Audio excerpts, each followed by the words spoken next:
I'm going to spend 100 days becoming a master dinosaur tamer in Ark Survival Ascended. On Extinction, there are 96 total creatures including the titans, and I will be taming them all solo. To spice up this challenge, I've made some rules. First, I have to tame creatures in the order their saddles unlock. This is going to be hard because important saddles like the pterodon don't unlock for a while. Second, if a creature doesn't have a saddle, I can tame it at any time. Finally, at the end of the 100 days, I have to defeat the roaming king titan with all 3 tamed titans. Will I be able to complete these challenges? Stick around until day 100 to find out. As my grand adventure began, I decided to spawn in Sanctuary Central. I began gathering rocks, fiber, and berries to gain some levels and work my way towards beginning tools. I was about to punch some trees for wood when I immediately spotted a full pack of armadagos. Whoa! Is that an armadago? No way, there's already a full pack of them right here. These guys are very useful companions and they don't require a saddle, which meant I could tame one. It felt like it was meant to be and I wanted one as my first tame. I needed raw meat to tame one, and when a giant ant started attacking me, it was my ticket to get some. I started punching the ant and tried my best to dodge its attacks. I was barely able to take it down just in the nick of time and I harvested its body. I wasted no time finding the pack of doggos and I dropped raw meat on the ground to start the taming process. The dog started sniffing and walked her way over to me. She ate the meat and I was able to pet her to get taming progress. I continued to pet her a few more times until I was finally successful. Alright, and we pet. There we go. First tame done of the challenge. Let's go. I named my new best friend Cassie and I could not be more stoked to already have my first tame complete. Now that I had a companion, I could refocus on crafting tools, so I punched some trees to get wood. This allowed me to craft a stone pickaxe and some basic cloth armor. While I was in my inventory, I noticed a whistle that would allow me to command Cassie. I could have her do a bunch of helpful commands, like one that has her come to me no matter where she's at on the map. This was really cool and I could not be happier to have her as my first tame. I continued to gear up and use my pickaxe to harvest some flint, which allowed me to make a stone hatchet. The next item on my list to craft was a spear, so I collected some fiber and ran to a nearby tree to chop it down. As I did, I spotted a Phiomia, which is the first saddle tame, and I would be able to tame this guy after getting some trank arrows. With the wood from the tree, I made 2 spears and set out to hunt some dinos. I needed hide to make the rest of my cloth armor, so when I spotted some dilos, I was ready for a fight. I made a huge mistake and forgot to equip my spears, which allowed the dilo to get a bunch of free hits on me. I started brawling the dilos and Cassie got into the mix to help me. It was an intense fight and I speared the dilo until it died, then Cassie took down the other one. With the fight over, I spotted a baby dilo and decided to claim it. It was the least I could do after killing the poor little guy's parents, and I got my second tame of the challenge. And normally I won't count claiming babies as tames, but in this case I will. This is the only time I will count claiming a baby as a tame to make sure the challenge isn't too easy. With the remainder of the first day, I decided to look for a starter base location. I found a spot right next to the river that was relatively safe and would be my starter home. I then named my dilo buddy Doug, and day 1 of the challenge ended with 2 tames already knocked off the list. On day 2, I had a bunch of stuff to do and my main goal was to tame a Phiomia. To accomplish this, I needed to progress my gear and work on making some crafting stations. I learned a bunch of thatch engrams as well as engrams for utility structures and a bow. I then went on a crafting frenzy and made a thatch foundation, a water skin, a storage box, a campfire, and finally a bow. I placed down my thatch foundations and I set up my campfire so I could start cooking up some food. My next goal was to focus on narcotics, so I split up the remainder of my meat and looked at what I needed for a mortar and pestle. I only needed stone, so I got to work harvesting it, then I was able to craft 2 pestles. I was making a ton of progress and I had a bunch of levels to pump into my character. This gave me enough points to learn many new engrams such as a spyglass, bed, bola, and a bunch of wood structures. I immediately made a bola which I could use to either protect myself or use it in a tame. Once that was complete, I got to work harvesting narco berries so I could craft narcotics once the meat spoiled. I didn't get very many berries per bush, but eventually I had enough to make 11 narcotics. Even though I had narcotics crafted, I realized I wasn't high enough level to learn trank arrow. So I decided to harvest some wood and craft wood foundations to level up. I was able to make 3 of them, which leveled me up enough to learn it, and I was also able to replace my thatch foundations, which made my base more sturdy.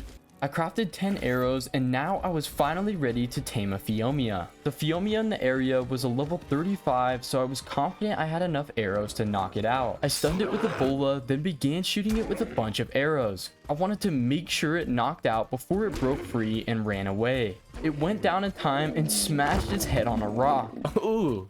Ooh.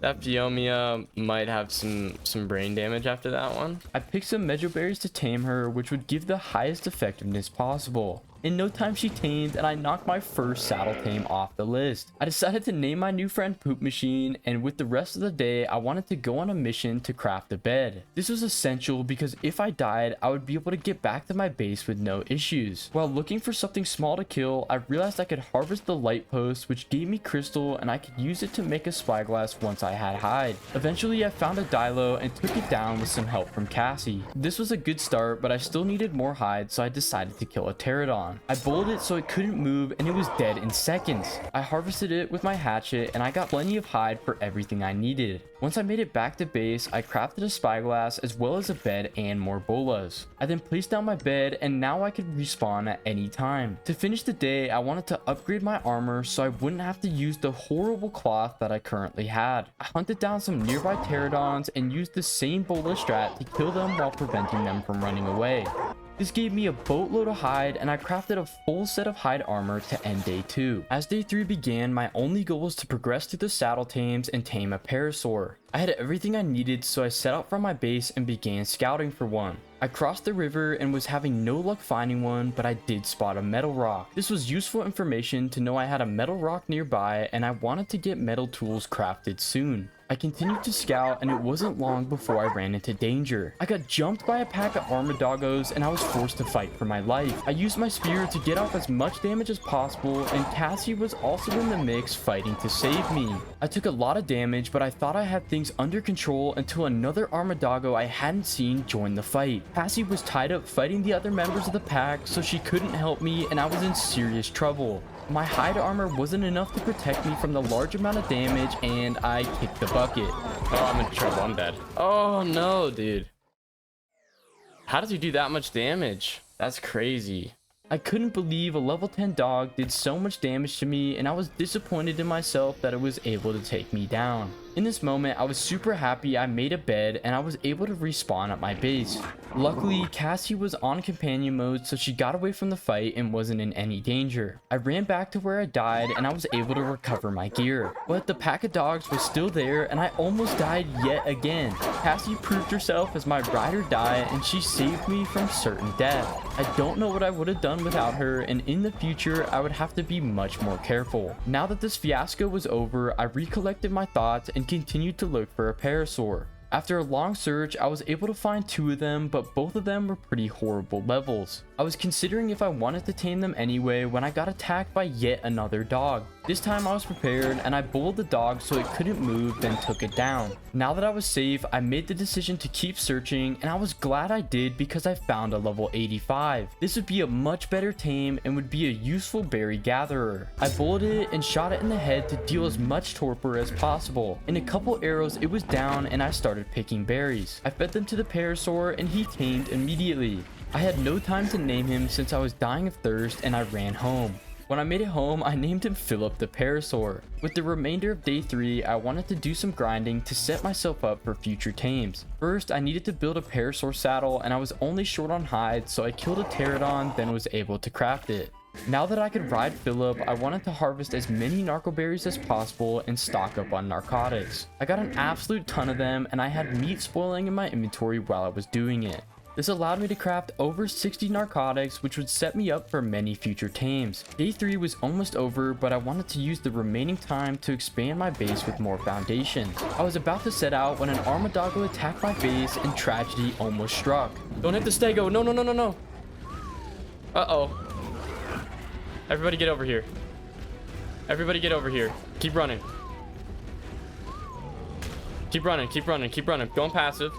While trying to kill the dog, my dinos accidentally hit a stego and I was in some serious trouble. My only hope was to run away for long enough until it de-aggroed. Luckily, my tames were fast enough to escape, but with the massive heart attack this encounter gave me, I needed some new underwear. I got back to business and chopped down a bunch of trees, which allowed me to craft 3 more foundations. I then placed them down to expand my base as day 3 came to a close. My goal for day 4 was to cross a bunch of tames off the list, starting with the Ichthyornis. I needed more arrows to craft tranks, so I harvested some flint and thatch. I made 42 arrows with the resources and converted 20 of those arrows into tranks. The last thing I needed to tame an Ichthyornis was fish meat, so I dove into a lake and killed one with my spear. I then rode Philip to the bird, and my strategy was to hit it with the bola, then knock it out. I got below it, and my aim was worse than peeing with the lights off. I completely missed every single bola, so with no other option, I decided to try and snipe it with my bow. This worked out a lot better, and after a couple well-placed arrows, he tumbled out of the sky. I gave him the fish meat, and after a short wait, I had my new buddy Pecky, the Ichthyornis. With that tame over, I decided to go for the next saddle tame, which is the turtle. I had seen one during my parasaur tame, so I knew exactly where to go and ran to find it. Once I found it, the turtle was only level 5, so it would be a very easy tame. One of the perks of having a parasaur is you can shoot while on its back, which made it super easy to shoot the turtle with no repercussions. I was a lot faster than it and could easily outrun it before it got a chance to hit me. Before long, the turtle passed out and I grabbed berries from Philip to feed her. As she tamed, my creative genius thought of several good names for her. Alright, what do we name her? We should name her Bowling Ball. No, we won't name her Bowling Ball. That's too mean. Since Bowling Ball was too mean, I settled for my second choice and named her McDonald's Lover. With 2 successful tames, I made the journey back to my base. With the remainder of day 4, I wanted to dedicate my time to getting better gear and most importantly, metal tools. To do this, I needed to make a refining forge and a smithy, so I learned the engrams for both of them as well as metal tools. I needed hide and stone for the forge, so I took down a Phiomia that gave me a ton of hide, then shattered some rocks. This harvesting spree gave me enough resources to make 2 forges, and I placed them both down. I then found a nearby metal rock and harvested just enough to make a smithy as well as a metal pick. I then lit my forges and stocked up on some wood while they were smelting. Once the metal cooked, I made my new smithy and tried to make a pickaxe, but I was short on hide. I set out to find some and I encountered a new tame. I found a Lystra, which is a useful tame that gives an XP buff, and decided to tame it. The only dilemma was there was nothing else in the area that I could kill for hide. Oh, that's perfect. That is perfect. We can tame him and then kill his baby. Perfect. Now that I had a solution, I passively fed the Lystra until he tamed and named him the classic name of Happy Feet. I then took down his poor baby and got enough hide to make a pickaxe. Now that I had a metal pickaxe, I harvested the rest of the metal rock, which gave me plenty of raw metal to make the rest of the tools. Once it was smelted, I crafted a hatchet, a pike, and a crossbow. This marked the end of day 4, and it was one of my most successful days ever. When the sun rose on day 5, I had my first real adventure ahead of me. The next saddle tame was the Morellatops, which meant I'd have to make the dangerous journey out of the city to the desert bubble. I set out on Philip and had Cassie follow behind me. My plan was to run to the desert bubble and use Cassie as my muscle if anything attacked me. Then, once I found a suitable Morellatops, I would trank it while riding on the back of Philip, so I would hopefully avoid its attacks. My journey through the city was uneventful, and I peacefully strolled through it until I made it to the bridge that led to the wasteland. Once I got there, I spotted a dodo and I figured I might as well tame it. I went to knock it out and things did not go according to plan. And bolt. Oh. Oh no, I'm sorry. I guess the dome shot was just too much to handle for that dodo. I just executed that dodo, that poor dodo. My crossbow did way too much damage and I'd have to find a different dodo later. I crossed the bridge and entered the dangerous wasteland for the first time. Fortunately for me, there was another dodo waiting for me on the other side. This time, I knocked him out successfully and completed another tame. I named my new companion Fred and took him along with me on my journey. I was almost to the bubble when I ran into my first enemies. There were a bunch of snakes, spiders, and corrupt creatures. It all went downhill when I got sniped by a web and was slowed down too much to run. I was forced to fight and I was desperate to save Cassie before she died. Luckily, I was able to take everything down, including the corrupt pterodon, and continued my journey. I ran into some obsidians so I made a quick stop to harvest it in case I needed some, then continued to the bubble. When I made it inside, it was nighttime and I was face to face with a literal horde of Morellatops. Yeah, I'm not taming a Morellatops right here. That's ridiculous how many of them there are. There's like 10 of them. There would be no way I could tame any of them because aggroing that many of them would be guaranteed death for me. I needed to find a Morellatops that had a very small herd, so I kept searching. While I was searching, a herd of Kentros decided to ruin my day. I quickly ran away on Philip, but they attacked Cassie and somehow she was too slow to run away. In a panic, I ran out of the desert bubble and hoped they wouldn't follow me. This was not the case and they proceeded to chase me the entire way. I didn't want Cassie to die, so I attacked the Kentros with no preservation for my life and ran back inside. They followed me, which allowed Cassie to get to safety and I was able to shake them off of me. I breathed a sigh of relief because now my tames were safe again and I could continue my mission. Once I was back outside, I found a Morellatops in the wasteland. I didn't know these guys could spawn outside the bubble, but it was a perfect situation. The Morellatops was all by itself and I wouldn't have to worry about the dangerous Carnos and Kentros in the desert biome. I started the taming process and I shot it with a trank. I thought it would aggro on me, but when I chased it down, it ran away. It joined another 2 Morellatops, and now I was back in almost the exact same situation I was in earlier. It was risky to shoot it when it had so many others of its kind nearby, but I didn't care and started pumping it with arrows. It was in a fight with some scorpions that distracted it long enough to get some serious progress. Eventually, one member of its herd charged me and I was forced to run away. I broke its ankles like a star running back and managed to not get hit more than once. I then continued to shoot the level 45 and it started to run away from me. This thing was much faster than I thought it would be, but I managed to take the beast down. I fed my new Morellatops some Medja berries and looked up what I needed for his saddle. Since he was a lot faster than Philip, I wanted to ride him home as soon as he was tamed. I was about to go out and get some hide when my new friend tamed and a different Morellatops died right in front of me. This could not be any more perfect and I got the hide I needed. I quickly harvested the rest of the resources, then made the saddle. I named my new tame Mike, then whistled follow on my other dinos, grabbed Fred, and made the journey home to end day 5. On days 6 through 7, I wanted to finish setting up my starter base. I had gotten a lot of progress on the taming challenge, and I needed to make sure I could keep up when it came to gear. I needed as much wood as possible to finish my base, so I set out on Mike and had Philip follow me. My plan was to use both dinos' carry weight to maximize the amount of wood I could harvest. I chopped down tree after tree, and because of their high weight, I got all the wood I needed in no time.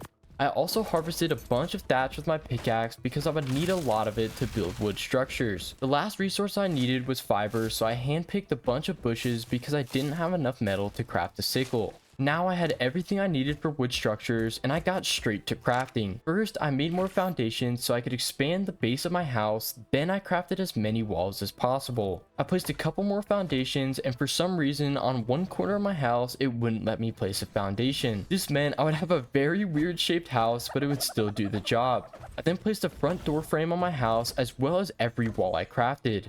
It turns out I made the perfect amount of walls and I was able to fully enclose my base. At this point, I was ready to build my roof, but I was all out of wood, so I needed to go on a second run. I just took out Mike this time and I chopped trees until my fingers bled. I think I developed arthritis in my hand from clicking the mouse too much, but I finally had all the wood I needed for the rest of the house. Now I could continue crafting, so I made a door for my house as well as a bunch of roofs, pillars, and more walls. I slapped the door on my house and built a ramp leading up to it. I then built a bunch of sloped roofs that would eventually connect to a point above my house. When I got to the messed up spot on my house, I got extra creative and decided to build walls around the grassy opening. Even if I couldn't place a foundation, I could still use it as a cooking area in my base. It was also a great opportunity to create a chimney and would give my base some much needed ventilation. I then put the final touches on my house to close it off from the sky. With that done, I could take a look at the dumpster fire that was my house. Oh my gosh, this might be my worst house yet, and that's saying something. Let's see, like, can we save this with like some pillars or something? I don't know if that was the answer there that we needed. Oh my gosh, it's so horrible. My base looked about as horrible as possible, but it would do the job and keep me safe. I put a frontier skin on it to try and make it look a little better and called it a day on building. With the remainder of the day, I wanted to craft a fabricator, which would be an essential crafting station in the future. To do this, I made a bunch of arrows and set out on Mike to take down some enforcers, which would give me oil. I was not confident in my ability to take one down in the slightest, but I sent it anyway. I shot it with an arrow and led it away from my base. I then shot it as much as possible while Cassie chomped on it. Surprisingly, it died very fast and it was a huge confidence boost for me. I also found out you get very valuable resources aside from oil when harvesting these guys. Okay, so you get metal, element dust, oil, and electronics from these guys? Are you kidding? Wow, okay. I finished harvesting the enforcer and decided to hunt down more tech dinos. I killed a defense unit with the help of a wild stego, and with its resources, I was almost ready to craft a fabricator. The only thing I was missing was metal, spark powder, and paste. So I found another metal rock on my way home and harvested it. Once it was smelting, I needed to focus on cementing paste, which requires keratin/chitin and stone. I hunted down a turtle first, which gave me a meager amount of keratin. Then I killed a bunch of ants, which gave me the final chitin I needed. With that complete, I harvested as much stone and flint as I could carry, then went back to base. I grinded a bunch of spark powder as well as paste, then I could finally craft it. I made the fabricator and placed the beefy piece of machinery in my base. This marked the end of days 6 through 7, and it was a successful group of days where I completed my starter house. Now that I had my house built, it was time to get back to the taming challenge, and my goal for day 8 was to tame a Pachy. I had everything I needed to tame one, so I wasted no time setting out on Mike to hunt one down. Mike was pretty fast and I was able to cover a lot of ground. Eventually, I made it to a swampy area in the middle of the city and spotted a Dimorphodon. This would be an easy tame, so I got sidetracked and I wanted to knock it out. I jumped down and I realized taming the Dimorphodon might not be the best idea. There was a Sarcos standing right in the path, and this was a creature I definitely couldn't mess with. The risk was way too much, so I ran away, and I would have to do this tame another day when I was more progressed. Once I made it to the edge of the city where Pachy's can spawn, I noticed an absolute ton of dangerous creatures. This area was way above my pay grade, and I would have to be super careful to not get killed. In that moment, I got jumped by an entire pack of doggos and I had to take them down. With that distraction over with, I grew a pair and ran down into the dangerous area. The Ark gods blessed me with good spawns and I found a Pachy right away. Even with this lucky find, I just about pooped my pants when I saw a Rex right behind it. I had to act quickly to not lose the tame, so I shot it with an arrow and led it away from the Rex. I then bulleted it and tranked it until she took a nap. I fed her some berries and got another saddle tame knocked off the list. Even with all the dangers in the area, I managed to successfully tame a Pachy and I was over the moon. I made the journey home, then named my new Pachy Penelope to end day 8. On day 9, I had a big tame ahead of me, and that was the Trike. This would be my most powerful tame yet and would be very useful for gathering berries. I got straight to work preparing and I crafted 100 normal arrows. Next, I needed to make a bunch of narcotics, so I split up some meat to get it spoiling. Then I hopped on Mike and harvested a ton of bushes in the area until he was over encumbered. This gave me plenty and I grinded over 100 narcotics. I then crafted more trank arrows and finally repaired my crossbow. Once that was done, I was ready for the tame and began scouting for a trike. Since it would be my strongest tame by far, I wanted a high level, so I was going to be picky. On my mission to find one, I was having minimal luck with trikes, but I found a Gigantoraptor, which was cool to see and would be a fun tame later in the challenge. After a long search, I made it to an area with an abundant amount of trikes and I peeped their levels with my spyglass. There was a level 80 I was about to settle for when I spotted a 130. This was literally perfect and I got ready to tame it. In the area by the trike, I noticed a large raised city decoration. I realized that this could be the key to an easy tame and the trike probably wouldn't be able to hit me while I was on top of it. So I moved Cassie and Mike to a safe spot and started tranking the trike. At first it was going well and the trike couldn't hit me, but its partner snuck up behind me. Oh, there was another one on the other side. I quickly rebounded and was able to jump back up. This plan would still work if I was more careful because the trikes couldn't hit me if they were on the opposite side of the decoration. So I began shooting the trike again and just made sure to back away if any of them got close. There were way more trikes than I realized and it quickly got chaotic when I had to step off to chase it down. Okay, he's coming back now. Oh, there's another angry trike on my butt. Angry trike on my butt. Angry trike on my butt. I narrowly avoided getting sandwiched between two trikes, and I was sweating bullets. The trike ran for a second time, and I sniped it one final time, then it went down in a bush. This was a huge win to get such a high level trike, and I could not believe my strategy worked. I got super cocky because of this, and I decided to kill the trikes in the area for hide. I shot one of them with a stone arrow and quickly learned that I've made a big mistake. Oh, maybe it's not a good idea. I'm sorry, trikes. They pulled up in force. I'm sorry. I didn't mean it. When I shot you, I didn't mean it. Luckily, they accepted my apology and I was able to get down with my limbs intact. I fed my trike mejo berries, and after a long wait, she tamed. My creative genius was on fire and I named her Tegan the trike. My next order of business was to make a trike saddle, so I went home. I then killed a solo trike near my base, which gave me a ton of hide. With the hide, I made Tegan a saddle and I was on my way home to close out the day when Fred died. An Ichthyornis killed Fred and I was heated. I made sure to teach the stupid bird a lesson and killed him to honor Fred as day 9 ended. As day 10 began, I could tame my first carnivore saddle tame, the raptor. I had plenty of narcotics for this tame, but I wanted some better armor to make sure my character was more tanky. Black armor would reduce a lot of the risk of this tame, and I was only short on metal. I ran to a metal node with Mike and smashed it with my pickaxe. I then got the metal smelting and waited for it to cook. Once it was done, I made a full set of flak, and I was pumped to make such a big advancement so early in the challenge. Great. Now that is a huge improvement, getting some flak. That is huge improvement compared to the hide. Now that I had good armor, I set out on Tegan to the spot where I tamed the Packy. I had seen a group of raptors there earlier, so I figured it was a good place to start.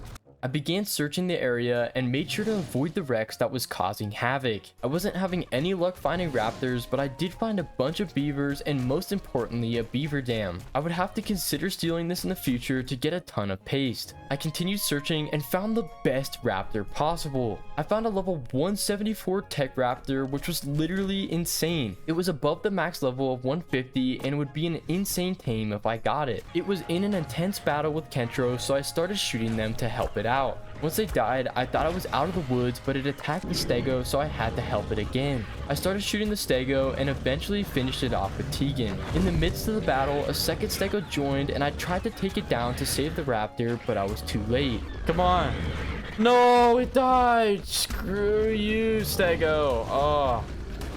That's so annoying that died. I was unbelievably mad to lose such a good tame, and I cursed myself for not attacking the stego with Tegan instead of shooting it with my bow. I probably could have saved the raptor, and now I'd have to settle for something much worse. I hunted down more raptors and I found a level 90 that was decent enough to tame. I engaged the raptor pack and bullied both of them. I then used Tegan to execute the other pack member, and now I could trank the raptor with no interruptions. I took full advantage of shooting it while I was bullet, and by the time it got free, it barely ran at all before knocking out. I grabbed some prime meat from Cassie's inventory and knocked another tame off the list. I named my new raptor Pouncer, and I made the journey home to conclude day 10. On day 11, the saddle tame I needed to get was the Equus. I had a lot of prep work to do, but before that, I wanted to craft the raptor saddle. After checking my base, I only needed wood, so I harvested some and made the saddle. Now that I had Pouncer saddled, I needed to kill corrupt creatures to get corrupt nodes, which could be used as polymer for a ghillie suit.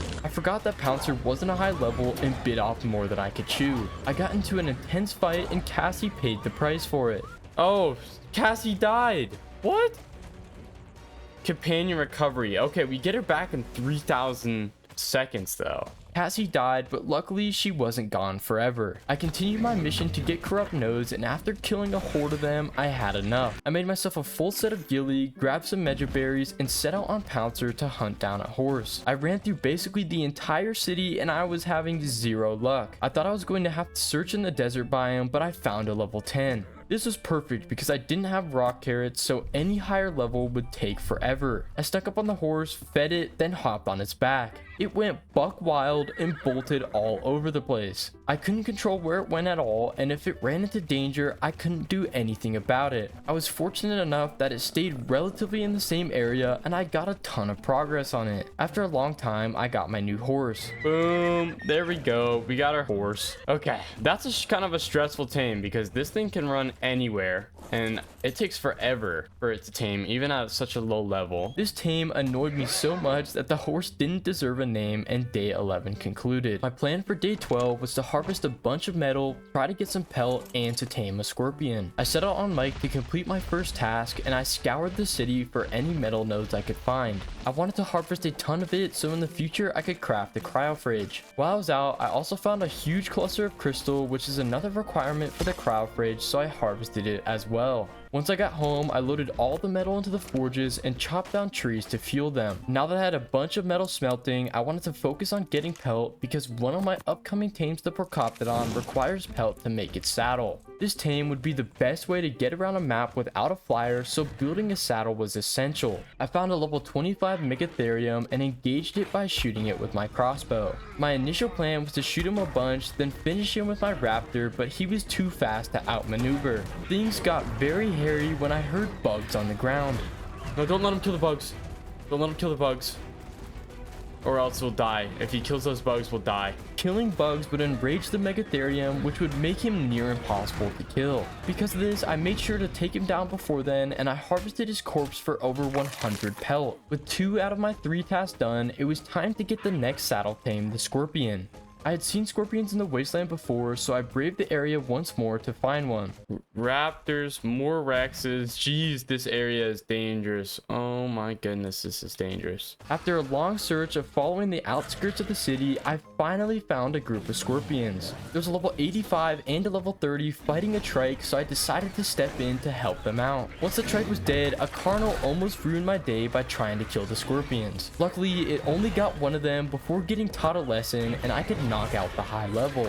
I played Ring Around the Rosie with it and easily outmaneuvered the scorpion while on Pouncer's back. Once the scorpion went down, I fed it spoiled meat and took another tame off the list. I named my new friend Stabby and led him home to end the day. When days 13 through 14 began, it was time to tame a Procoptodon, and I was very excited. This dino is one of the fastest in the game, and it would be beyond useful in this challenge since I can't get a flyer until later days. For this tame, I needed rare flowers, and I was still short on pelt for the saddle, so my mission was clear. I needed to hunt down beavers and kill them for their pelt, then loot their dams which contain rare flowers. I found a level 30, and the combined strength of Pouncer and Cassie took it down with no issues. And again, I can't claim this baby beaver because not high enough on the saddle tier list yet to be able to tame a beaver, so I can't claim this baby. With that out of the way, I almost had all the pelt I needed, and one more beaver would do the trick. I took it down and fulfilled the pelt requirement, then I looted the nearby beaver dam. It gave me a ton of paste as well as the rare flowers I needed, and on top of that, it gave me rare mushrooms, which is the required taming food.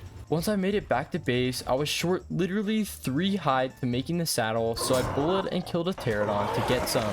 I then was able to make the saddle, and the next thing I needed to do was make narcotics. I split a bunch of meat in my inventory and used Tegan to go on a berry harvesting frenzy. Once the meat spoiled, I grinded a bunch of narcotics, and I only had 1 task left before I was ready to tame a kangaroo. I needed to make a bunch of wood gates that would serve as a trap for the Procoptodon. So I learned the engram for them and took out Mike, the forest, another part of the city. I honestly felt bad for the amount of squirrels I made homeless, but it had to be done. Once I made it home, I realized wood gates needed stone for some reason, so I harvested some of that too. Once I had enough, I crafted 4 gateways and 2 gates. With that done, I crafted an extra crossbow just in case and set out on Pouncer to the desert bubble. Once I made it inside, I had to be aware of everything around me because I was outmatched in this biome. The sheer amount of carnos in the bubble was ridiculous, and poor Cassie wasn't fast enough to outrun them. Because of this, I had to leave her behind and continue this adventure on my own. I was having no luck finding a kangaroo, and I had to constantly deal with dodging the angry carnos in the area. This mission had me puckered to the max, and if I got bit by a single carno, I would likely die because of their bleed effect that slows your creature. Luckily, I was able to avoid getting bit by any of them, and I found the holy grail of kangaroos. I found a level 130, which was the first I had seen, and I could not ask for better.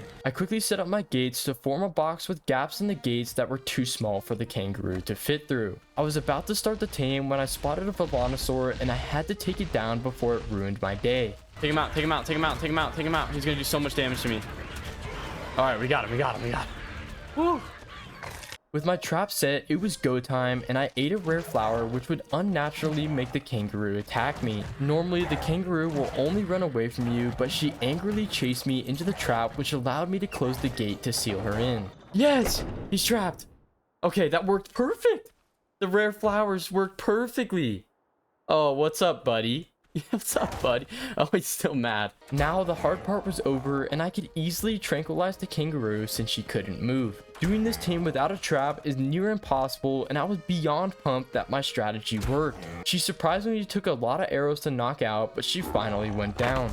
I put mushrooms into her inventory, and I got my new ride or die of the challenge. I named my new friend Skipper, and I happily hopped my way out of the desert bubble. I thought nothing could ruin my happy mood until I poked my head out of the bubble and had the living daylight scared out of me. Whoa, whoa, whoa, whoa.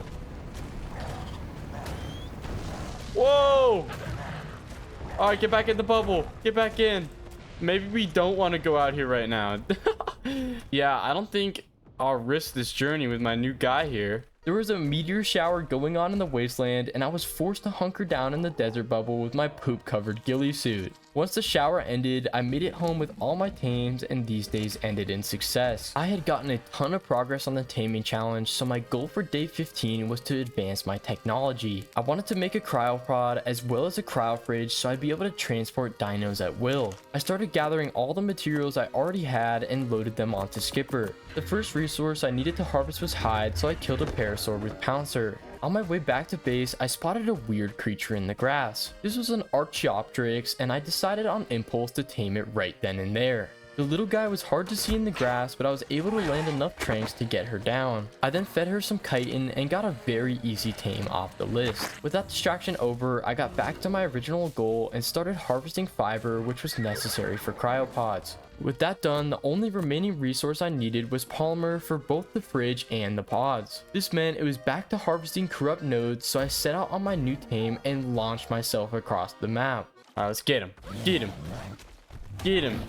Get him, Skipper. It was a chaotic fight, but Skipper was surprisingly strong and was kicking them to death with no problem. Once the dust settled, I harvested the bodies and continued to look for more corrupt creatures. I took down 2 corrupt trikes, which gave me the remainder of the nodes I needed. I now had all the resources I needed, and I set out to the King Titan terminal, which is the only way to craft these items without a tech replicator. I jumped my way up to it and ran across the empty plateau to the summoning circle. After I loaded everything inside, I made the fridge as well as 3 cryopods. This was a huge advancement, and the only thing left to do was to set it up. I cooked some gas in my forge and crafted an electric generator. To end the day, I then placed the Jenny and the fridge, which meant I'd be able to transport tames with ease. On days 16 through 17, it was time to tame a stego, and with the amount I'd seen in the area, I was hopeful I'd be able to find a high-level tech variant. To prepare for this, I needed to grind some arrows, and I decided to finally craft the sickle to get fiber. I learned the engram for it and grabbed hide from Pouncer, which allowed me to craft the useful tool. I then sliced my way through a bunch of bushes and stocked up on a ton of fiber. With that done, I focused on the other materials for arrows, which was flint and thatch. After harvesting plenty, I made a ton of arrows and I was ready to go. I started hopping my way around on Skipper, and the first few levels I saw were uneventful. But eventually I spotted a level 145, which was almost max level. But I was feeling really greedy, and I decided to hunt for longer to see if I could find a tech stego above max level. At first, this seemed like a horrible decision when the only tech stego I found was a level 6. This was probably the lowest level possible, and I was peeved. I still decided to scout for a little longer, and oh boy am I glad I did. Stego? Oh yes, a level 174? Okay, that's insane. I found one over the max level, and I knew I definitely had to tame it. I turned my arrows into tranks and began the process. My strategy was to trank the stego while on Skipper's back and run away when it got too close. Skipper was easily 3 times as fast as the stego, and it could not even get close to hitting me. The only hitch in my plan was when a raptor pack ambushed the stego and I was forced to help it out. I got into the mix and started kicking, but it put Cassie in a bad spot. Oh wow, Cassie died again. That's not good. We might just need to stop bringing her. I think these missions are getting too dangerous.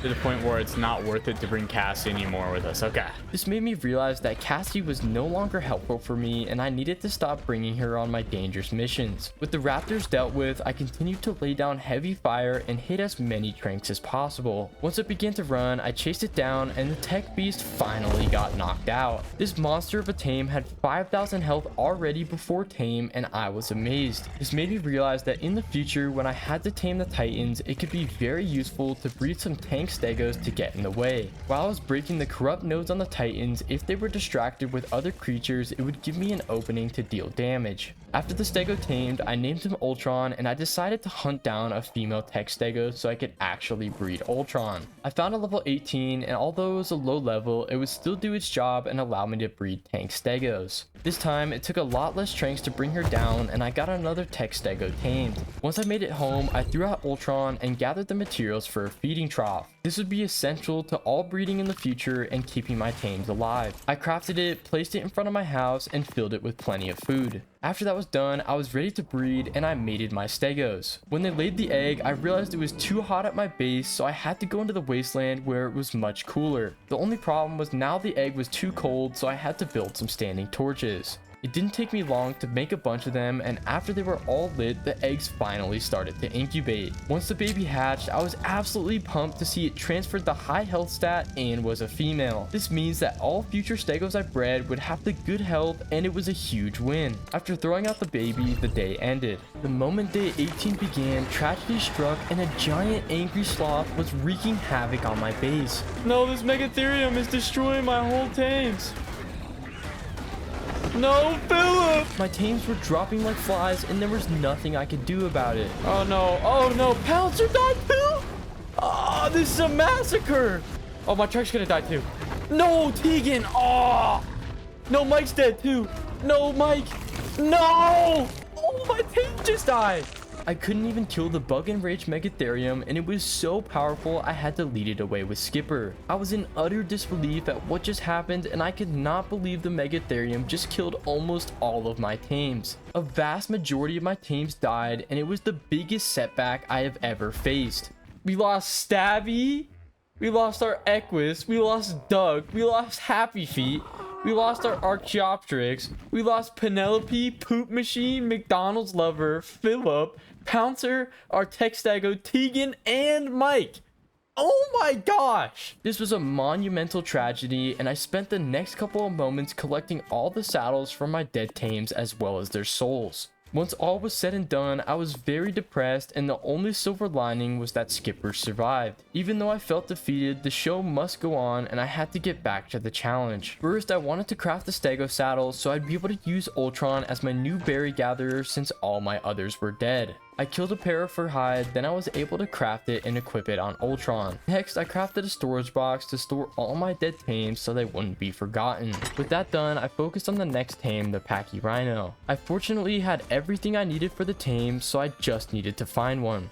The Ark gods seemed to feel bad for me because they made my search a quick one and I found a level 90 Pachyrhino. I used the same strategy as the stego and just used my superior speed to run laps around it as I shot it. Its torpor was a lot lower than I thought it would be and I knocked out both Pachyrhinos in the herd. I tamed them both and I named the higher level Peter. This was a very tragic day, but at the very least it ended with a successful tame. On day 19 through 20, I could finally tame a monumental tame, the Dinosaur. This is one of Ark Extinction's strongest tames and would seriously help to protect my base in the future. To prepare, I again needed to make narcotics, so I started spoiling meat and I also needed more metal, so I harvested some. Once the metal was smelting, it was time to harvest narco berries, so I took out Skipper and she was surprisingly efficient at the job. With that done, I grinded over 200 narcotics and repaired my crossbow with the now smelted metal. To finish repairing, I made some extra arrows and I wanted to make a Dinosaur saddle. I was missing chitin and hide for this, so I killed several spiders in the city as well as a trike. Once that was done, I made the saddle and headed off to the desert biome. Because of how strong these guys can be, I wanted to be super picky with my search and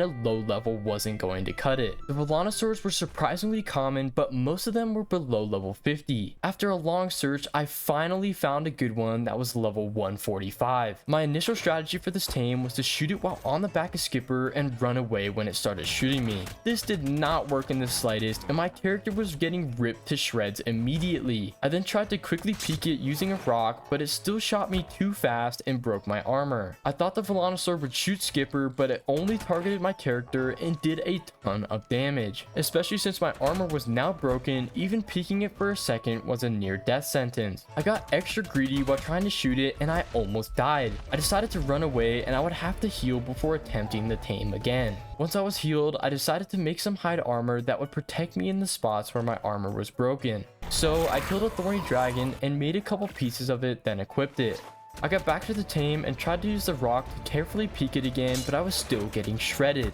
Okay, my gloves broke. Wow, he shredded me that quickly. Wow. I continued to run around the rock to try to avoid it, and I almost lost my life for a second time. Uh-oh. Uh-oh. Oh, I need to run. Whew. That Velociraptor is tough. Okay, I need to reassess this. He is ripping me apart. My strategy was obviously not working, and I needed some help from the internet to figure out how to survive this. I saw a strategy that worked, so I harvested some trees and crafted a quarter foundation as well as 4 quarter walls. I then got more hide from a thorny dragon and built some sleeping bags in case things went horribly wrong. Now I was ready to reattempt this tame, so I set up the quarter foundation and built a small box around myself. Because of the way Velon's targeting system works is it can't shoot you if your main body is not visible. So I was able to freely trank it without the devastating spines killing me. This is scary, man. This is really scary. She's literally sitting on top of me. Pause. Now that I had an actual working strategy, this tame was a lot more possible, and the only time it went wrong was when I jumped. Eventually she started to run and I escaped my box to chase her down and knocked her out. I got some prime meat from a baby Morellatops and she quickly tamed. With the remainder of the day, I wanted to get a breeder male for her, so I hunted down a high level. This time I ran into a high level quickly and I set up my box again to trank it. Now I had this tame down to a science and I easily tranked him until he started to run away. He ran so far he almost ran off the edge of the map, but he went down. I got some prime for him from a baby Velon and got my breeding pair tamed up. This was a very hard tame, but I did it and now I had some very strong tames. The only thing left to do was breed them, so I mated them, collected the egg, and set it to incubate by my torches in the wasteland. When it hatched, I got very lucky to immediately transfer the good health and melee. For the time being, this new baby would be my main Velon and I named her Vanessa. To end these days, I walked her to get full imprinting. After almost dying several times during the Velociraptor tame, my armor was in shambles and needed to be repaired. So I started day 21 by fixing it and I barely had enough to get the job done. Because of this, I decided to go on a metal run and restock my base with the valuable resource. I set out on Skipper and hopped my way over to a spot where a ton of metal spawned. I harvested as much as possible and I was surprised to get over 300 from just one rock. I knew that from now on this would be my go-to metal spot and it would supply my crafting needs for the entire 100 days. After finishing the run, I went home and was about to unload the metal when I spotted another evil sloth. I didn't want to risk my tames getting massacred again, so I knew I would have to take it down. I quickly unloaded the metal and hopped on Vanessa, who was now grown up. She proved herself to be an absolute beast when she mowed down the sloth in no time at all. I was super happy to have a powerful imprinted Velociraptor at my disposal, and she would guarantee my base was safe from dangerous creatures. Moving on from that distraction, I went on a quick wood run with Skipper so I could get my metal smelting. It didn't take long and I was able to light my forges. With the metal run complete, I prepared for the 2 saddle tames that I wanted to complete for the day. These tames were the Galley and the Iguanodon. The strategy I had used to tame the Procoptodon was super effective and I wanted to replicate it for the Galley tame. With that in mind, I harvested enough materials for wood gates so I could build a trap. I also got everything I needed to craft more arrows so I'd be able to knock the dinos out. With my harvesting spree complete, I built all the gates I needed and crafted the arrows. My final preparation was to grab rare flowers and I was ready to head out. With Skipper's speed, I covered a lot of ground and began searching for a galley. It surprisingly didn't take me long to find one and it was only a level 10. I knew it would be an easy knockout and I was tempted to not set up my trap, but I didn't want to take any chances. I built the trap and left one of the gates open so I'd be able to lead it inside. After that was done, I was ready to attempt the tame. Go ahead and do this. Galley's angry. Galley's in the trap.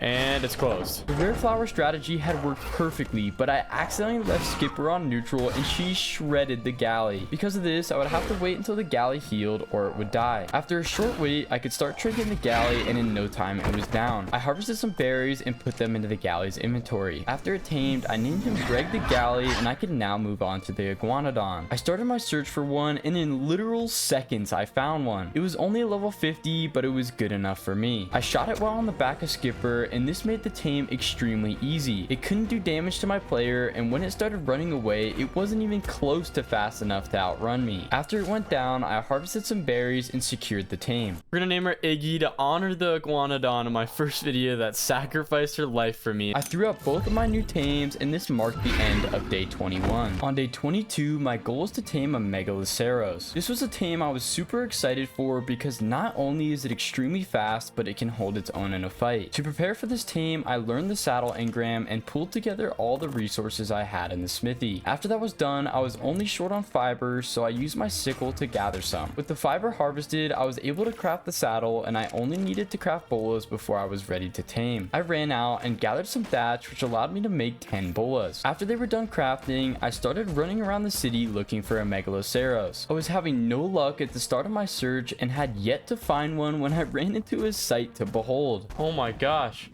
What the heck? There's like 40 pterodons just inside the rock.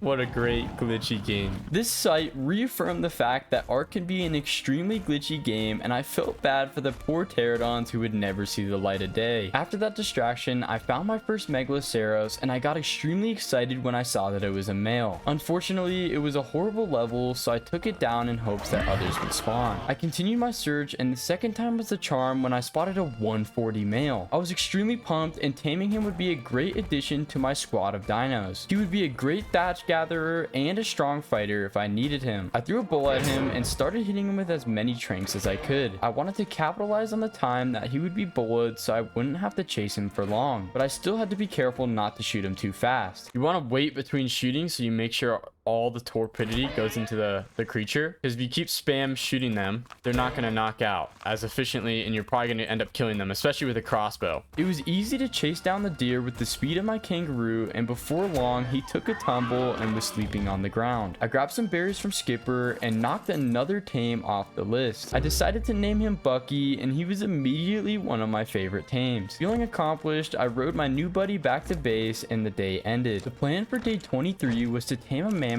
in the snow biome. I had a lot of preparation to do, and I started by learning the engrams for fur armor. I was astonished at how much pelt it took for each piece, and I realized the meager amount I had wasn't even close to enough. Because of this, I hopped on Vanessa and came up with a plan. I was going to run to the snow biome and do my best to kill a couple creatures and get the pelt I needed. I figured even if I was dying to the cold, I would be able to survive long enough to get the resource, and I would come back to the snow after I had the armor crafted. On my way, I got into some trouble when a ton of corrupted creatures started attacking me. I second guessed Vanessa's power, and I started running away because I thought I would die if I didn't. Eventually, I held my ground and even killed a corrupt Rex in seconds. This gave me a huge confidence boost, and I realized that I didn't have to be scared of most wild creatures anymore. After finishing up the fight, I ran the remaining distance to the snow globe and entered in head first. I was immediately face to face with a pack of direwolves, and I shredded them with my spines. Once the fight was over, I had a second to gain my bearings, and I noticed that I wasn't even freezing to death. It was only 5 degrees, which wasn't even close to enough to make me freeze. Because of this, I would have no problem surviving in the snow biome, and I wouldn't have to craft fur armor at all. This was great news, and I immediately began my journey in the snow to find a mammoth. After a ton of running around, I finally found one. It was the only one I had found so far, and even though it was the low level, I decided to tame it. I crafted some more trank arrows, then ran on top of a cliff where it couldn't reach me. I started shooting the mammoth, and this was one of the easiest tames I have ever done. It couldn't reach me, and in no time at all, it was running away. The mammoth went down, and as it did, I accidentally shot it an extra time, which would lower its effectiveness. I was bummed, but at the end of the day, it really didn't matter because it would only be a harvesting tame. I picked some bushes, and after a short wait, she tamed. I named her Big Bertha and decided that before the day ended, I wanted to tame a direwolf. It has no saddle, so I could tame one at any time, and it would be another strong fighting tame. On my way to find one, I ran into something unexpected. What is that thing? Oh, it's a Dinosaurs. I didn't even know they spawned on this map. Dang. Okay. So we're gonna have to tame one of those guys up too. I continued my search for a wolf, and I ran into a couple that were stuck underneath the ice. After killing a low-level member of the pack, I realized the remaining wolf was a level 115. This would be a great tame, and I decided to knock him out. My plan was to trank the wolf while it was still in the water and hopefully lead it to land when it got close to knocking out. Things were going according to plan when things almost went horribly. The fact that he can bite me through that is crazy. Don't knock me in the water. Uh-oh. Oh!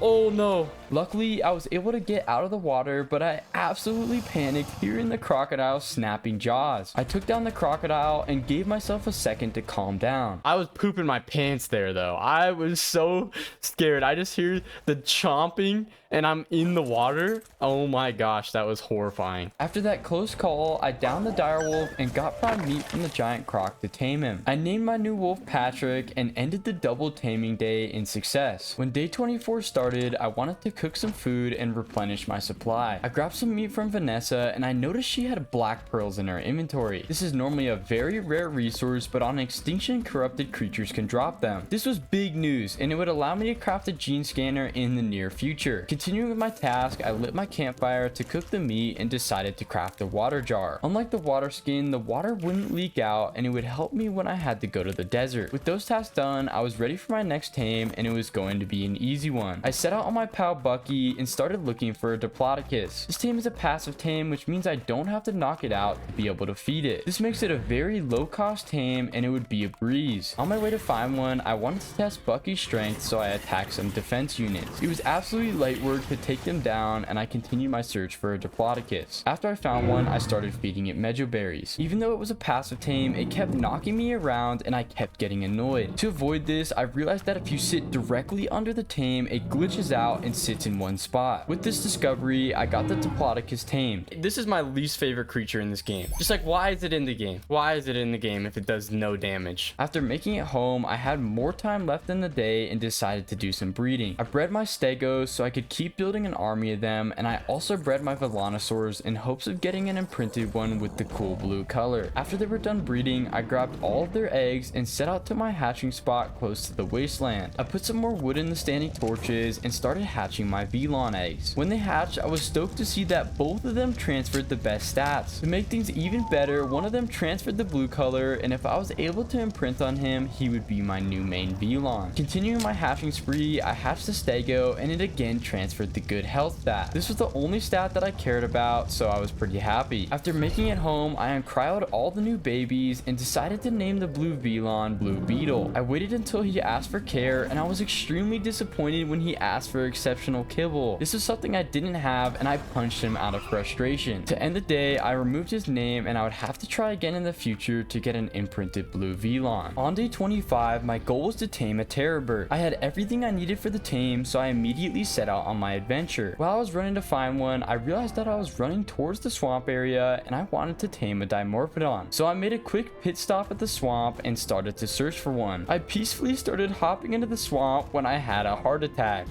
Oh, whoa, whoa, whoa, whoa. Get him. Get him. Get him, Skippy. Get him, Skipper. Oh, help me. Help me, Skipper. Skipper. What are you doing, Skipper?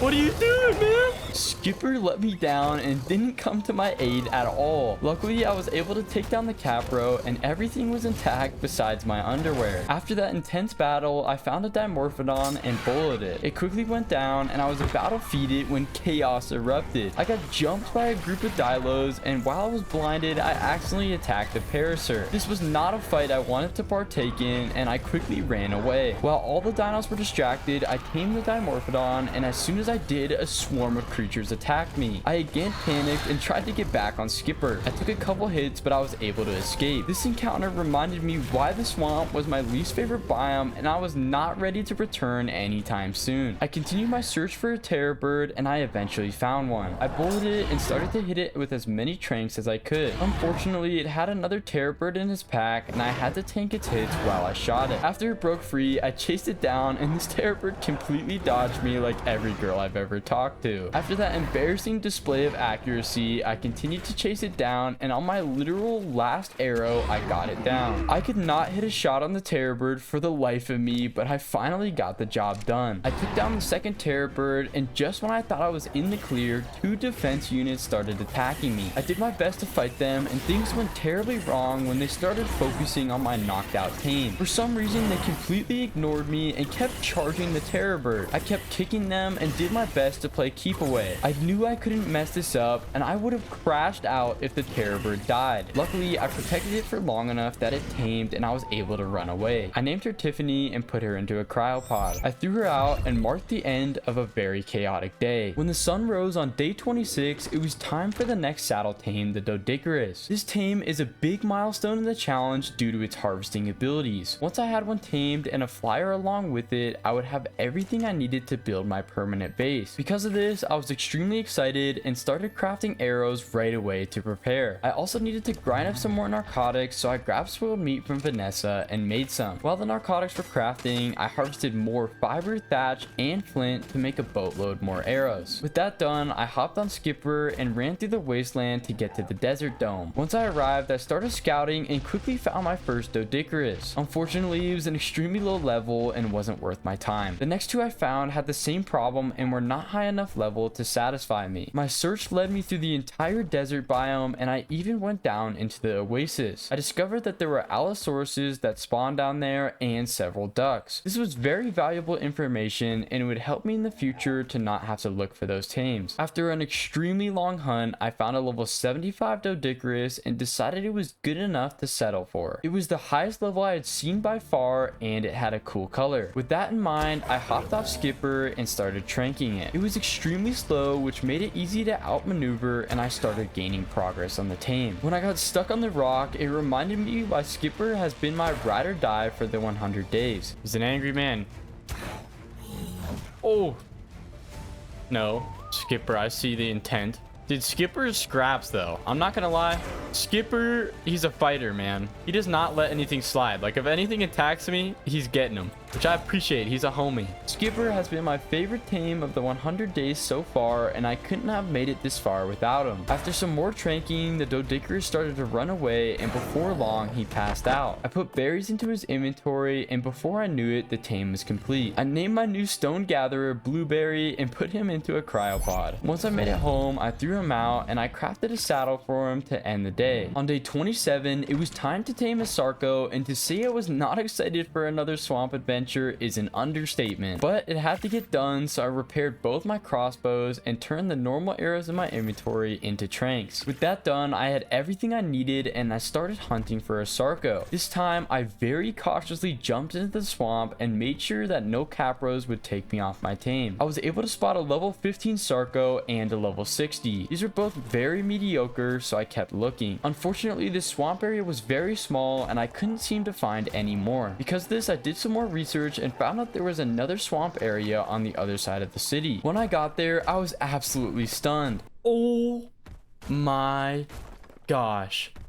How many Sarcos are down there? Maybe I don't want to go down there. I'm gonna be so honest. There was an absolute horde of Sarcos down below, and I jumped onto a route to start scouting them. I was extremely angry when I started scouting them, and there was not a single Sarco above level 50. How could there be 10 Sarcos in a group, and literally all of them were horrible levels? To make things worse, I stepped too far forward and plummeted down into the dangerous swamp. I knew I was in some serious trouble and immediately started running away. away. I even heard a capro aggro onto me and I was sweating bullets. Luckily, Skipper's speed saved me yet again and I was able to get to safety. With a second to catch my breath, I again spyglassed the Sarcos to see if I missed a good level. Unfortunately, it only confirmed the fact that they all sucked and I decided to cut my losses. I went back to the original swamp to tame the better levels that I had seen earlier. This decision really panned out because a level 90 had spawned while I was gone. Without hesitation, I started tranking it. My strategy was to lead it far onto land where it would be super slow and easy to trank. While on the back of my kangaroo, it didn't even get close to me and eventually started running away. The Sarco was too far from the water to run away from me and she went down. I killed the second Sarco I saw earlier and harvested it with my pike to get prime meat. After feeding it to her, she tamed and I crossed another saddle tame off the list. After throwing her out, the day came to a close. For days 28 through 29, I had a plan to go on another desert adventure. The next two saddle tames both spawned there and they were both huge milestones. The first was the Lymantria and this tame was the first flyer I could get, so it was very important. The second was the Anki and this tame is very good for harvesting metal. Before I set out, I pulled together my resources and crafted a Lymantria saddle. After it was done crafting, I was ready to go since I still had plenty of trank arrows left over. I started hopping around the desert and I was super stoked at the idea that I'd be able to fly soon. I was having no luck finding moths, but I was finding Ankis everywhere. I even found one that was level 100 and might be a good candidate to tame. After jumping off a giant rock column, I spotted one while I was falling out of the sky. I was super hyped and ran towards it at top speed. My excitement was very short-lived and all the wind blew out of my sails when I found out it was a level 15. I didn't want my very first flyer to be a trash level, so I kept looking. Luckily for me, it wasn't long before I found another one. This time it was a level 100 and I wasted no time at all hitting it with a bola. I shot it as many times as I could and I was very hopeful it would go down while it was stunned. This was not the case in the slightest and it started flying away from me. It was super hard to chase down and I was crashing out because of the sheer amount of arrows I missed. It was super hard to shoot it in the sky while also running on my Procoptodon. I had missed a ton of arrows and I feared for the worst when it flew towards an aloe. Luckily, I was such a bad shot that it didn't go down near the aloe and it was safe. After leaping to catch up with it, the moth landed and I decided to bola it again. I shot it as many times as I could and I was getting nervous that it would die before knocking out. I lucked out that this didn't happen and it went down with less than a quarter of its health left. I put some berries in its inventory and did my best to defend it from thorny dragons while it tamed. Finally, she tamed and I named her Silky. I immediately put a saddle on her and put Skipper into a cryopod. I then took to the skies and I was over the moon to be airborne. This challenge is extremely difficult because of how many dinos I have to tame before I'm allowed to get a flyer. But I was now officially past that point and getting around the map would be a lot easier from now on. With one tame out of the way, I used my new moth to scout for Ankis. Unfortunately, I was having no luck finding any high levels. Because of that, I decided to fly back to where I found the level 100 earlier and tame it. After finding it, I got off my moth and started knocking it out. The Anki was very slow and just like the Doedicurus, it made it easy to trank. I led it around in circles and sprinted away when it got too close. It didn't even come close to hitting me, and when another Anki aggroed on me, it didn't matter. Before long, the Anki went down, and because of how easy the tranking process was, I got super cocky and taunted its friend. What are you gonna do to me? You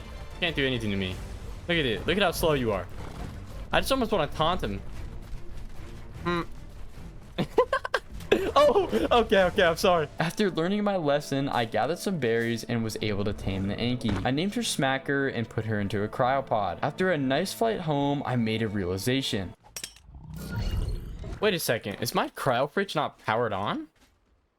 It's not. Wait, how did I just throw this guy out? Did they change cryopods back to normal? This is a huge discovery to find out that I could use cryopods wherever I went. I didn't know that cryopods could be used without a cryo fridge, unlike other Ark Ascended maps. I was overjoyed to find this out, and now I would be able to transport tames anywhere I wanted. To end this 2-day adventure, I crafted an Anki saddle for Smacker. On day 30, I wanted to again cross 2 saddle tames off the list. The first being the Sabre in the snow biome, and the second after that being a Pterodon. While the moth moth did its job being my only flyer, a pterodon would be a serious upgrade and would be way faster. Because of that, I wanted to tame a saber as quickly as possible so I would be able to tame a pterodon. I had enough tranks for the sabers, so I flew to the snow with Silky. Having a flyer made a huge difference when it came to getting around. I could easily fly over the snow mountains and didn't have to worry about the numerous dangerous creatures on the ground. Even with this huge advantage, I was having no luck finding a saber, and it took me a while before even finding a single one. When I finally found one, it had no pack members and was only level 25. Even though it was a trash level, I didn't care and I just wanted to get it out of the way so I could move on. I started tranking it and did my best to dodge its attacks. I ran the saber in circles and it missed most of its bites. Things were going well until I made a fatal mistake. Oh no! Oh, that's not good. That is really not. Oh, I'm dead. I'm dead. No, no, no, no, no. Let me move. Game.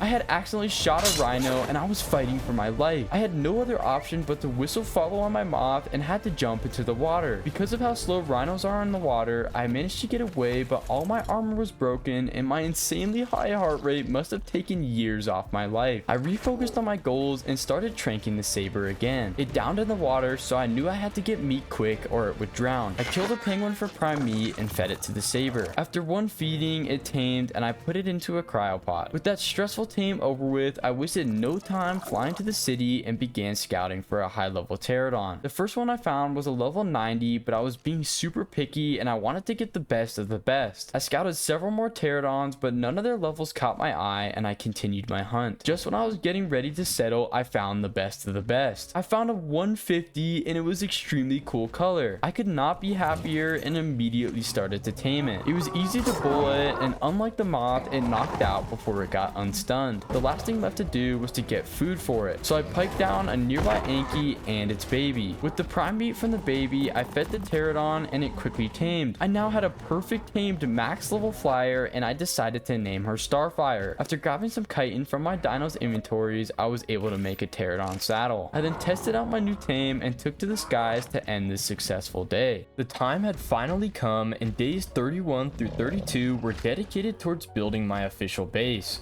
I had everything I needed to accomplish this, which included good gatherers for all the main resources and a flyer to scout base locations. I immediately got to work and used Starfire to look for a spot. It didn't take long before I found a spot that looked very promising.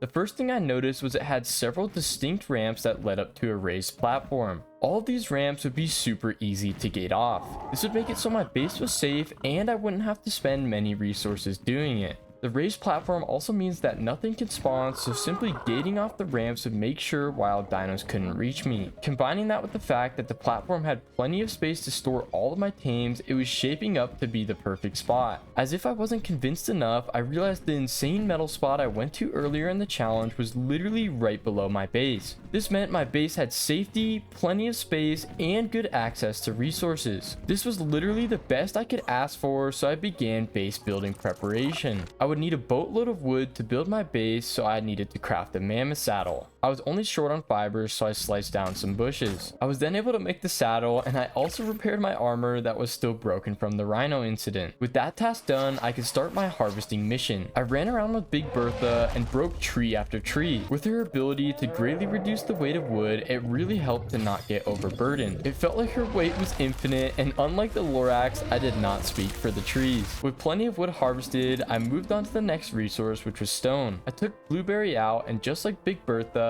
he has weight reduction. This meant I could harvest rock after rock and could carry far more than any other dino. The final resource I needed was thatch, so I took out Bucky. I was just about to cut down some more trees when another evil sloth struck. In seconds, my galley and my new moth were dead. Luckily, my tames were able to take it down, but I was fed up. Stupid Megatherium. Yeah, we gotta get out of here, bro. This area sucks.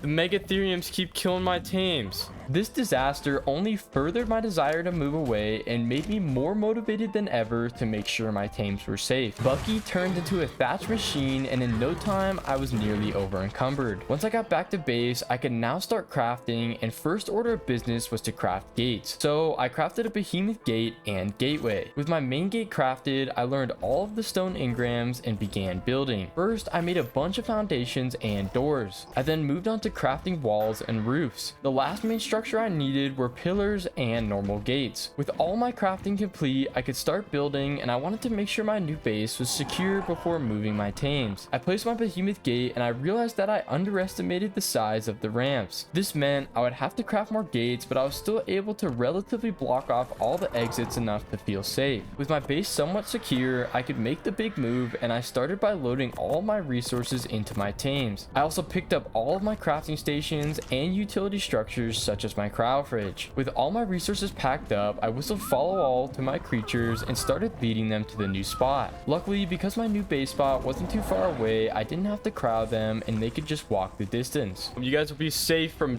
crazy giant sloths here. It wasn't long before everyone safely made it to their new home. My creatures and loot were safe, so it was time to build my main base. I started by laying down a huge layer of foundations on one of the metal bridges. I was limited on where I could place foundations, but I felt that with 2 floors, my house would be big enough. I then placed 3 separate doorways so I could easily get into my base from all sides. I then built the walls of my house and came up with an idea for a design. I placed ramps going down the front of the house that would eventually lead up to the second layer and would make it so I didn't have to build internal stairs. I also placed some decorative pillars in hopes of making my turd pile of a house look slightly better. With that finished, the last thing left to do was build the ceiling for the first and second floor. Once it was placed, my main house was complete and I added the wasteland skin. I mean, it looks like it was built in the wasteland, so it works great.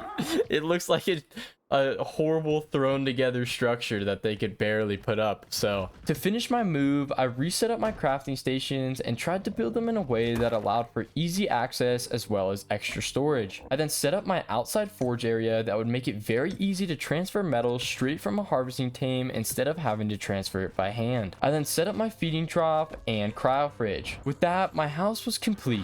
okay, I finished moving everything into the base. We got all of our crafting stations and everything. Got extras, resources chest, saddles chest, and fallen tames chest.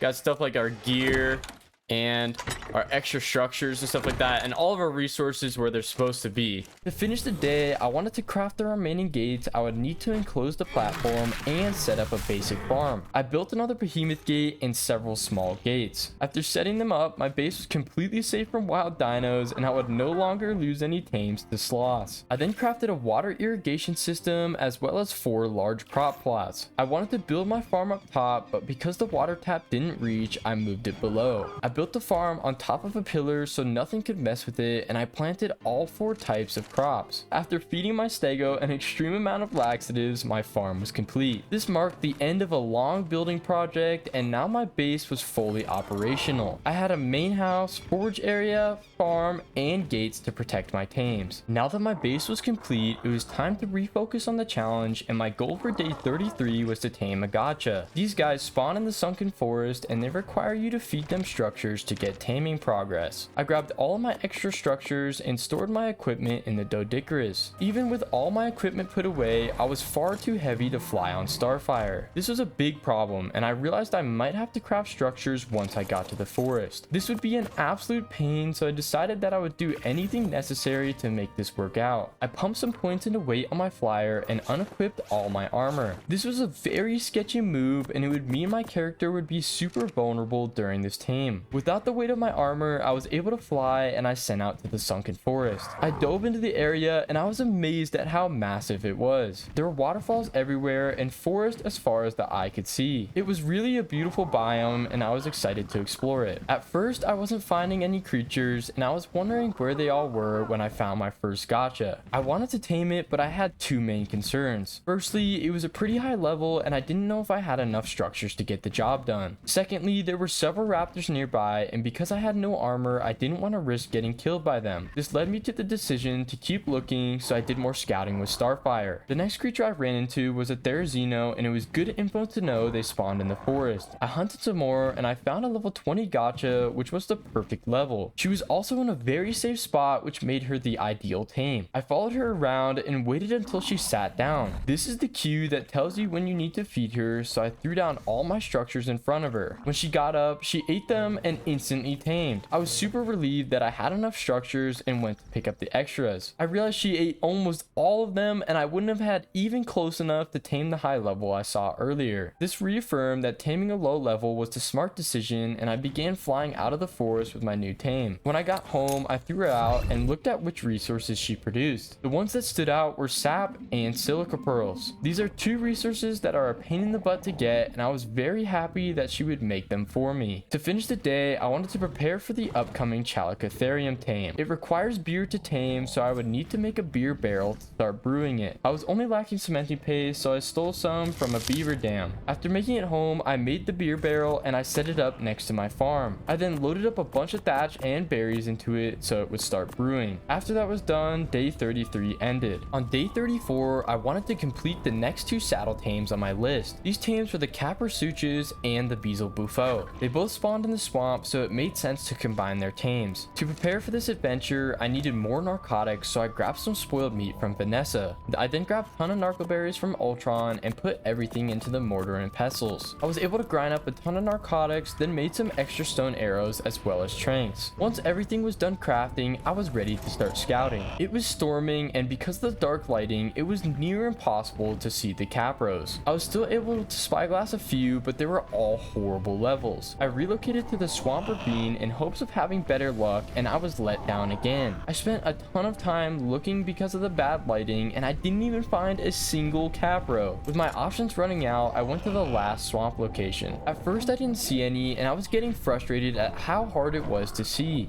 Man, it's so dark I can barely see anything. What the heck is up with this storm? It's lasting forever too. Finally, I found something of interest when I spotted a level 120 frog. I would have to tame a capro before I was able to tame it, but it was still a good find. Finally, my prayers were answered when I found one, and it was a level 140. I couldn't have asked for anything better, and I thought of a way to trank him without getting grabbed. I shot him through the mist, and I thought I would be safe on a high up ledge, but he quickly closed the gap. I realized I needed a different spot, so I landed on a nearby rock. As he ran towards me, I backed away and crouched.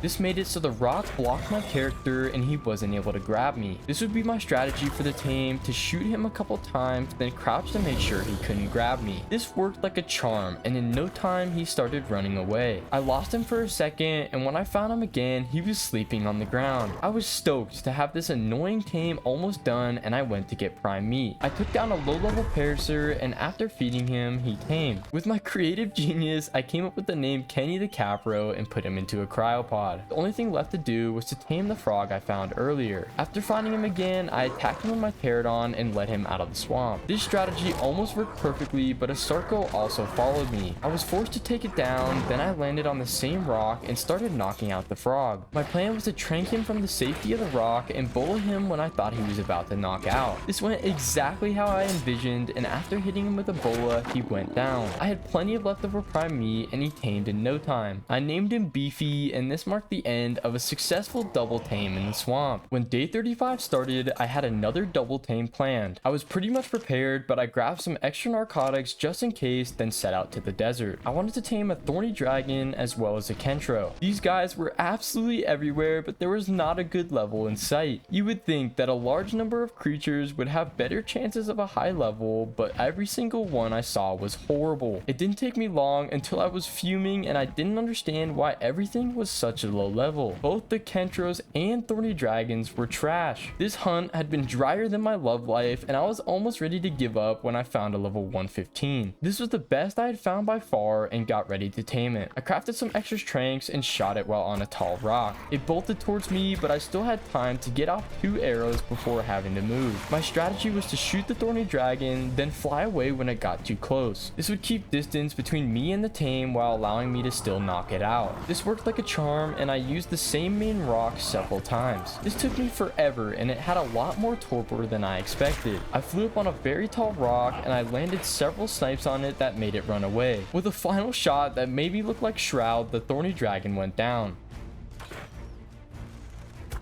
Oh, I hit him? How did I hit that snipe? That's crazy. Oh, he's down.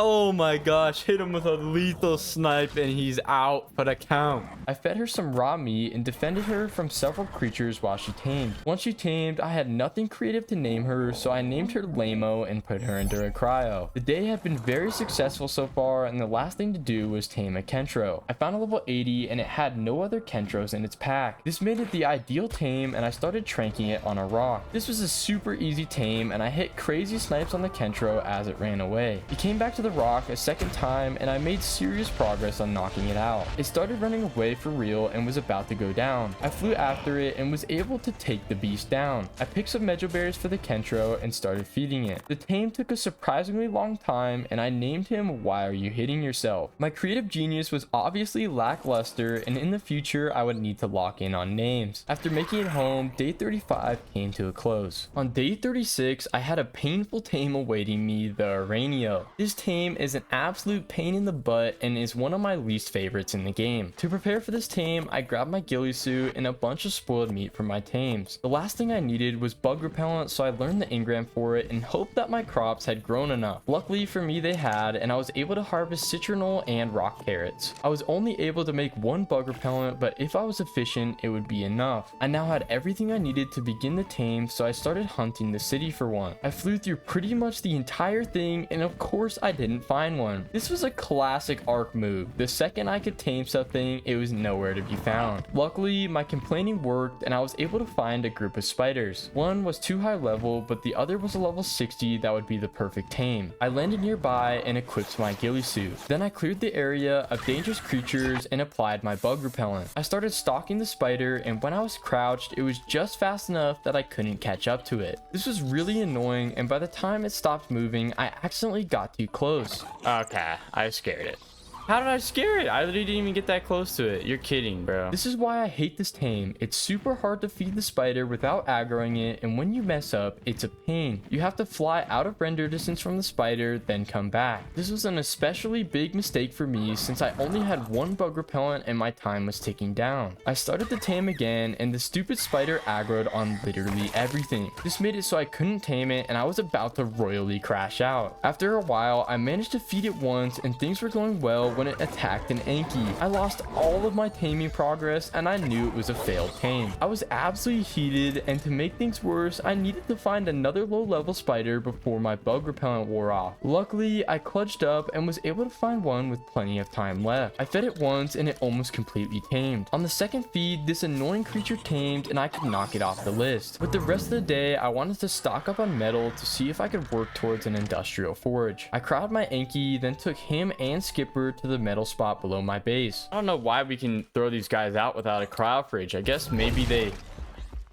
reverted it back to normal. I don't know. Tell me in the comments, guys. I harvested as much metal as possible, and I got nearly 400 from every rock I hit. This was genuinely ridiculous, and I knew I'd be able to farm enough for an industrial forge. Once my Anki was overweight, I loaded up Skipper with the metal and hopped my way back to base. I then loaded up the forges and went back down. I continued this process several times until I had all the metal I needed. To finish the day, I went on a huge wood run with Big Bertha and got all my forges lit. To begin day 37, I repaired my crossbows in preparation for the Parasaur tame. As I did this, I thought about the fact that I have had all primitive gear this whole time, and I wanted to get some upgrades in the near future. After refocusing, I grabbed some narcotics, made a ton more arrows, and crafted more tranks. Once this was done, I grabbed my Procoptodon and headed out to find a Parasaur. My plan was to find one using my Pterodon, and once I did, I would use my Kangaroo to easily knock it out. When I arrived at the swamp, the options for Parasaurs were very slim. There were only 2 of them, and they were lower levels than I had been hoping for. I knew they spawned in the wasteland, but before I went searching, I wanted to fly one final lap around the swamp. I didn't find any other Parasaurs, but I found a Baryonyx, which was one of my upcoming tames. When the day came to tame it, I wouldn't have to search for one, so I was pretty happy. I left the swamp and flew deep into the wasteland. I flew near the sulfur fields because that's where they have the best chance of spawning. I saw many Spinos, and I saw my fair share of corrupted Parasaurs. There were plenty copy of the corrupted version, but not a normal one in sight. I figured that only corrupted parasaurs could spawn in the wasteland and that normal ones couldn't. Because of this, I decided to cut my losses and tame one of the lower levels I saw earlier. After making it back to the swamp, I chucked out my Procoptodon and started tranking the parasaur. It was beyond slow and it was super easy to dodge it. I just ran circles around it, which made it easy to dodge and shoot. This continued for a while and the parasaur's high torpor surprised me. It started to run away and I chased it down. I was worried it was going to jump into the ravine, but it went down just in the nick of time. I harvested berries with Skipper and got my new tame. I named her Patricia the parasaur and headed home. With the time I had remaining for the day, I wanted to do some breeding. First, I bred up my Velons, then I bred my Stegos. The idea behind this was to use my bred Velons to help with the orbital supply drops in the future. This would allow me to get improved gear and loot. The reason I was breeding the Stegos is because in the future when I had to tame the Titans, I would need to use dinos to keep their aggro off of me. After collecting all of the eggs, I headed to my hatching spot. I put down all my eggs to hatch them and I had my fingers crossed the Velon baby would have the cool color. When I was born, I was ecstatic to see it did and it had the good stats. I named him Blue Beetle and I would try to imprint on him later. The Stego babies hatched and both of them had the good health stat that I needed. Overall, this was a very lucky breeding session and I headed home. I waited until Blue Beetle wanted imprinting and he asked for a Mejoberry. This was something I could actually fulfill and I got 100% imprinting. From now on, he would be my main Velon and I was over the moon. To end day 37, I imprinted on the highest level Stego. To start day 38, I named my new Stego Titan and he would be the leader of my Stegos in the battle against the Titans. To get back to business, I started gathering everything I needed for the Chalicotherium tame. This tame requires beer, so I checked on my beer barrel to see how much it made. I found out it had only made 2, which was very concerning and I didn't know if I had enough. Either way, I wanted to try, so I went into my house and made 2 extra water jars. I then grabbed my ghillie suit and set off on Starfire. I flew back to my beer barrel and I was able to collect the 2 beer. After that was done, I headed straight to the snow biome and it wasn't long before I encountered some Chalicos. One of them was even a level 125, which would have been perfect, but I didn't know if I had enough beer to get the job done. So I kept looking around to see if I could find a different one. This search paid off more than I could have imagined. I saw my first Manigarmer and several snow owls. These were both tames I had yet to find and it was great to know where in the snow globe they spawned. After a short search, I found a level 40 Chalico and decided to tame it. I snuck up on it and it tamed in 1 beer. I was super happy to have this tame done and I realized I possibly could have tamed a higher level after all. This was unfortunate, but at the end of the day, I wasn't too upset. I decided with the remaining time I had during the day to tame a penguin. I had wanted one of these chunkers for a while now, so I flew to the lake. I found a group of them and knocked out a level 30. After he was done, something came over me and I snapped. What are you looking at, fool? You what? You see what I'm about to do? I massacred the poor penguin's kid and fed it to him. I don't know why I let the evil intrusive thoughts control me, but I couldn't help myself. The penguin tamed and a mammoth distracted me by glitching out hardcore. Okay, this mammoth is literally humping me and humping Starfire. What the heck are you doing, man? After that odd encounter, I named the penguin Thick and put him into a cryopod. To celebrate my successful tames, I drank the remaining beer and day 38 ended. The next saddle tame on my list was the gas bag and day 39 was dedicated to taming one. I had a lot of prep work to do for this tame and most importantly, I needed to build a trap. So I took out Blueberry to gather the stone I needed for gates. My plan was to get the gas bag stuck in a bear trap, then build stone gates around it. The final resource I needed was thatch, so I took Bucky out on a quick run. Once I got back to base, I used the resources I just harvested and wood left over in Big Bertha to craft all the gates I needed. I made 4 gateways and 2 regular gates, which was all that I needed for the actual trap. Next, I needed to craft bear traps, so I learned the engram for it and I was immediately able to craft some. Finally, I crafted some more trank arrows, then I was ready to tame. I went to the wasteland and started hunting for gas bags. They were absolutely everywhere, but again, it seemed like they were all horrible levels. At the very least, they were super common, so it was easy to find them. After scouting several groups of gas bags, I found a 130 and started preparing to tame it. The way the gas bag works is if you attack it once, it will be aggressive towards you, but the second you attack it more, it will run away. They are extremely fast, and because of this, I would have to trap it if I wanted any hope of taming it. To prepare, I killed a nearby Stego, then readjusted my trap. I was hopeful I'd be able to lead the gas bag into the bear trap, then quickly place the gates to lock him him into one spot. I shot him once, then led him towards the bear trap. He got stuck, but I took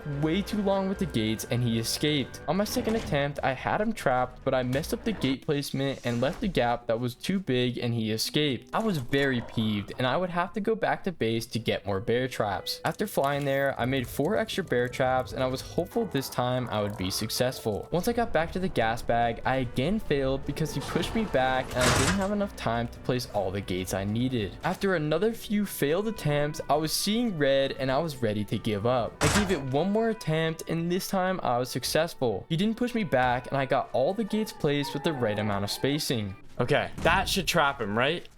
Please tell me, for Pete's sake, that should trap him. I finally had him trapped and now the hard part of the tame was over. Now I just needed to trank him and hope I brought enough arrows. As I tranked him, I kept waiting for him to knock out, but his torpor was insanely high. As I dropped into single digit arrows, I realized I was going to run out. As I ran out, I quickly harvested fiber, flint, and thatch so I could craft more. I made a bunch more arrows and as I was walking towards the trap, disaster struck. My trap literally exploded before my eyes and he was set free. How did he break out of my trap? What the? Are you kidding me? What? Gas bags can break stone? To this day, I don't know how he escaped, but I was so mad I was about to break my monitor. My only choice was to chase him down and hope he was almost asleep so I could knock him out. I shot him when I could and ran after him while on the back of my pterodon. Come on. Oh, there we go. He's down. Oh, thank you. This nightmare of a tame was nearly over and I managed to clutch it up by getting him knocked out. If I wasn't able to chase him down, I would have had to totally restart the tame. Thankfully for my monitor, this didn't happen. After the gas bag tamed, I named him Jabba and flew home. On my way home, I found a level 100 Quetzal that would hopefully still be there when the time came to tame one. To finish the day, I crafted a gas bag saddle and took Jabba for a quick test flight. On days 40 through 41, I wanted to tame a breeding pair of dire bears. Unfortunately, since my gates had just been broken, I would have to craft more to trap the bears. I was able to make 2 gates, but I needed another stone run before I was able to make the full 4 that I needed. I quickly ran out on blueberry and got all the stone I needed. After that was done, I made the last 2 gates and focused on the other prep work I needed to do. The main thing I was out of was tranks, so I made some normal arrows, and while they were crafting, I made more bear traps. Before I was ready to go, I wanted to get some more narcotics grinding so I wouldn't be completely out after the tame. I collected a bunch of spoiled meat from my base and split some meat stacks to make more. I then collected some narco berries, which allowed me to grind everything into narcotics. With that done, I was ready to hunt for some high level bears. I had seen a bunch of dire bears in the wasteland, so that's the first spot I went to check. I found a low level bear, then a level 115. This was not a bad tame in the slightest, but I wanted something even better. This is because I was planning on using my dire bears to help me fight the orbital supply drops. If I wanted them to be able to survive, they needed to be very strong. My next destination was the snow biome and I was hopeful I would be able to find a high enough level bear. It didn't take long until my prayers were answered and I found a level 140. I started the tame by clearing the area to make sure it didn't get distracted. I then set up my trap and I used the same one I did for the gas bag. The only difference was this time I placed all the gates and a bear trap in the middle. My strategy would be to lead the bear into the gates instead of building the gates after the trap went off. This was a better idea in theory, but I would soon realize the buggy AI would make this very frustrating. I tried several times to lead the bear and it would not cooperate under any circumstances. It would lose aggro the moment I flew too far into the structures and would turn away at the last second. This got very frustrating, and to add insult to injury, each attempt I did, my pterodon got even more hurt. Eventually, I was too low to safely continue, so I harvested the rhino I killed earlier and force-fed Starfire. I tried several times to trap it and I quickly found myself crashing out. No, it just will not go into this trap. Come on. This game is stupid, bro. After another round of force feeding, I came up with a new strategy. As I led the bear into the trap, I hovered by the entrance and let it bite me. This slowly inched my bird farther into the trap, and it also caused the bear to move inside. Eventually, she was too far to turn back and set off the bear trap. I finally had her trapped and could begin tranking her. As I was putting arrows into her, I realized that in the future, if I continued to use this gate style of trap, I would have to let creatures bite me as they walked in or they would avoid the trap. After a long wrong time, she went down and I fed her some prime meat. She tamed, and honestly, she didn't have the best stats, but I couldn't really complain. For the rest of the day, I wanted to tame a low-level male bear so I'd be able to breed them. Even if the male bear didn't add any better stats to the baby, it would still allow me to get the imprinting buff. So when I saw a level 10 bear, I didn't care and just started knocking him out. I didn't bother setting up the trap and used a high cliff to avoid him. I pumped trank after trank into him, and before long he started running. I chased him down, and this chase turned into absolute chaos. A snow owl started attacking me, and combining that with his sporadic movements, it was hard to finish the job. Eventually I was able to knock him out and I took down the owl. I then fed him, and it didn't take long for him to tame. I now had a breeding pair of dire bears, and I was eager to get home. After making it back to base, I threw out both of my bears and bred them. After waiting for the gestation, the baby pooped out and it came out as a low level. I thought it would have bad stats, but surprisingly it had the best health and melee possible. These were the only stats I cared about, and I named my new bear the Mountain. Once he was grown, he would be a beast and would help me take down a supply drop. I waited until he wanted imprinting and he asked to cuddle. I got 100% imprinting and ended the day with a new strong tame. When the sun rose on day 42, it was time to tame a mantis. This is one of the hardest passive tames in the game, and I was not looking forward to it. To prepare for this tame, I needed to farm rhino horns and craft bug repellent. I flew down to my farm, and this time I had plenty of crops to craft as much bug repellent as I wanted. After grabbing them, I decided to craft the preserving bin to store the extra crops I didn't use. I had everything I needed to make it in the base, so I crafted it as well as 4 bug repellent. I then placed down the preserving bin, and I was happy to finally have a way to keep my consumables fresh. After grabbing the finished bug repellent, I switched out my flak armor for a ghillie suit and flew to the snow biome. I needed to hunt down several rhinos and harvest their horns. This is the required taming food of the mantis, and I wanted to make sure I had plenty. Even though the rhinos do a ton of damage, I was able to easily outmaneuver them. This made it a breeze to take them down while taking minimal damage. I had killed several rhinos when I spotted a very rare creature. I had found a high level tech rex which has a very low spawn rate but can spawn above the max level of 150. The one I found was only a level 132, but if I found one above the level cap, it could be a really good breeding partner. I was hyped to make this find, and I continued my mission of getting horns. After collecting one final horn, I had 6 of them, which I hoped would be enough for my taming needs. Now it was time to fly to the desert cave, which was the only spot that mantis spawn. Once I made it inside the dome, I poked my head inside the cave and saw a ridiculous amount of Arthroplurus. There would be no way for me to sneak through all of them, and Starfire was way too weak to take them down. Because of this, I flew home and saddled up Blue Beetle. He would help me to take down all the hostiles in the cave and allow me to find a mantis. Once I got to the cave, I threw him out and started melting the Arthros. They were super slow and would die far before reaching me, but because of the sheer amount of them, I started getting overwhelmed. I had to back up, and because of that, all the Arthros started hunting Starfire. I don't know why they only targeted her, but before long, she was very hurt. I managed to kill all the Arthros in the nick of time to save her, and after checking her HP, she was millimeters from death. I parked her in a safe spot and ran into the now cleared cave. After walking around the first bend, I saw a mantis. It was now go time, so I equipped my ghillie and put on bug repellent. I crept towards the highest level mantis and walked right up to his butt. I got as close as I could, and I didn't see a single feeding prompt. I was forced to run out of the cave, and I almost messed up big time. I used a whistle command that affected Starfire, and she flew off her safe perch. I whistled follow on her and ran away to safety. It truly could not have been closer, and I kicked myself for almost letting her die. I went back into the cave and retried the tame. I don't know. I'm not seeing an option to tame him at all. For some reason, there was no option to feed it, and I was losing hope. Yeah, I can't. There's no option. I don't know if these guys are even tameable. I'm gonna be so honest. The mantis were bugged out and were not tameable. This felt like a gut punch for me, and I realized I was going to have to skip this tame. This is because mantis only spawn in the desert cave, and for some reason they were untamable. I tried my best to tame one, but it was literally impossible, and I wasn't going to hold myself back because of a glitch. I left the desert dome with my head down, and I would have to rebound on the next tame. On day 43, I needed to tame a Carno, and I wanted to craft the gene scanner. This item is very helpful when it comes to hunting dinos, and after looking at the recipe, I was only short on 2 resources. I needed polymer and black pearls, which meant it was time to kill corrupt creatures. I flew to the wasteland and threw out blue beetle. I then started mowing down a corrupt rex, which has a higher chance to drop pearls than any other creature. After it was dead, I looted it and got 3 black pearls off the bat, which was a great start. I then killed a bunch more corrupt creatures and harvested their corrupt nodes, which can be used as a substitute for polymer. I then continued my hunt for black pearls and got into a very intense fight. Okay, we got some pearls. We got some pearls. Uh-oh. I need to run. I'm in danger.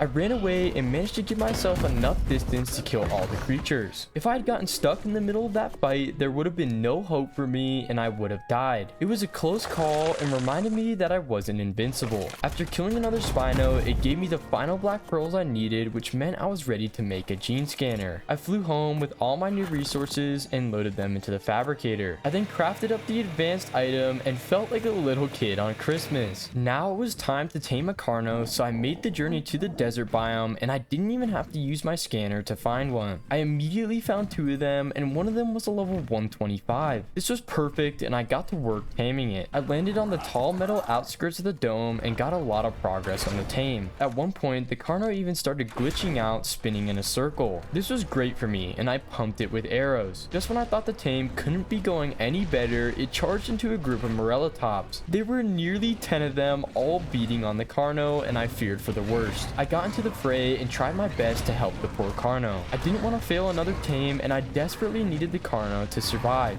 He's still alive. This Carno's a fighter. This Carno's a real fighter. The Carno somehow survived and took down every last Morellatops. I was honestly impressed, and I was not expecting it to survive that mess in the slightest. I continued to trank it and it started running away. With the final snipe, I sealed the deal and knocked out the Carno. I fed her some prime meat and she tamed. I decided to name this beast of a fighter Hella, and I officially rebounded from the previous failed day. The next saddle tame was the Baryonyx, and on day 44 my goal was to tame one. Just recently, during the Parasaur tame, I had seen one in the center swamp, so I knew exactly where I was going. I flew there on Starfire and decided to test out my new gene scanner. I knew exactly where the berry was, but it was still cool to see it in action. Wow, what a difficult search for the guy we saw earlier.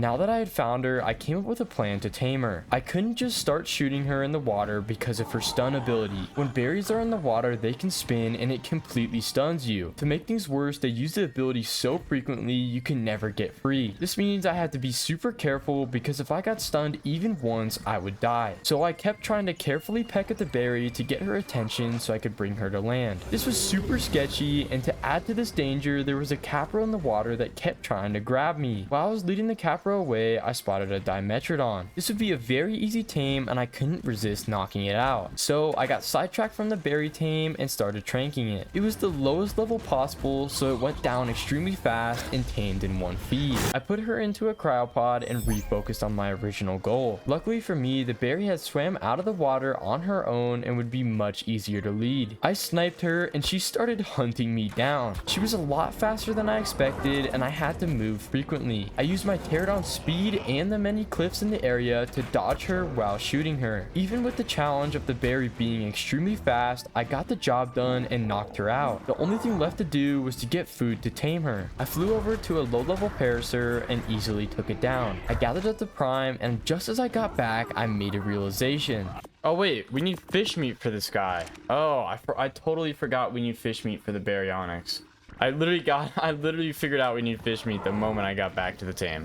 Like a noob, I forgot I needed fish meat, so I started searching the water for some. I carefully landed in the swamp and poked my head into the water for a second. As expected, I was immediately attacked, and in a panic, I ran back to my flyer. The swamp was far too dangerous to gather fish, so I flew to a different lake and I was able to get some. The berry had been starving the entire time I was hunting for meat, so she tamed up in no time, and I progressed to the next saddle tame. With the remainder of the day, I wanted to make a Direverse saddle and test out the mountain. He would be an essential part to me completing an orbital supply drop, so he needed to be a high level. I learned the engram and I figured out I was only short on hide. I got into a long fight with a group of stegos and I took them all down. After harvesting them, I had plenty of hide and I was able to make the saddle. I charged out of my base on the mountain and started taking down every creature I could see. He was an absolute beast and ripped through creatures like they were paper napkins. I was really happy with his strength and I got a good amount of levels on him to end the day. On day 45, it was time to tame one of my favorite creatures, the Thylacoleo. To prepare for this tame, I grabbed narcotics from the pestles and I went to the smithy to repair my crossbows. I was missing fiber and metal, so I sliced some fiber with my sickle, then grabbed metal from the forges. I then repaired my crossbow, crafted arrows, and converted those arrows into tranks. The final thing left to do was to grab my trap, and I was going to reuse the gates with bear trap combo. I didn't know where the Thylas spawned, but with my trusty gene scanner, I was confident that I could find one. Once I was in the wasteland, I activated the scanner and it immediately locked on. I followed the arrows and before long, I found a Thyla. Unfortunately, it was a horrible level, so I moved on and hunted for another one. It wasn't long before the scanner locked on again, and I was extremely grateful I had crafted it so early in the challenge. It would make my life significantly easier when it came to finding creatures, and it would make it easier to find high level ones. While I was following the arrows, I ran into a very cool creature. I had found my first Dreadnoughtus, which would be the last real tame of the 100 days before the Titans. It would be a long time before I'd be able to tame this guy, but I was stoked to see it for the first time. I found my second Thyla, which was a level 85, and I got distracted when a Dread Stallion caught my eye. This was an extremely cool tame that doesn't require a saddle, and I wanted one. To start the taming process, you first have to kill one, so I got stamina and tried to take it down. It was extremely fast and was hitting me with all sorts of abilities. This thing made my pterodon look like a slug moving on the ground and flew literal circles around me. I was making progress towards killing it though, and it bolted away. There was no way I was catching it, and I realized that this tame was way above my pay grade. I refocused on the Thyla tame, but in the future, I wanted a Dread Stallion bad. The level 85 Thyla was lower level than I wanted, so I hunted for a better one. After a long search, I found a pair of Thylas, and one was a trash level, but the other was a level 115. This was good enough for me, so I landed and set up my trap. I used the exact same design that I did with the Dire Bear and placed a trap in the middle of two open gates. I finished the trap in just the nick of time and the Thylas jumped me. I hopped on my bird and tried to lead it inside, but it juked me. I've messed up my first two attempts, but I knew what I had to do. I led it towards the trap for a third time and started to hover inside. Okay, the 115's trapped. Oh, I don't want to jump off of my tame. Thank you, game.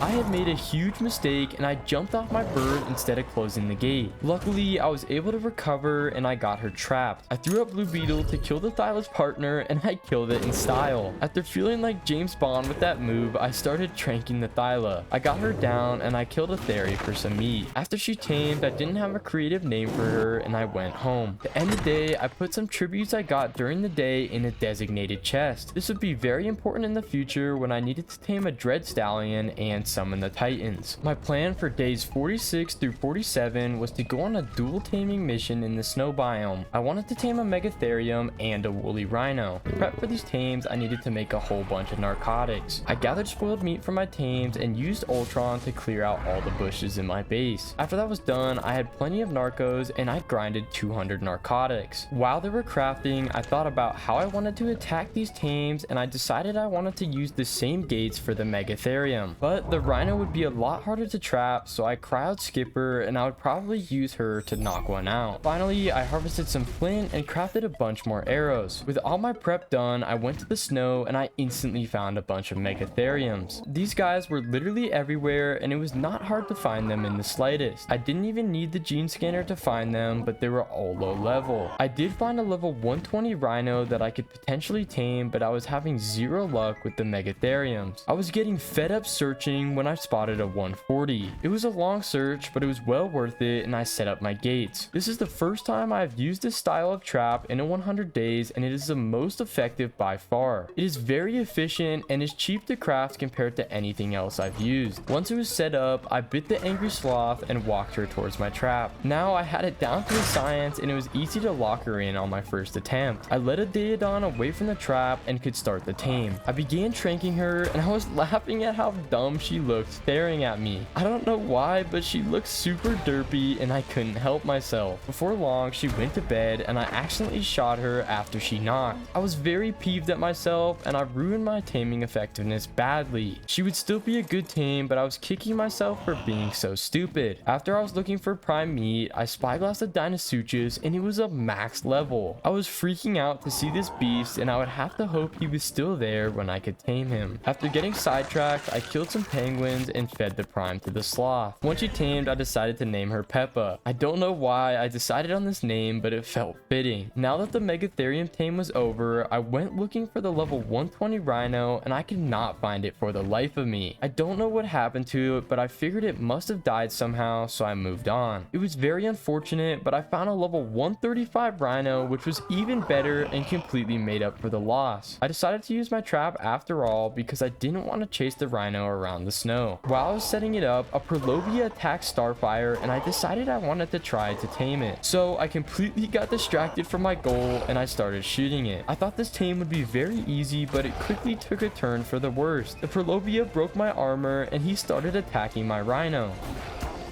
Oh, I accidentally shot my rhino too. That's great. So I'm really fumbling the bag. All my armor is breaking. My gates are crooked and the rhino's angry at me. Cappy, what have you gotten yourself into, you absolute idiot?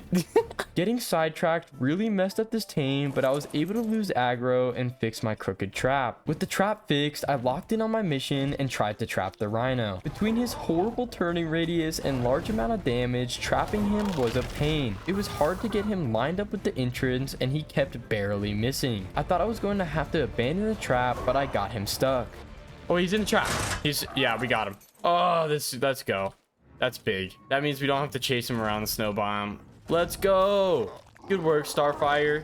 You took a beating to get it done, but you got the job done. Now that the rhino was trapped, the hard part was over and it was easy to trank him. This time, I made sure to be careful and I didn't shoot him an extra time when he went down. I picked some Mejo berries for him and got my new buddy tamed. I named him Bus since he hit me like one and I went home. After throwing out my new tamed, I repaired my shredded armor and the day ended. On day 48, I wanted to try and tame an Arthropleura. This is another tame in the desert cave and I was hopeful that this time I'd be able to do it unlike the mantis. To prepare, I grabbed my ghillie suit along with everything I needed to repair it. I wanted to make sure it was fully repaired because if it wasn't, a single spit from an Arthro would completely break it. After that was done, I grabbed some spoiled meat and flew to the desert cave. Once I got there, I made sure to park my Terra far away and charge into the cave. When I was in the cave earlier, the creatures were untamable and I was really hoping this would not be the case with the Arthros. I applied my bug repellent and walked into the cave. The Arthros were in a big cluster and I made sure to spyglass them. I wanted to make sure they were normal levels and weren't above the max, which would indicate they weren't tameable. They were all normal, so I snuck to the back one, which would be the easiest to tame. The feeding prompt is right about in the middle of their bodies, slightly towards their head. I crept towards that spot and what do you know, they weren't tameable. Those guys are angry. Okay, and my whole ghillie suit's broken. That is great. That is fantastic. I was extremely peeved and I didn't know why I couldn't tame them. To make things worse, because my ghillie suit was fully broken, I couldn't even try again. I wanted to break something and I didn't know what I was doing wrong. For the time being, I decided to give up on this tame and cut my losses. I was super disappointed in myself failing another tame, but in the future, I would figure out a way to tame one. With the rest of the day, I wanted to do some prep work for the orbital supply drop. I would need a ton of Dinosaurs, so I started breeding them and I bred my dire bears. I collected the Velo egg and while my dire bear was gestating, I bred my Stegos. When the baby bear was born, he had all the good stats and to keep the theme, I named him the Hound. I waited until he wanted care and I was able to cuddle him. Now he was fully imprinted and would be a very strong asset. With the bear done, it was time to hatch all my other creatures, so I learned the engram for an air conditioner and collected resources around base. I was able to make 2 of them and I was hopeful it would be enough to hatch my eggs. Luckily it was, and my eggs started incubating. When the Velonosaur hatched, it had the good stats and would be added to the army. When the Stegos hatched, they both had the good stats, and I was stoked to be having such good breeding luck. I then imprinted on the Velonosaur as well as both of my new Stegos. To finish the day, I wanted to get all my Velons saddled up so they would have armor for the supply drop. I just needed chitin and hide, so I used it as an excuse to level up the mountain. I took down a bunch of tames for hide, and I killed scorpions in the wasteland for chitin. With that task complete, I was able to make 3 more saddles. To end the day, I gathered my 3 best Velonosaurs and named the 2 new babies. I named them Pokey and Jabby, which completed my new pack of Velons. When the sun rose on day 49, I wanted to knock the Tapejara saddle tame off the list and do the final preparations needed for the orbital supply drop. I had basically no prep to do for this tame, so I grabbed rare flowers and set out. Tapejaras are super common on Extinction, but I still use my gene scanner to find them. The first one I found was a level 90, which wasn't horrible by any means. I decided to keep scouting though, and the amount of them in the sky was ridiculous. They were everywhere, and it was hard to keep track of the ones I spyglassed. Eventually, I found a Tapejara closer to the floor of the city, and it was a level 125. I got to work on the tame and ate some rare flowers. This makes it so the Tapejara aggroes onto me instead of running away. It gave me enough time to land a bull on him and start knocking him out. Normally, the con of using this method is other creatures get in the way, but nothing else attacked. This was perfect, and I got the Tapejara down. I took out a nearby Bronto by biting its neck so it couldn't hit me, and I fed the prime to the Tappy. Once he tamed, I named him Clarence and went back to base. To finish preparations for an OSD, I wanted to craft another Dire Bear saddle for the Hound and level him up. This time I was short on hide and pace, so I flew to the far side of the city to steal beaver dams. They were not hard to find, and I angered the beaver swarm by stealing everything inside. Yeah, that's a ton of paste.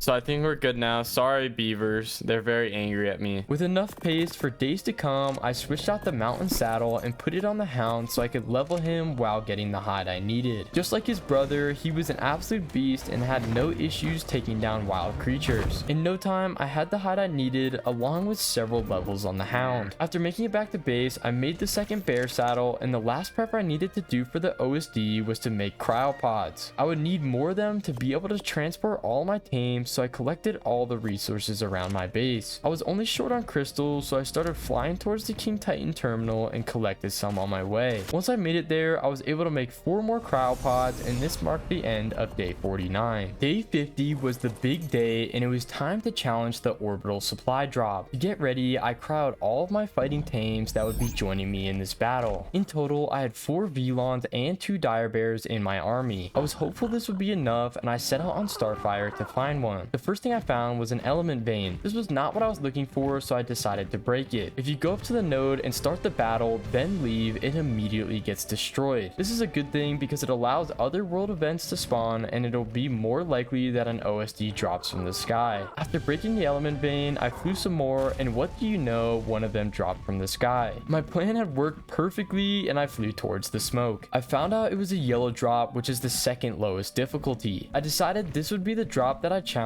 and I flew into the city to throw out my tames. It was super annoying having to wait for the crowd timers to end, but eventually I got all of my tames out. Now that they were all thrown out, I whistled follow all and jumped off. Everyone followed me into the wasteland, and I felt like I could take down anything. I tested out my army on dinos in the area, and just like my school report card, they were shredded. I was very proud of my dino army that I built, and I felt like I was ready for anything. I eventually made it to the drop and prepared for the chaos. The way these drops work is waves of creatures charge at you and try to destroy the drop. If you protect the drop for all 5 waves, you get a ton of good loot that's above primitive. To survive all 5 waves, I had a plan. I set up my 4 Velons and put them on turret mode. This would make it so they shot anything that got close, which would hopefully protect the drop. The second part of the plan was to use my bears to protect the Velons if they got overwhelmed. With the plan in motion, I got to work taking down corrupt creatures. The first wave was an absolute breeze, and only low tier creatures spawned. I ran circles around the bubble and killed all the corrupt raptors and corrupt dilos. I was really not feeling threatened at all, and I kept thinking to myself that this was going to be easy. As I completed the first round, the game rewarded me by making sure I'd need hearing aids later in life.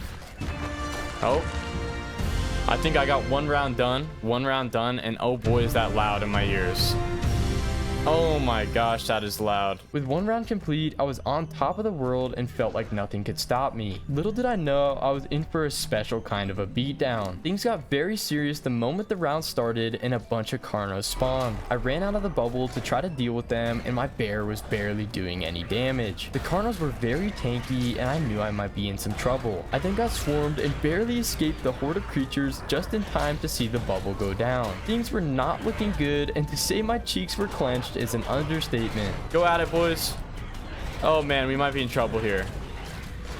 Things are not dying very quick and my bear's about to die. We are not ready for this. Most definitely not ready for this.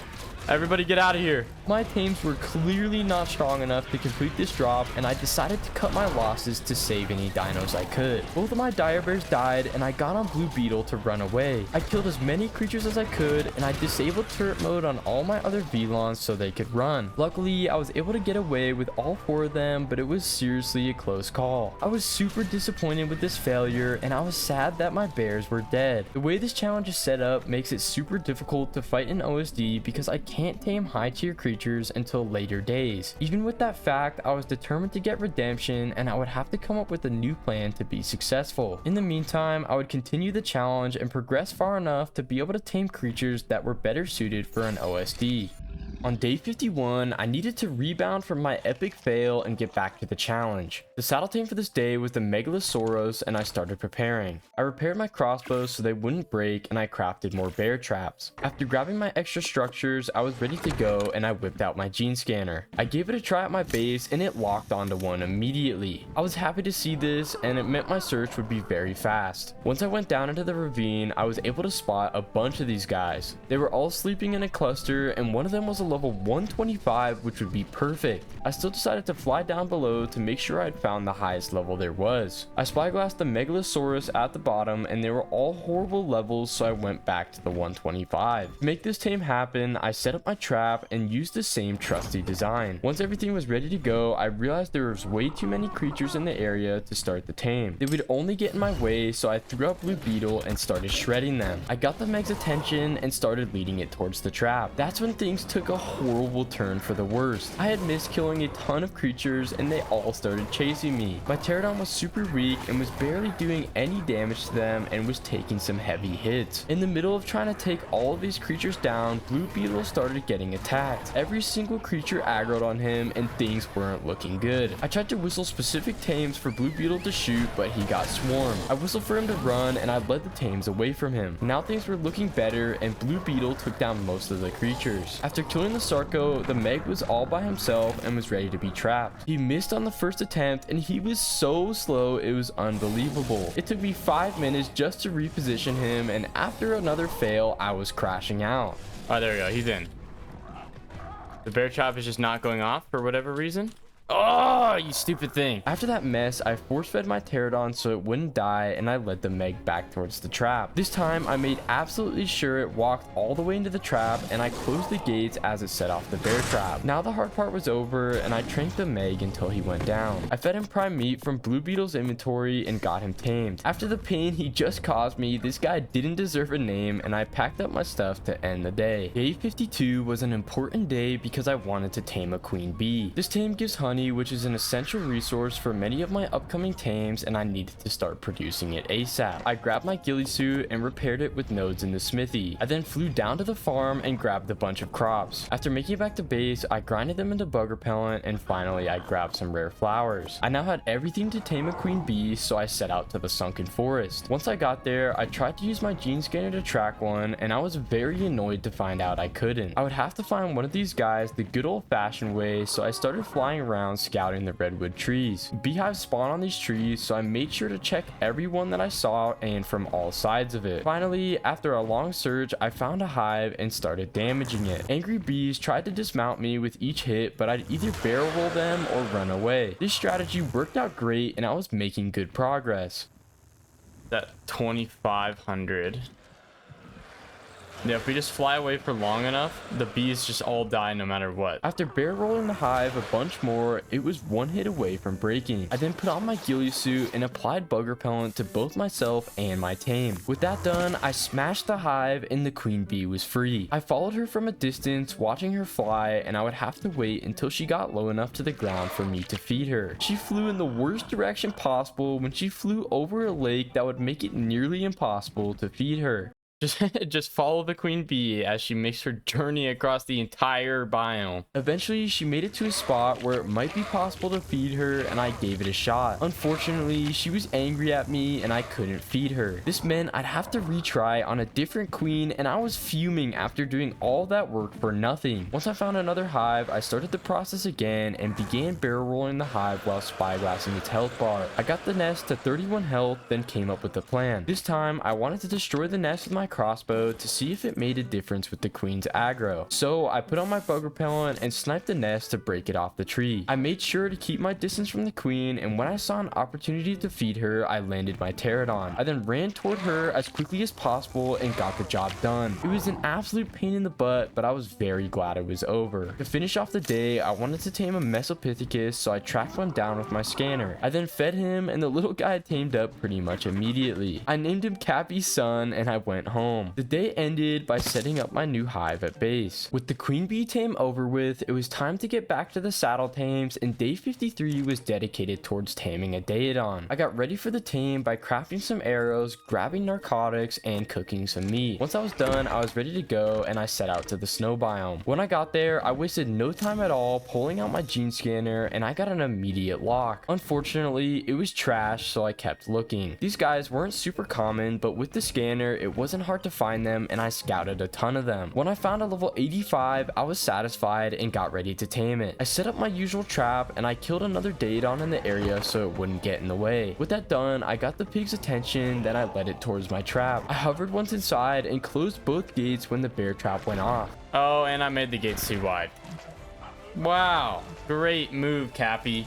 Really great move, making the gates useless to what you're trying to do. With that stupid move, I was set back and I had to pick up my gates. You would think that after using the same trap for nearly every tame, I would have had it figured out by now, but I was playing like a noob. After resetting up the trap, my attempts to trap it were going horribly. To add insult to injury, a Megatherium decided to ruin my day and it killed the Daedon before I could save it. I was seething at this point and I was upset that my stupid mistake lost me the tame. After finding a level 80, I set up my trap for a third time, then helped it kill a mammoth that I was fighting. I then meticulously led it towards my trap and got it locked in on the very first attempt. I took a sigh of relief and started knocking it out. Once it was knocked out, I needed to harvest a boatload of prime, so I killed a baby mammoth. This gave me plenty and I was able to get her tamed. I named her Nurse Joy, and after making it home, I threw her out. To end the day, I realized my gacha had finally produced crystals and I opened them, which gave me a ton of tree sap. This would be beyond useful for crafting sweet veggie cakes,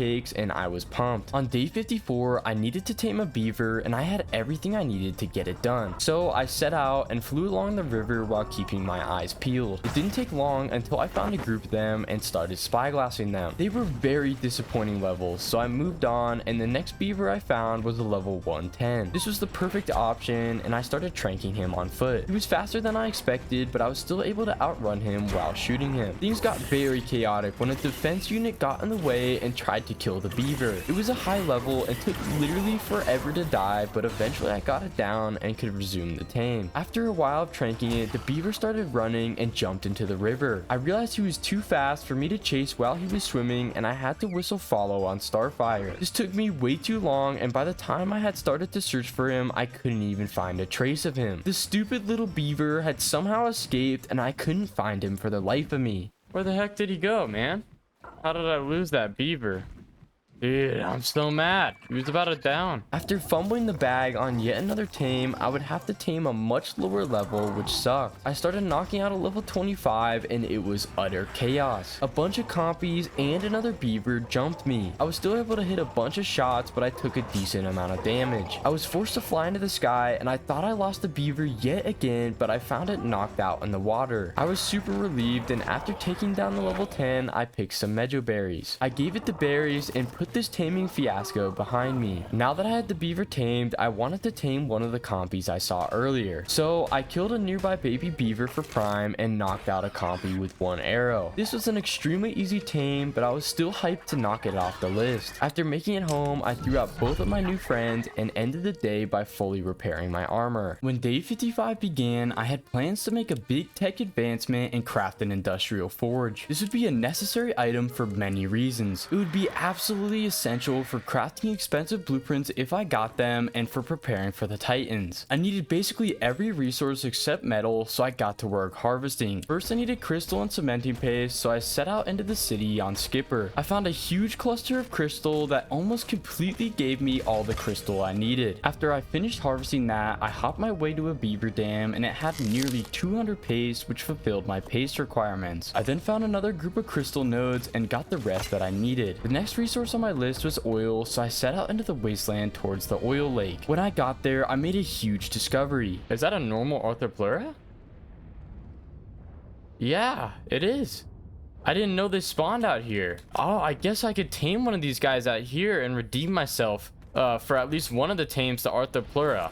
This was big news, and it shot up to the top of my list of things to do so I could redeem myself. I still wouldn't be able to tame a mantis, but I was hyped that I wouldn't fail both tames. I finished harvesting all the oil I needed and went back to my base. I unloaded all of my resources and put them into the fabricator. This included all of my metal that had been smelting for nearly 20 days. It was a pain to transfer it all, but once it was in there, I was only short on polymer. The easiest way to get the large amount I needed would be to club penguins, so I built a couple and headed to the snow biome. I then started massacring penguin after penguin to the point where I'm not sure if their population will ever recover. I don't know what it is about killing penguins in this game, but it turns me into a monster. After taking out my rage on the penguins, I harvested them and got all the polymer I needed. Once I made it back to base, I turned on the fabricator and crafted the massive forge. This took most, if not all, of my resources, but I got the job done. I then picked up all of my stone forges and placed it down. I decided that since the forge requires a generator, I would move my breeding area to the forge. I like this setup a lot better, and it allowed me to keep all of my utility structures in one spot. With the main task done, I still had time left in the day, and I was ready to redeem myself for the failed Arthro tame. So I grabbed my ghillie suit as well as spoiled meat and set back out to the oil lake. I found a level 5 Arthropleura which would tame in one feeding and would have a very small chance of going horribly. This was the perfect tame, so I put on my bug repellent and started stalking the centipede. The original level 5 got into a fight with some Spinos, so I had to abandon it, but there was a different level 5 close by that I could tame. I stalked it, and I was getting super annoyed when it wouldn't stop moving because I couldn't catch up. I had to crouch so it wouldn't see me, but crouching made me so slow it was always out of reach. Eventually it stopped, and I got a single feeding off to tame it. I now finally redeemed myself for failing this tame earlier, and I put it into a cryopod to end the day. I began days 56 through 57 by coming up with a plan of attack so I could complete OSDs in the future. Normally in these 100 days, as I progressed through the saddle tames, I tamed creatures without saddles in between the main tames. But because Extinction had been kicking my butt so badly, I realized I was going to have to rush this process. My plan was to rush through the saddle tames so I could progress and tame a Therizinosaurus. This is the first creature I can tame that would be capable of surviving a yellow OSD, and if I wanted any hope of breeding enough of them before it was too late, I needed to get one soon. That's why I decided to rush this process, and in the next couple of days, I would only be taming saddle tames. With that in mind, I set my sight on the next tame, which happened to be the snow owl. To prepare, I needed arrows, so I harvested a bunch of flint and thatch, which allowed me to craft plenty. I then grabbed my trap and set out on Starfire to find a breeding pair of owls. I started scouting, and the first two I found were a level 55, then a level 110. A level 110 wasn't bad by any means, but since an owl was probably going to be my new main flyer, I wanted it to be the best of the best. I kept scouting with no luck and spotted several more low-level owls. I was about to give up and tame the level 110 when I got extremely lucky. I found a level 145 and got ready to tame it. Unlike other dinos I have tamed with my trap, the owl can't get stuck in the bear trap because it could fly. So I needed to think of a new method to trap it, and I came up with an idea. My plan was to build my gates and leave a gap in one of the gates that just barely allowed my pterodon to fly through it. The owl would hopefully be too big to fit through this gap and I could fly out of the trap, then close the door. After getting this completely set up, I got the owl's aggro and led him towards the trap. I got him to fly straight inside on the very first attempt, but my strategy was an absolute fail and he was small enough to fit through the gap. I quickly got the owl to de-aggro from me and I fixed my gate to not have any gaps. I then healed up my pterodon and got ready for a tough trapping process. My new plan was to fly in and once I was inside, quickly do a 180, then close the trap on my way out. I was expecting this to take a long time, but on my first attempt, I got it.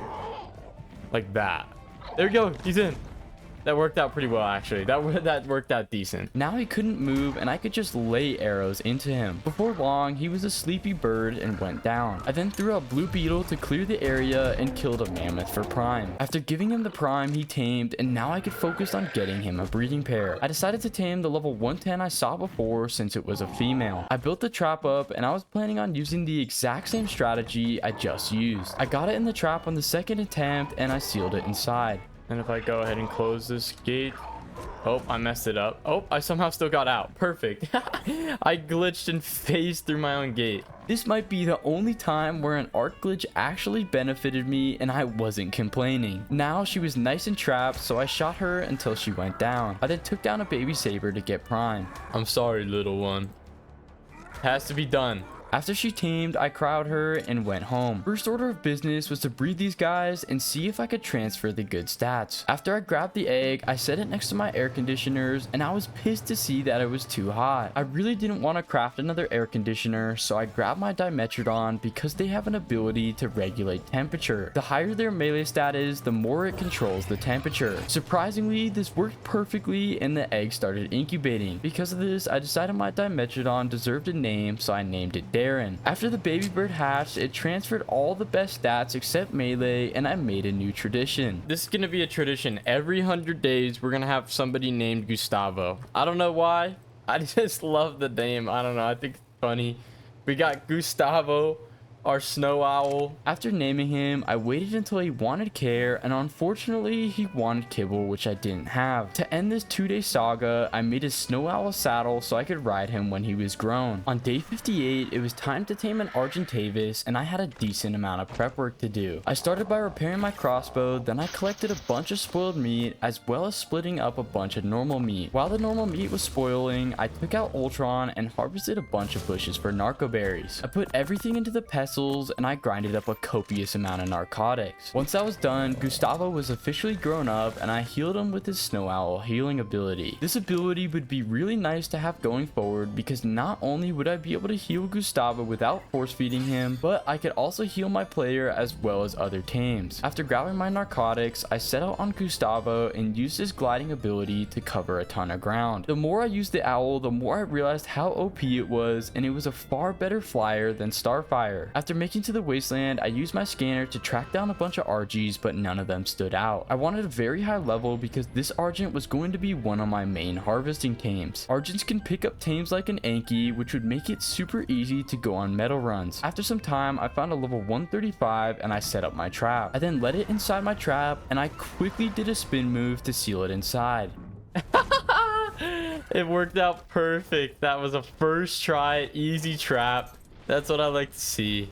Trapping it was an absolute breeze, unlike 90% of my other tames, and I was very grateful. I shot her until she knocked out, and I killed a nearby Argent for some prime. I fed it to her, and she perfectly tamed. I then put her into a cryo, picked up my trap, and flew home. To end the day, I wanted to craft a saddle for her, and to do that, I needed chitin because I was completely out of it. So I swooped my way to the desert and took down a bunch of scorpions. I then harvested them with my hatchet to maximize the amount of chitin I would get. The day ended as I got home, and I made a saddle for my new bird. When day 59 began, I got ready to tame a Bronto. I had plenty of narcotics, tranks, and arrows, so I only needed to grab Skipper, then I was prepared. Brontos mostly spawn in the wasteland, so I flew out there to see if I could find one. It didn't take me long to find one, and it was only a level 20. I didn't have much use for a Bronto, so I didn't mind that it was a low level. I landed my bird and put him into a cryopod, then I threw out Skipper. I started training the Bronto, and from my vantage point on the rock, it was easy to shoot it. I got a ton of shots on it, and before long it started running. I kept tranking it and my heart sunk when I saw it was running towards a Rex. With my Procoptodon, I would have no way to kill it fast enough and I would probably lose my Bronto. Just as I feared, the Rex started annihilating the Bronto and I tried in vain to fight it to grab its attention. Before long, the Bronto was dead on the floor and I was back to square one. I failed this tame harder than my middle school fitness grand pacer test, and that was saying something. I was tired of messing up, and if I didn't want to smash my keyboard, things needed to change soon. I grabbed the vertebrae from the dead Bronto and I decided to check if there were any more Brontos in the area. There weren't any more, so I was forced to go back to the city and look there. Fortunately for me, there was a Bronto in the city and I started tranking it.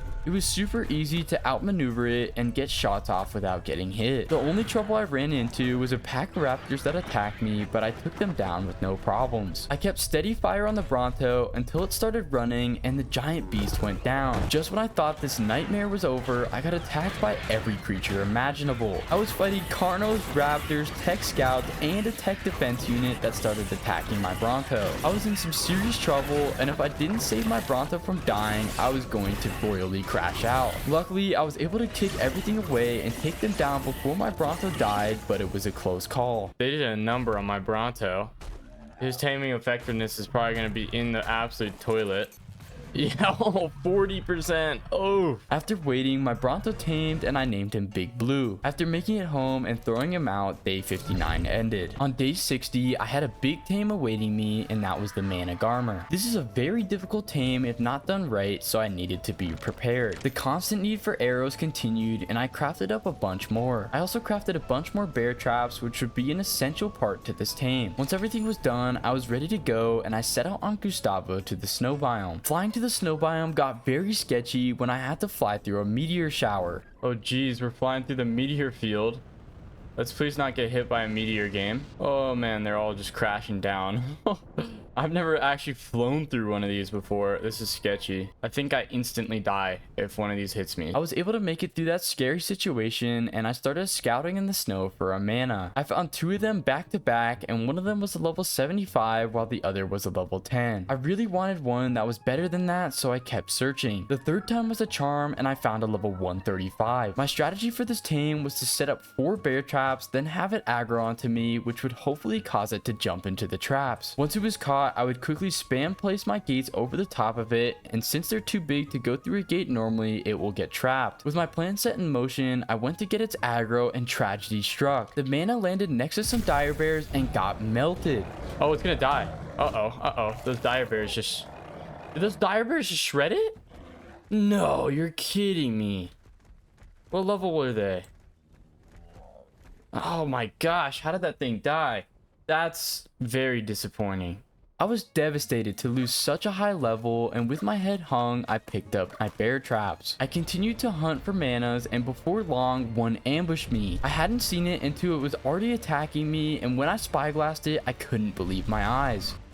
Oh, it's a 145! With no time to waste, I placed my bear traps down and waited for it to stop spazzing out in the sky. It slammed down on top of me and set off a bear trap by doing so. I then spam placed gates on top of it to fully seal it. This surprisingly worked very well, and it wasn't able to escape. I got super lucky trapping this guy, and half the battle was over. Now I had to trank it, and because of its crazy movement, I could barely even hit it. This thing was jumping all over the place and glitching out horribly. I could barely hit the mana, and that was while it was trapped. Trying to do this tame without a trap would be near impossible, and I wouldn't even wish it on my worst enemy. After she went down, I hunted down a baby dire bear to get prime. I fed it all to the mana, and she tamed. I felt that the perfect name for her was Spazzy, and I put her into a cryo. With the final time left in the day, I decided I wanted to get a male mana, so I had a breeding pair. I found a level 15 male, which was perfect, but he needed saving. He was in an intense fight with some mammoths, so I threw out Blue Beetle as well as set up my bear traps. I mowed down all the creatures he was fighting and led him to the trap with Gustavo. He slammed down on the bear trap, and I spammed gates again to get him stuck. Unlike Spazzy, this guy was super stuck and was easy to trank. I knocked him out and got some prime to feed him from penguins. Once he tamed, I went home and threw out both my new manas to end the day. Day 61 began by preparing for the Allosaurus tame, and after repairing both of my crossbows, I was ready. Before I set out, I wanted to see if I could craft a mana mana saddle because I had forgotten to make one. But unfortunately, I found out I was missing chitin. So I would continue on my original mission to tame an aloe and get chitin while I was in the desert biome. Once I got there, I used my gene scanner and was fortunate enough to get an immediate lock. I followed the gene scanner's arrows until I spotted the aloe, and it was a pretty trash level. Due to this, I decided to kill it so I could collect its brain, which would be a necessary tribute when taming the dread stallion. I continued to hunt and I found another aloe in the oasis that was level 90. He was getting messed up by some morella tops, but I figured he was strong enough to take them down on his own, so I set up my trap. Once I was done, the aloe had killed everything and I attempted to lead it into my trap. This was an absolute pain, and the aloe juked my trap like a star running back every time. He also kept getting distracted by any remaining creatures in the area, and I had to deal with killing them before I could lead him. This got very tedious, but eventually everything was dead and I tried to retrap him again to no avail. For some reason, I thought the aloe was too big to go into the trap with the gate attached, so I hopped off my owl to pick it up. I'm gonna go ahead and quickly try to pick this gate up, and we're gonna have to replace it down. Oh, never mind, it's in the trap. It just trapped itself.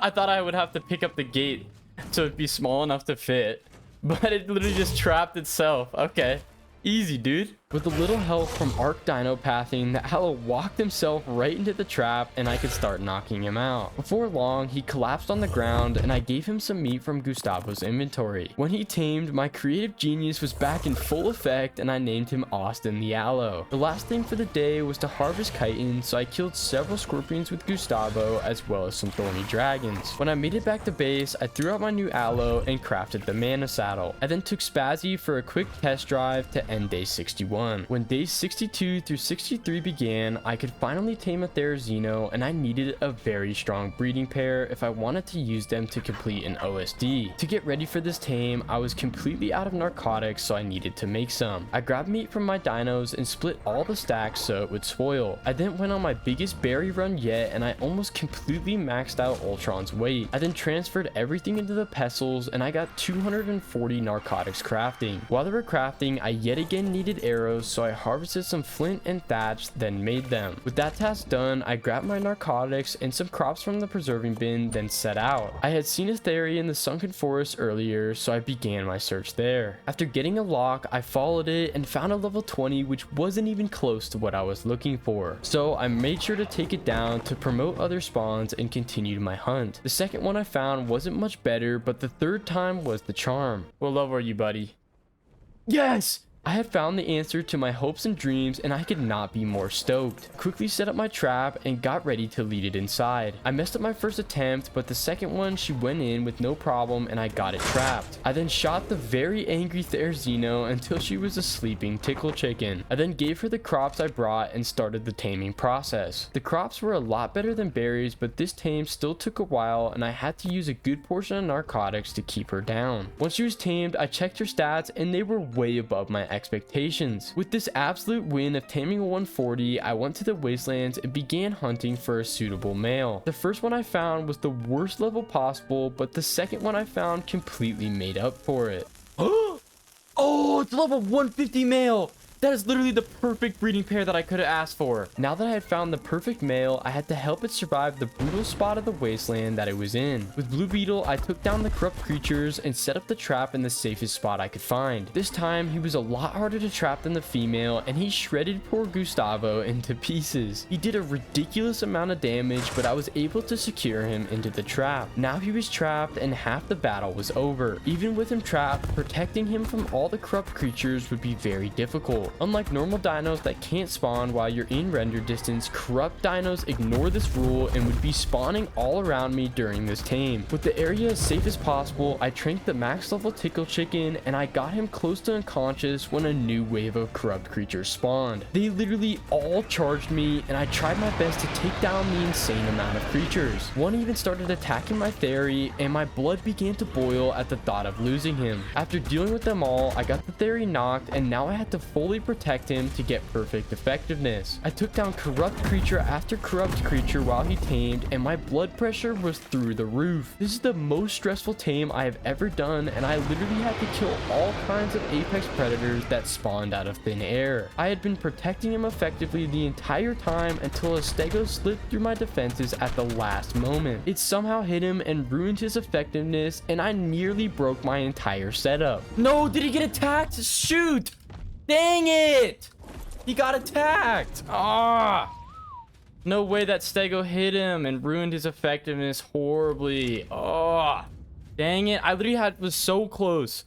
So freaking close to guarding him. And then at the last second, I blew it. I didn't get a perfect tame on the Theory, which was a massive loss, but I still had a new high-level breeding pair, so I went home and threw them out. I then mated them, and I also mated my new manas. I picked up the Theory egg and got a new breeder male for the mana garmers that had all the best stats except for health. I then hatched the Theory, and of course it got both the worst stats. It was still worth keeping alive and would be useful in the OSD, so I named him Slasher. This would be the start of my Legion of Dinos, and to end the day, I tried to imprint on Slasher, but I didn't have prime meat jerky. On day 64, I wanted to tame an Oviraptor and to replenish some resources in my base. To prep for this tame, I bred my Stegos and Velanosaurs. After collecting their eggs, I was ready for the tame. I used my scanner to track one, and it wasn't a long search by any means. It was a level 20, which was perfect, and I bulleted it, then knocked it out. I had more than enough fertilized eggs for the job, and I got it tamed. I also got 2 for the price of 1 because I claimed its baby. After making it back to base, I threw out the Oviraptor and set it on auto collect. This would make it so I could leave my Stegos on breeding, and the Oviraptor would automatically store all of their eggs for me. This would be very beneficial and would help me to prepare for many tames in the future. With the final part of the day, I grabbed Waitbird and picked up Smacker. I desperately needed metal, so I flew down to the spot and used Smacker's auto hit technique. Before she gets above half weight, she will auto hit rocks, which makes it very simple to fly around and collect metal. Once she would no longer be able to auto hit, I would jump off my bird, break the rocks, then reposition the Anki to the next spot. Using this method allowed me to collect metal at very fast speeds, and before I knew it, I was ready to head back. This was an absolutely massive metal run and would completely restock my base. After I finished loading it all into the forge, day 64 ended. When day 65 began, I was still waiting to be able to breed my Theories again, so I wanted to focus on some miscellaneous creatures I had been ignoring. These tames were the Ovis and the Snail, which both required sweet veggie cakes. To make the cakes, I built a cooking pot and started grabbing necessary resources around base. I grabbed the sap from my gacha, the crops from the preserving bin, and finally I needed to craft stimulant. So I grabbed spark powder, flint, and stimberries. This allowed me to craft a couple stimulant as well as more spark powder, which was my limiting factor. Once the spark powder was done, I made 50 more stimulant and I was ready to craft. I robbed my beehive of all of its honey, and I set up my new cooking pot next to my farm. With that done, I literally became Ratatouille and began chefing up. I cooked up plenty of cakes for all of my needs, and this literally took forever. Each cake took a full minute to craft, and when I was done, I had 5 cakes. I then set out to the swamp to look for a snail. I scanned for one of the snails, and I immediately found one. I knocked it out, then gave it some cake. I didn't think to clear the area, and the poor snail met a terrible end to its life.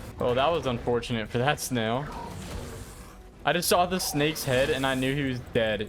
He just is instantly dead. After that sad loss, I found another snail that was a lot higher level. I gave it a cake and it chowed down on it. I named him Gary from SpongeBob and I set out to find a sheep. I had seen a couple of them in the snow biome, so that was the first place I went to check. These guys were an easy passive tame, and when I found one on a rock, I got it tamed. Ovis are very useful for their supply of mutton, so I decided to find a female to tame it so I could have a breeding pair. When I found one, it was again another instant tame and I went home. I threw out all of my new friends and ended day 65 in success. As day 66 kicked off, I realized I made a big mistake and tamed creatures in the wrong order. I didn't know that Ceratosaurus spawned on extinction, so I skipped them. So I desperately needed to rectify this mistake and began preparing for this tame. For this tame, I needed a very tanky dino, so I named one of my Stegos Colossal and pumped all health points into him. I then crafted him a Stego saddle so I could ride him, and I could start working on making making hemoglobin cocktails. This is an essential item in this tame, and I needed some blood packs as well as Ceratosaurus spines to make it. So I made a blood syringe and set out to find some Ceratosauruses that I could kill. I flew to many locations while trying to use my gene scanner, and I was having no luck finding even a single one. But I did find an enraged corrupted Rex, which is basically the same thing as an Alpha Rex and could be very useful for leveling up a tame of my choice. I would also need to kill one to get Alpha Rex teeth as a tribute for the Dreadmare tame in the future. After that distraction, I finally found my first Ceratosaurus and I took it down for its spines. I only got 2 spines from it, and I knew it was going to be a very long process. As I was killing these guys, I was very nervous I wouldn't be able to find enough of them to make a cocktail because they were very rare. After killing a final one, I had enough spines and I could make a singular cocktail. With this in mind, I'd have to tame a very low level since I could only make one, but at least I could get the tame done. Once I got home, I started collecting my own blood and I used my owl to heal myself when I got low. In this process, I also healed Colossal to get him ready to tank some hits. After I had enough blood, I made the cocktail, cryed my stego, and set out to find another Ceratosaurus. The next one I found was a level 15, which was perfect since it was likely to get drunk fast enough to tame with one cocktail. The way these things work is you feed the cocktail to your tank dino, then as the Cerata bites your tame, it gets drunk. Once its drunk bar maxes out, you can passive feed it and get it tamed. I was now set up for this tame, and I had a source of prime meat to feed it from the stego I just killed. I fed my stego the cocktail and it started to bite me. It kept knocking me around, and I tried to make sure it didn't end up running into the numerous dangerous creatures that were in the area. Luckily, it stayed in a safe spot and was getting drunk very fast. Before long, she was wobbling around and she had one too many sips of her cocktail. I hopped on Gustavo and harvested the stego for prime. Okay, there we go. And it's tamed. Woof. Okay. That's kind of an annoying tame, but we got it done. Honestly, the hardest part about that tame on this map is finding enough Ceratosaurs to take down. With that done, the day ended and I fixed my mistake of taming creatures out of order. On day 67, my theories could finally breed again, so I wasted no time mating them. While they were breeding, I wanted to see what it costed me to make an enforcer and a scout. These were both technically tames, and my goal for the day was to knock them off the list. I had an expensive apprentice blueprint for an enforcer, but I decided I didn't want to craft it since it was a waste of resources for something that had little use for me. Before I went out to craft them, I finished up with the theories and put the fertilized egg next to the air conditioners. My hope was that it would have the good stats as well as ask for care that I could actually achieve. Unfortunately, it didn't have the best stats and it only transferred the good health, but it was still a step in the right direction, and because it was a female, I would be able to breed more often. I named her Basher to keep my theme and waited. Once she asked for care, she asked for cooked meat jerky, which was something that I again didn't have. I decided to try and make some to see if I could get an imprint off in time, so I crafted spark powder and put oil in the preserving bin. Oh my gosh, that's going to take forever. Well, I don't think we're going to get this imprint, so that's unfortunate. That meant I wouldn't be able to imprint yet another Theory, and I was not off to a good start with my Theory army. Now that I was done with breeding, I set out on Gustavo and took down a level 20 Enforcer, which gave me a blueprint that was far cheaper than the one I had. I would be able to make it in the tech terminals around the city, and the only thing I was short on was element dust. So I flew my Doedicurus around the city with Waitbird and started smashing light poles. These gave a stupid amount of materials, and destroying just 2 of them had my Argent maxed out on weight. After making it back to base, I was ready to craft, so I loaded Gustavo with all the necessary resources. I put them in the terminal and I made the Enforcer. I tried to make the Scout as well, but I was short on crystal. After I hit a nearby light post, I was able to make it. I made it back to base and I used my new Scout to view all the creatures I had tamed so far in the challenge. To end day 67, I constructed my new Enforcer and gave him the fitting name of Jarvis. Day 68 began by breeding my Therazinos as well as breeding Basher, who is now grown up. The reason for the high amount of breeding was to prepare my Theory army to complete an OSD. I would need as many of them as possible if I wanted to be successful, so I was pouring all of my focus into breeding. When the babies hatched, both of them were very disappointing. This one's a male and it has the bad stats, man. Can I get some luck here in the Therizino breeding department? My goodness. Even though they didn't transfer the stats I was looking for, they would still be powerful enough to contribute, so I waited to imprint on them. I was able to cuddle one of them, then I gave them some names. I named one of them Smasher and one of them Clasher. I then continued to wait for imprints, and I got a prompt for prime meat jerky, which I didn't have, then another for cooked meat jerky. I was able to fulfill this, and Smasher asked to go on a walk 2 more times, which allowed me to get full imprinting on him. This would have a huge effect on his stats and would help him to be a powerhouse during the OSD. With the remainder of the day, I wanted to knock 2 non-saddle tames off the list, the Microraptor and the Diplocaulus. I used my scanner to track a Microraptor, and it was surprisingly very far away. I was able to find it while it was attacking a defense unit, and I helped it to take it down. With that taken care of, I landed and knocked it out immediately. I then tamed him, and since I liked the little guy, I gave him a name.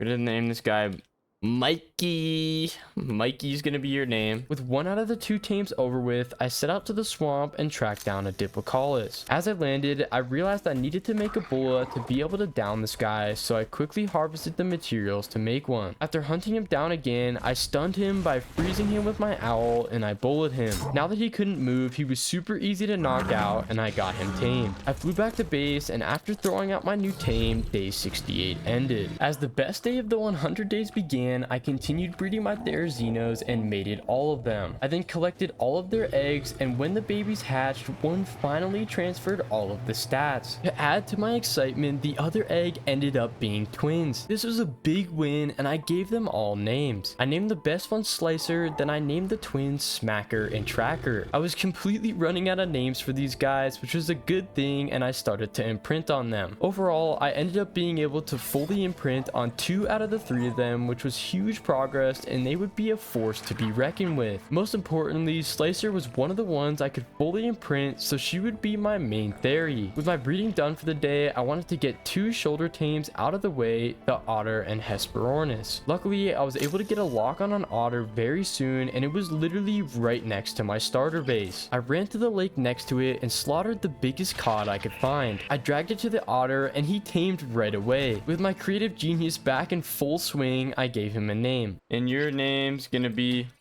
Owen. Come here, Owen. You'll ride with me for this journey. Come here, buddy. All right, now we got our new Otter. Just pretty sweet. Look at it. He wraps around us. We're nice and warm now. With 1 shoulder tame out of the way, I flew to the desert biome. I had seen these guys earlier in the desert oasis, so that's exactly where I went. I found one of the ducks pretty much immediately, so I landed my bird in a safe spot. I then dove headfirst into the lake and killed a fish for it. The biggest problem with this tame was the duck was super fast in the water and kept swimming away from me. This got very annoying, and I realized that I wasn't going to be able to tame a duck that was in the middle of the lake. I found a different one on the bank and started feeding it. The taming bar went up very slowly, and each fish only got him a few percentage points. Even with this annoying situation, I continued to get progress until he finally tamed. I named him Chunker and put him into a cryo. Once I got home, I threw out my new shoulder pads and repaired my armor to end day 69. On day 70, I wanted to complete all my preparations for the OSD, so tomorrow I'd be ready to challenge it. The first thing I needed to do was to craft Therizino saddles for my army, so I collected a bunch of hide from dinos around my base. I then grabbed wood from Big Bertha and metal from the forge, which allowed me to make 2 saddles. This wasn't even close to enough, so I had to go on a wood run with Big Bertha. After making it back to base, I was able to make a bunch more saddles, and I saddled up my new squad. Okay, so we got the whole squad together. We got all of our Theries saddled up. We got Clasher, Slasher, Tracker, Smacker, Slicer, Smasher, and Basher. So that's our Theri squad. Now that they all had armor, it was time to level up these guys, so I put a bunch of points into melee and health. They had a decent amount of points, but not nearly enough to be OSD ready. This meant I'd have to take them on a rampaging mission. But before they were ready to go on this mission, I needed to heal them up. I used Gustavo to bring them up to full HP, and I was ready to set out on my adventure. I put them all on follow and charged into the city. I felt very powerful with my legion of Theries and felt like nothing could stop stop me. I ripped through every tame in my path and nothing survived for longer than 2 seconds. My confidence grew even more in the wastelands when I took down a numerous amount of corrupted creatures. My army was turning all these dinos into shish kebabs, and with each kill I felt more confident that I'd be able to take down an OSD. Not even apex carnivores were safe from my rampage, and I was ready for a bigger challenge. I decided to hunt down the Alpha Rex I saw earlier to gauge if I'd be ready and to help my army level up. Once I got to the area with the Alpha Rex, I had to take down an absolute ton of creatures to even get close to it, but it was no issue for me. I spotted the Rex, which ended up being a different level than I had seen before and was much higher level. This would be a risky fight, so I leveled up all my theories and made sure to pump a bunch of points into melee. Once I was done, I put them in a spot just below the Rex and I ran up to get its attention. At this point, I accidentally paused my recording. Wow, that wyvern does a lot of damage on the character. I hopefully didn't mess that up. I might have been paused. I took down an alpha wyvern and got a talon. Hopefully I wasn't paused for that. But he flame breathed me and did so much damage. After almost dying to a wyvern, I shot the Alpha Rex to get its attention and I led it to my army. I whistled them to attack and they started shredding the Rex. I was super nervous that I was going to lose at least one theory, but it was dead in under a minute, which absolutely shocked me. Oh man, we took him down fast. Man, my boys are OP. My boys are OP. We did it. Wow. Okay.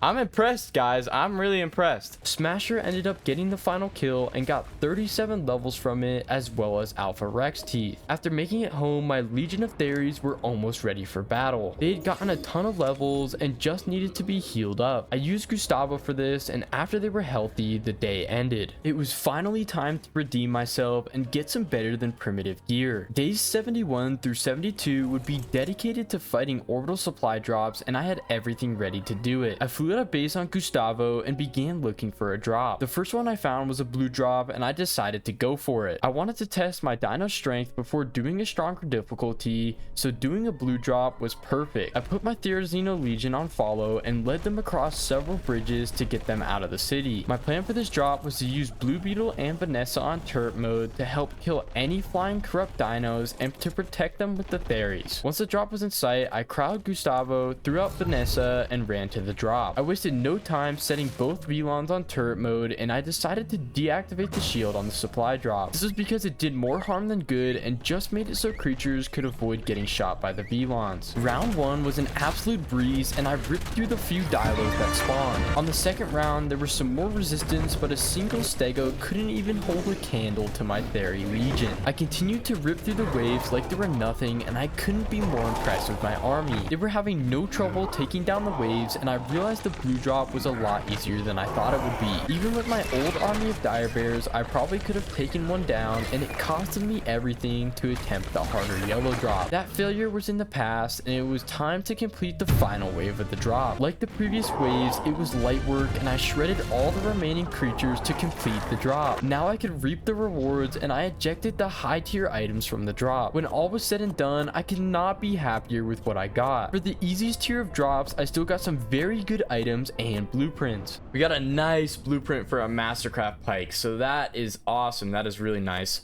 We got an improved sword, so we're gonna equip that. Get out of here, pike. We got a Mastercraft crossbow, which is so helpful for me. That's really gonna be helpful for all the tames that I've got coming up in the future.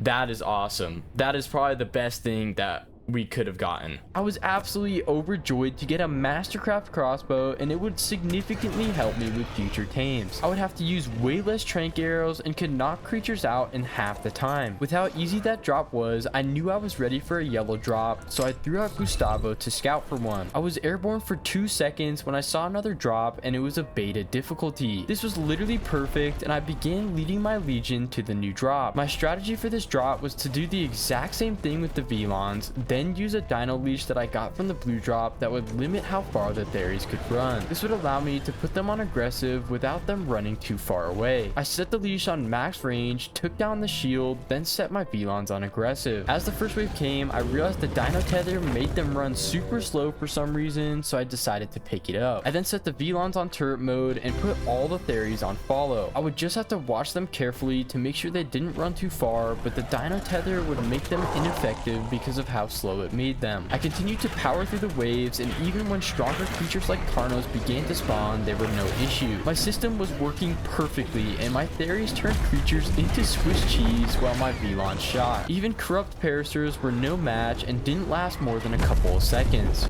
Oh, the Parasaur in the ground? What the heck is this?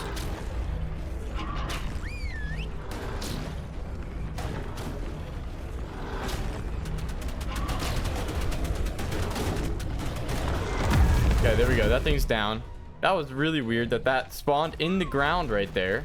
Even with Ark's glitches, I was on top of the world and nothing could take me down. Before I knew it, the last wave began and I fought the horde of creatures. I took them all down with no issues and I fully redeemed myself. I couldn't contain my excitement and I ejected the items. Here's what we got. We got some great stuff. We had got a Therizino saddle, Mastercraft. We got Mastercraft flak boots. We got a blueprint for an apprentice flak chest piece, which is really good. We got riot leggings, which isn't... Oh!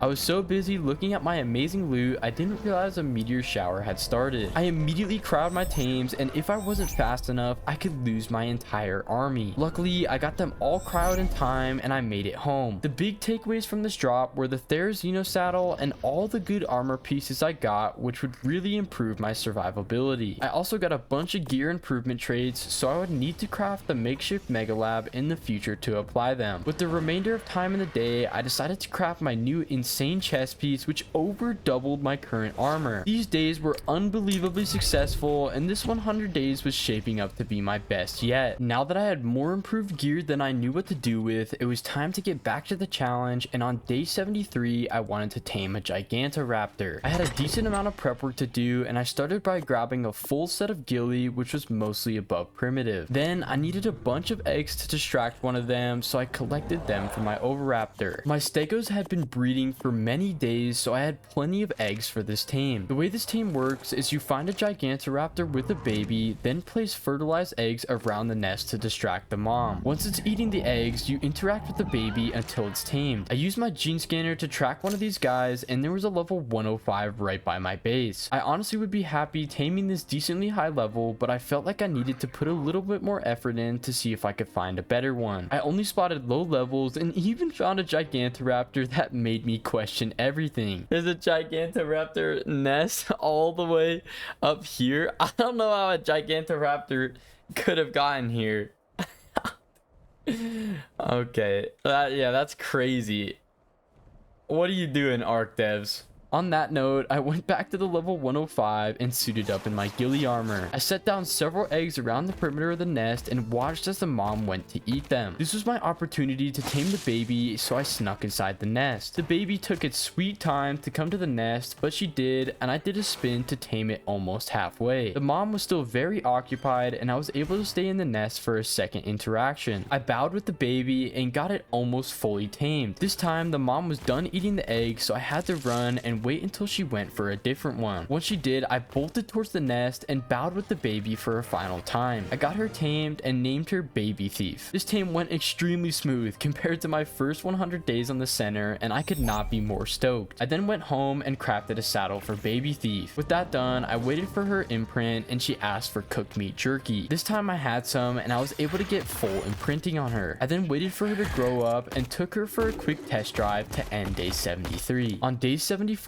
I wanted to knock another annoying tame off the list, the Hyenodon. To prepare for this, I grabbed a bunch of structures and made a stone ceiling. Once that was done, I was ready to track one down. My gene scanner got a hit right away, and because of that, I hopped on my Argent. I would need to pick up one of these guys for this tame, so I couldn't use Gustavo. Once I found a pack of the Hyenodons, I set up my trap. The way the trap works is by setting up two separate boxes. The box on the bottom is where I will be standing, and I will pet the hyena from underneath. The box box on top will hold the hyena and stop it from moving. Now that it was all set up, I found the highest level in the pack, which was a level 45. I flew it over to my box and lined it up with the top, then dropped it in. I missed the box and had to mess around with trying to re-pick it up. Once I got it in my talons, I dropped it again, and this time I got it. Now that it was trapped, I needed to kill all the other members of its pack. I killed as many as I could find, and I even had to track one of them down with my gene scanner. Once they were all dead, I de-rendered the trap by flying in the sky so the hyena wouldn't be angry at me anymore. This strategy worked well, and the hyena was peaceful. I snuck in the box and tried to pet it from underneath. The only problem was I was too short and had to uncrouch to reach it. This allowed it to aggro on me, and I knew I'd have to change my trap design to make this work. I was about to fix it when a Carno started shredding poor Waitbird. I almost didn't get to him in time, and Waitbird almost died. I was furious and hunted the Carno down until it died. This ended up working in my favor because at the bottom of the trench there was a level 100 hyena, which would be a better tame. I picked him up and dropped him into the trap. I then grabbed the level 45 and killed it. You got a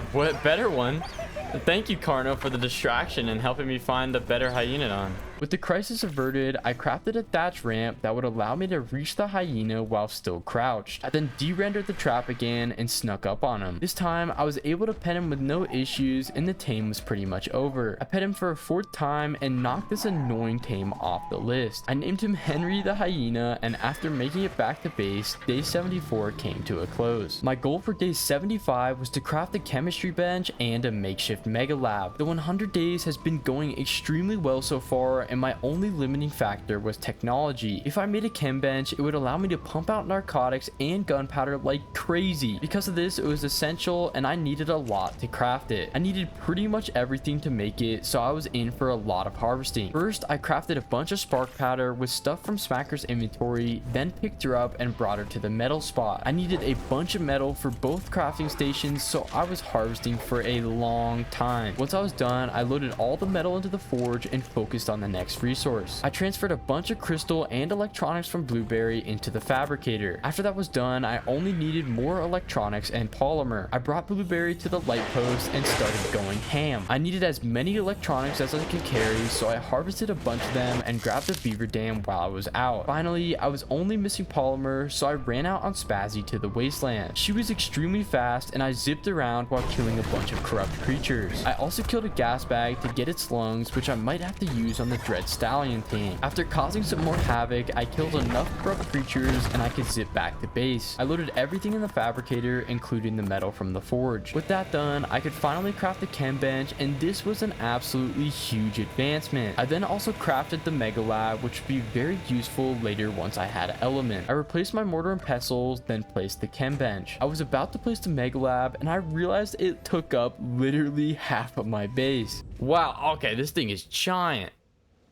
That thing is ginormous. I moved some of my structures and crammed it in the corner of my house. With both of these new crafting stations made, day 75 ended with a huge boost in progression. Day 76 was an exciting day, and I was finally able to tame a really cool tame, the Rock Elemental. I had a huge amount of prep work to do to be able to pull this off, and most importantly, I needed to craft a cannon as well as cannonballs to knock it out. I needed a bunch of gunpowder for cannonballs, which meant I needed spark powder and charcoal. I had plenty of charcoal, but I needed spark powder, so I took Smacker out and harvested an absolute ton of it. I then used my awesome new chem bench to craft an absolute boatload of spark powder. The next resource I needed to gather was cementing paste, so I took out Gustavo and stole a ton of beaver dams. The creators of the dams were not very happy with me, but I got all the paste I needed. While I was out, I also needed obsidian, so I went into the wasteland and harvested a small cluster of it. It wasn't very much, but it should be enough for all of my needs, and I went home. I loaded all my new resources into the smithy, and I used my chem bench to craft gunpowder. It was able to make gunpowder at least 10 times faster than the pestles, and it was a great decision to make it. While the powder was crafting, I harvested some thatch, then transferred my metal to the smithy. This allowed me to make the ridiculously expensive cannon, and I made a bunch of cannonballs. These would be essential for this team, and I wanted to make sure I had enough of them. With all that crafted, I only needed to build a trap for the golem, so I grabbed some bear traps and crafted 4 metal gates. My plan was to surround the golem with a bear trap, then surround it with gates which would hopefully trap it. Now all my crafting preparations were done and I just needed to get the taming food. I made a quick flight to the sulfur fields and harvested enough for the tame. I was now ready and I started searching the desert bubble with my scanner for a rock elemental. These guys are super hard to see because they hide in a rock, but with the scanner I was able to find 2 of them pretty quickly. Unfortunately, they were both bad levels, but the third time was the charm and I found a level 130, which was awesome. I decided my strategy was to trap the golem at the bottom of the cliff so the cannon would have the right angle. I then set a bear trap and angered the giant rock. I quickly figured out my plan was flawed and I couldn't trap the golem in the bear trap. I tried to revise my plan and get it in a box of metal gates on its own, but it would not cooperate with me in the slightest.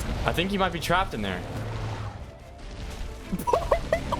As he climbs over the whole freaking thing. Are you serious, man? This tame was not going according to plan at all, and I was failing epically. I tried to trap it several more times and even tried to trap it against the cliff wall, but it kept getting out. I knew my original plan wasn't going to work, so I went back to base and crafted a bunch of metal billboards. Once I got back to the golem, I set up my new trap to box it in. I let it hit me so it would walk in, and I built the billboards behind it until it was totally locked in. I really don't understand why the rock golem can't walk over the billboards when it can climb over the metal gates. But I wasn't complaining and I set up my cannon with some billboards in front of it that would protect it from stray rocks. I meticulously started aiming the cannon to perfectly dome shot the golem. I was the cannon master and I was making serious progress right away. Things only got bad when it turned and I accidentally hit its hand twice, which did a ton of damage to it. Eventually I shot it enough and brought down the giant rock beast. He might not go down. Headshot. There we go. Wait, is he out?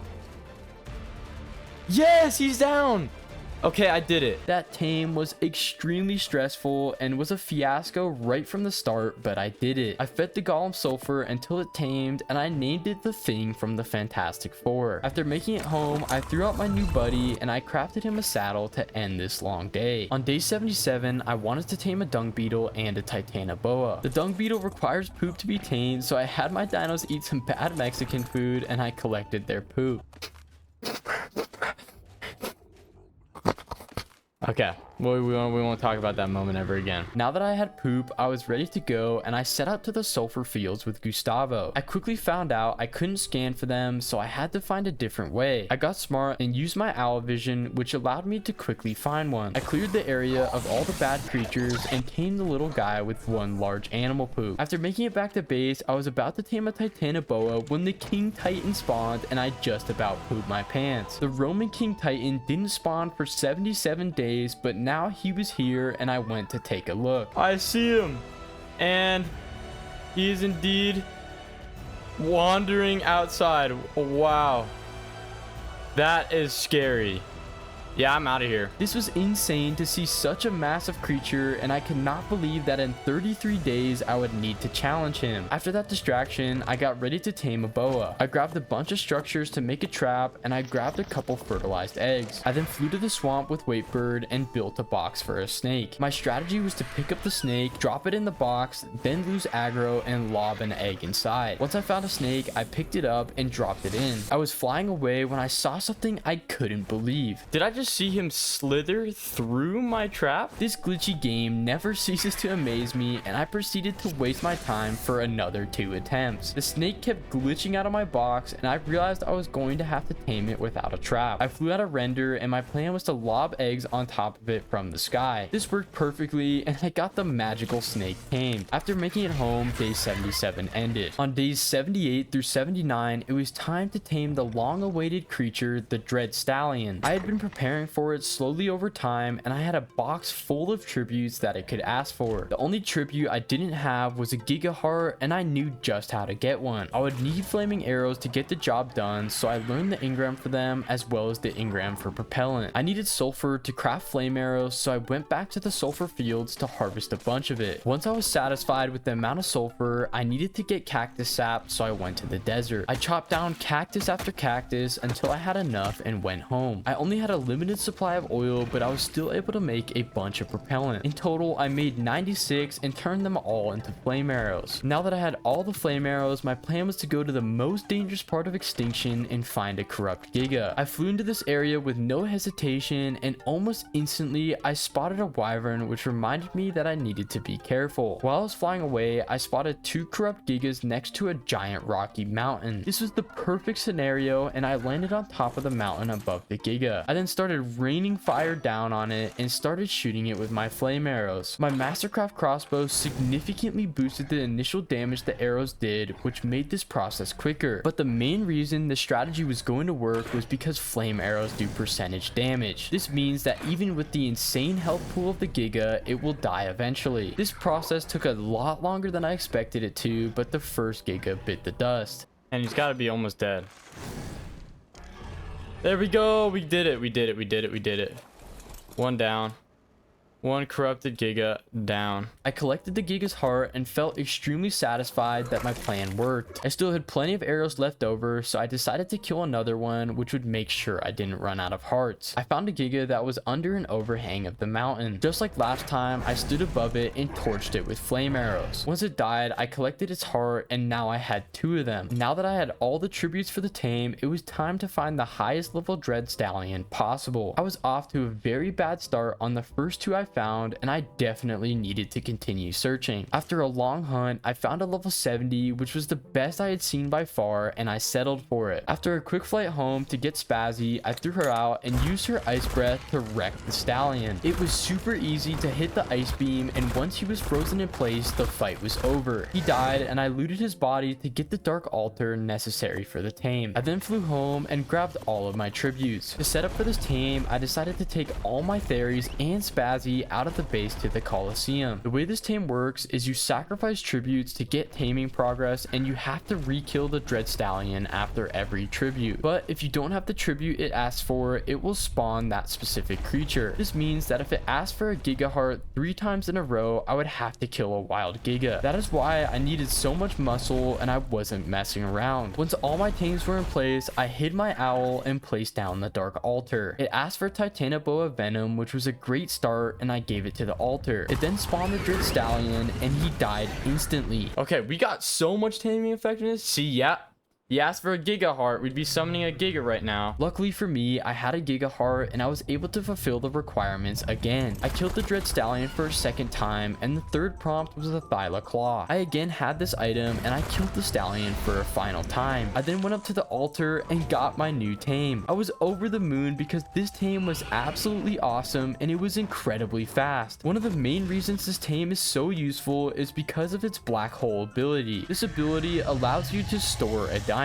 This basically could be used as a second cryo timer, and in the future I would be taking full advantage of it. To end these amazing days, I decided to name my new favorite tame Duke. Recently I had gotten a ton of progress on the main saddle tame, so day 80 would be dedicated to some miscellaneous tames. The first tame was the Moss Chop, so I tracked one down and flew to find it with Duke. When I found it, the little guy asked for cooked prime meat. This was kind of a pain, but it was something I could do. I fought some nearby stegos with Duke, and although he was fast, his damage was genuinely horrific. He tickled more than a paper napkin at a little kid's birthday party, and it took forever to take them down. I finally was able to kill one and harvest its prime meat. I then flew home and cooked the prime meat in my campfire. Once it was done, I flew back to the Moss Chops, and for some reason it changed what it was asking for. Now it wanted raw prime fish, and with no way to get that on Extinction, I needed to find another one. I found a different one that wanted cooked prime meat, and I got him tamed. With one tame out of the way, I wanted to get a Troodon next, so I got ready for its tame. I put Big Bird into Duke's black hole, and I grabbed stone structures from the box, as well as build a foundation and wall. Now that I had a trap made, I needed to prepare a bunch of fertilized eggs. For this tame, you need to sacrifice dinos to the Troodon, and baby dinos are the easiest to fulfill this. So I bred all my Therazinos and collected their eggs. I prepared them next to the air conditioners and got them super close to hatching so they would hatch at a moment's notice. With that done, I was completely ready for the tame. Troodon spawned in the sunken forest, so I zipped my way over there with Duke and tracked a Troodon down. I then threw out my Argentavis and built the stone trap for the Troodon. I picked up the lowest level in the pack since it would tame the quickest, and I dropped it in the box. And as you guys can see, it's actually nighttime right now, which means they gain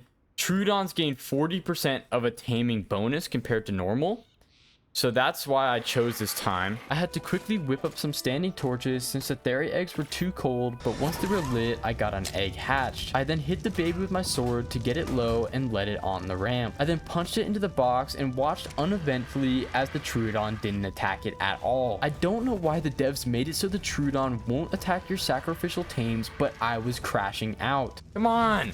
Attack the stupid Therizino baby. It didn't attack the baby and it ended up dying from starvation. This almost made me break my setup and I had to hatch another baby. I put the new baby Theri in the box once it was low and this time I jumped in with it. The Troodon killed the baby while trying to hit me and finally tamed. After making it back to base, I threw out this annoying dino and day 80 ended. As day 81 began, I got right to work preparing for the next saddle tame, the Spino. I got ready for this exciting tame by crafting 6 large bear traps, grabbing my billboards, and crafting a bunch more tranks. Once I was done, I set out on Duke to the sulfur fields part of the wasteland to see if I could find a Spino. I tried several spots with the gene scanner, but I was having zero luck. I finally found one when I got to the oil lake and it was a level 85. This wasn't a horrible level, and if I didn't find a better one, it could be a good option. I spyglassed a couple more Spinos that were horrible until I finally found a level 135. That was perfect, so I landed and started setting up my billboards. After seeing how effective they were with the rock golem, I wanted to take full advantage of this strong trap. I got the Spino's attention and began leading it towards the trap. I got it inside on the first attempt, and that was when I noticed my plan might not work out. Oh, did it just climb over that? That's not good. I thought that because the billboards were on a sloped hill, it was able to climb over it. So I replaced my entire trap on a flat part of the bank. There were so many creatures in the area that it was absolute chaos, and I couldn't focus on the tame for more than 2 seconds without getting attacked by corrupt creatures. To make things worse, I realized my trap wasn't going to work out even on flat ground.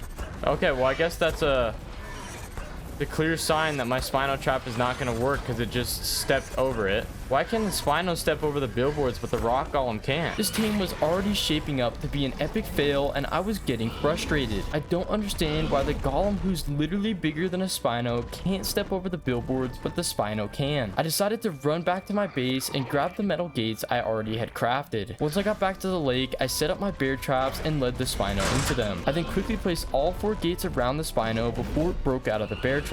I then sat back with my fingers crossed that it wouldn't be able to climb over them. Luckily, it was not able to, and I could easily knock out the Spino. With my Mastercraft crossbow, it didn't take long to bring the apex predator down. I killed a corrupt Spino for prime, and after a long wait, the tame was complete. Once she tamed, I decided to name her Nessie, and after making it back to base, I threw her out to end the day. On day 82, I was almost completely out of metal, so I needed to restock. This meant it was time to take Smacker out and smash some boulders. Yeah, do your thing, Smacker. Do your thing, Smacker. With the Argent and Anki combination, it was a quick metal run and I stocked up for many days to come. I loaded it all into the forge and focused on the saddle tame for the day. I needed to tame a Megalania and I didn't even need the gene scanner to find one of these guys. I knew exactly where these guys were, so I flew to the ravine to find one. I found a level 45, and since I had little use for this guy, it was good enough for me. I was about to land when a Capra almost grabbed me off the back of my tame and I had to kill it. Once it was dead, I could knock out the giant lizard and she made it easy for me by attacking Duke, which allowed me to easily shoot her. She went down in no time and I tickled a Sarco to death to get prime meat. I put it into her inventory, and once she tamed, I wanted good car insurance, so I named her Geico. This short day came to a close when I threw her out at base. When days 83 through 84 began, I had another apex predator to tame, the Rex. This is one of Ark's strongest tames and I wanted to get a breeding pair of them for a future red OSD. To get ready, I collected a bunch of spoiled meat around base and I harvested a ton of narco berries with Ultron. I then loaded them all into my chem bench, which pumped them out very fast. I then crafted a bunch of arrows and the only thing left to do was to make bear traps. I was only missing fiber, and after getting some, I made a couple more. With that done, I was ready for my Rex taming adventure and I flew out on Duke. The first Rex my scanner tracked was super far into the wasteland and it was a trash level. This was also the case with the second Rex, but like always, the third time with the charm and I found a level 140. I set up my bear traps and tried to get its attention, but with the sheer amount of creatures in the area, it was super distracted and would not pay attention to me at all. Eventually, it fought a stego that caused it to fall all the way to the ground. I started the trapping process, and I was extremely nervous that I was going to be hit by a stray meteor since a storm just started. To make things worse, while trying to trap her, I fumbled the bag just like my entire dating life, and she escaped. We're over this thing. We'll be fine. We'll be fine, right? We should be fine. There's not gonna be a meteor that hits me. There's no way I'm that unlucky. I really hope I get hit so this is good content. The Rex was not very cooperative, and she would not get locked in the bear trap. After several more infuriating attempts, it finally went into the bear trap and I got her fully trapped. Now the hard part was over and I was in for a long tranking process. After a while, she went down and I just needed to get prime meat for her. I found a corrupt stego to kill for prime and I almost lost my life. Oh! Oh! I almost got hit by a meteor. So close. Oh my gosh, that was not good. I was not paying attention and almost got smoked by that meteor. After that narrow escape, my heart was pounding and I don't think the brown stain would ever come off of my flak armor. My dreadmare tickled and barely did any damage, but after a long time, the stego finally died. Now that I had prime, I fed my Rex, and since she had been starving the entire time, she tamed instantly. With one Rex tamed, I wanted to get a breeder male, but before then, I made a quick pit stop back at base to heal Duke. Once that was complete, I tracked down a Rex in the city, and I was very happy with what I saw. No way! A 145 male? Oh my gosh, game.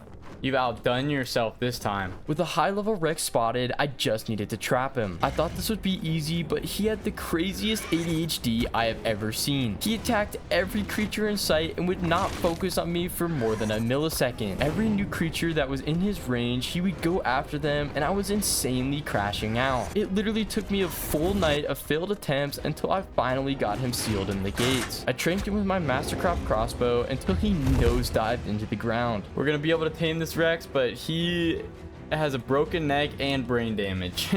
After killing a stego for prime, I got my second high level Rex tamed. I named him Biggie and went home to craft the saddle. Since I just went on a metal run, I had everything I needed to craft it, and I threw them out to end these days. My plan for day 85 was to tame one of the biggest creatures in the game, the Dinosaurs. I barely had to prepare for this tame, and after grabbing my ghillie suit, I was ready. I flew to the snow biome with Duke, and I was hopeful I'd be able to find the 150 I had seen earlier. He was literally the first croc I found, and I could not be more happy. Finding him was the easy part, and now I had to figure out how to lead this giant croc to shore. He was in the middle of the lake, and it was very difficult to get his attention. I also needed to make sure that none of the other crocs followed me. Eventually, I got smart and flew very close to the lake's surface to get his aggro. He began chomping at me, and I watched him chase me down with his giant jaws open. When I got to shore, I got into some very serious trouble. Oh, whoa, whoa, whoa, whoa, whoa, whoa, whoa, whoa. No, no, no, no, no, no, no. Get me back on my tame. Oh, Duke's dead. Duke's dead. Get me back on him. Get me back on him. Woo!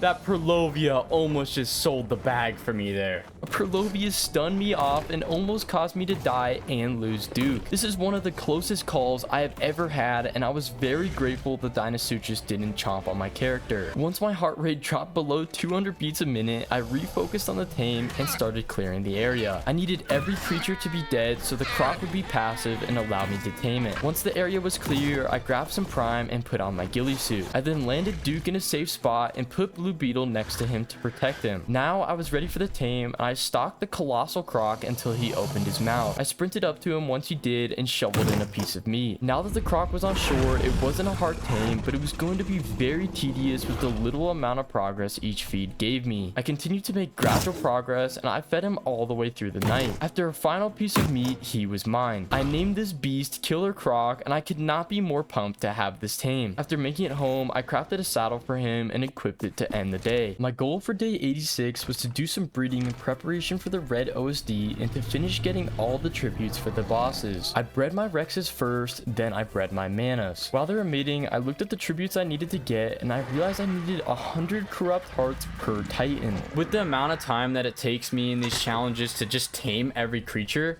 I do not have time to farm 300 corrupted hearts. So I hope you guys will forgive me, but I will be spawning in the 300 corrupted hearts just to get the Titan spawned in, and it'll be better content for you guys because then I'll be able to actually try and attempt to tame those guys. I barely have time in this challenge to complete all the tames, and a task as big as collecting 300 corrupt hearts would realistically take way too long to complete. But I would still be getting all the other tributes I would need, which would be 9 more talons, 2 more arms, 8 more vertebrae, 4 more sails, and 10 Sarco skin. Now that I knew what I needed to collect, I got back to breeding and I collected the Rex egg, and then waited for the mana to gestate, and when the baby was born, it was very good. It had all the best stats and would be my new main mana. I named the little guy Frozone and waited until he asked for care. He wanted to go on a walk, so I took him for one and got half imprinting. The next care, he asked for a cuddle, and now I had a max imprinted mana with good stats. I then got back to Rex breeding and hatched the baby. It almost got all the good stats, but it didn't get the good health. It was at least a female though, so I'd be able to try again soon. After waiting for Frozone to grow up, I healed him with Gustavo, and it was time to take him out to get tributes. I first started by killing a Bronto, and my ice beam melted it very easy. My next tribute I wanted to focus on was Sarco skins, so I went to the swamp ravine and began shredding through them. It didn't take me long to get all 10 skins I needed. I continued to get tributes, and I killed another Bronto, then a Rex, which completed the requirements for Rex arms. I then hunted a corrupt wyvern and got another talon, and I would finish that requirement during the red OSD. To end the tribute hunting, I killed a few more Brontos to get the vertebrae I needed, and killed several spinals at the oil lake to get the final sails I needed. After making it back to base, I loaded all the tributes into my chest, and I had everything I needed except talons. To end the day, I wanted to breed my Rexes again because the baby had grown up. After collecting the egg, I hatched it, and again I got unlucky and didn't transfer the health. This sucked because it would be my last opportunity to breed a Rex, so I fully imprinted on it anyway and would use it during the red OSD. On day 87, I needed to get back to the taming challenge, and the saddle tame for the day was the Quetzal. First, I repaired my flak, then I needed to craft more arrows to make sure I didn't run out. With that done, I decided to use a strategy that one of you told me about in the comments. There are several ways to tame the giant bird, but I wanted to use a method I never have before. This method requires giant bee honey, so I grabbed a bunch of it and set out on Duke. I had seen a level 100 Quetzal earlier in the challenge, so I knew exactly where I was going. Once I got there, I was ready to try the new method, which requires you to throw honey out and the Quetzal will follow it. This allows you to get it to the ground and build a trap around it. I threw out a piece of honey, and I was very confused why the Quetzal didn't follow it. I thought the comment lied to me because it didn't even seem to have any interest at all. I figured I must be doing something wrong, so I tried to put it in the last slot on my hotbar, and boom, I had success. Oh, it actually worked. It actually worked. In the last slot in my hotbar, that's where it's at. That's where it's at. Now I had the mechanic down, and I continued to throw honey until it was all the way on the ground. I placed the first gate and it dodged it, which made me think I messed up, but it flew back in a circle and I was able to clutch up. Wait, this might work out. Did that work? Is it trapped? Oh my gosh, I'm a Fortnite pro. They call me the build master.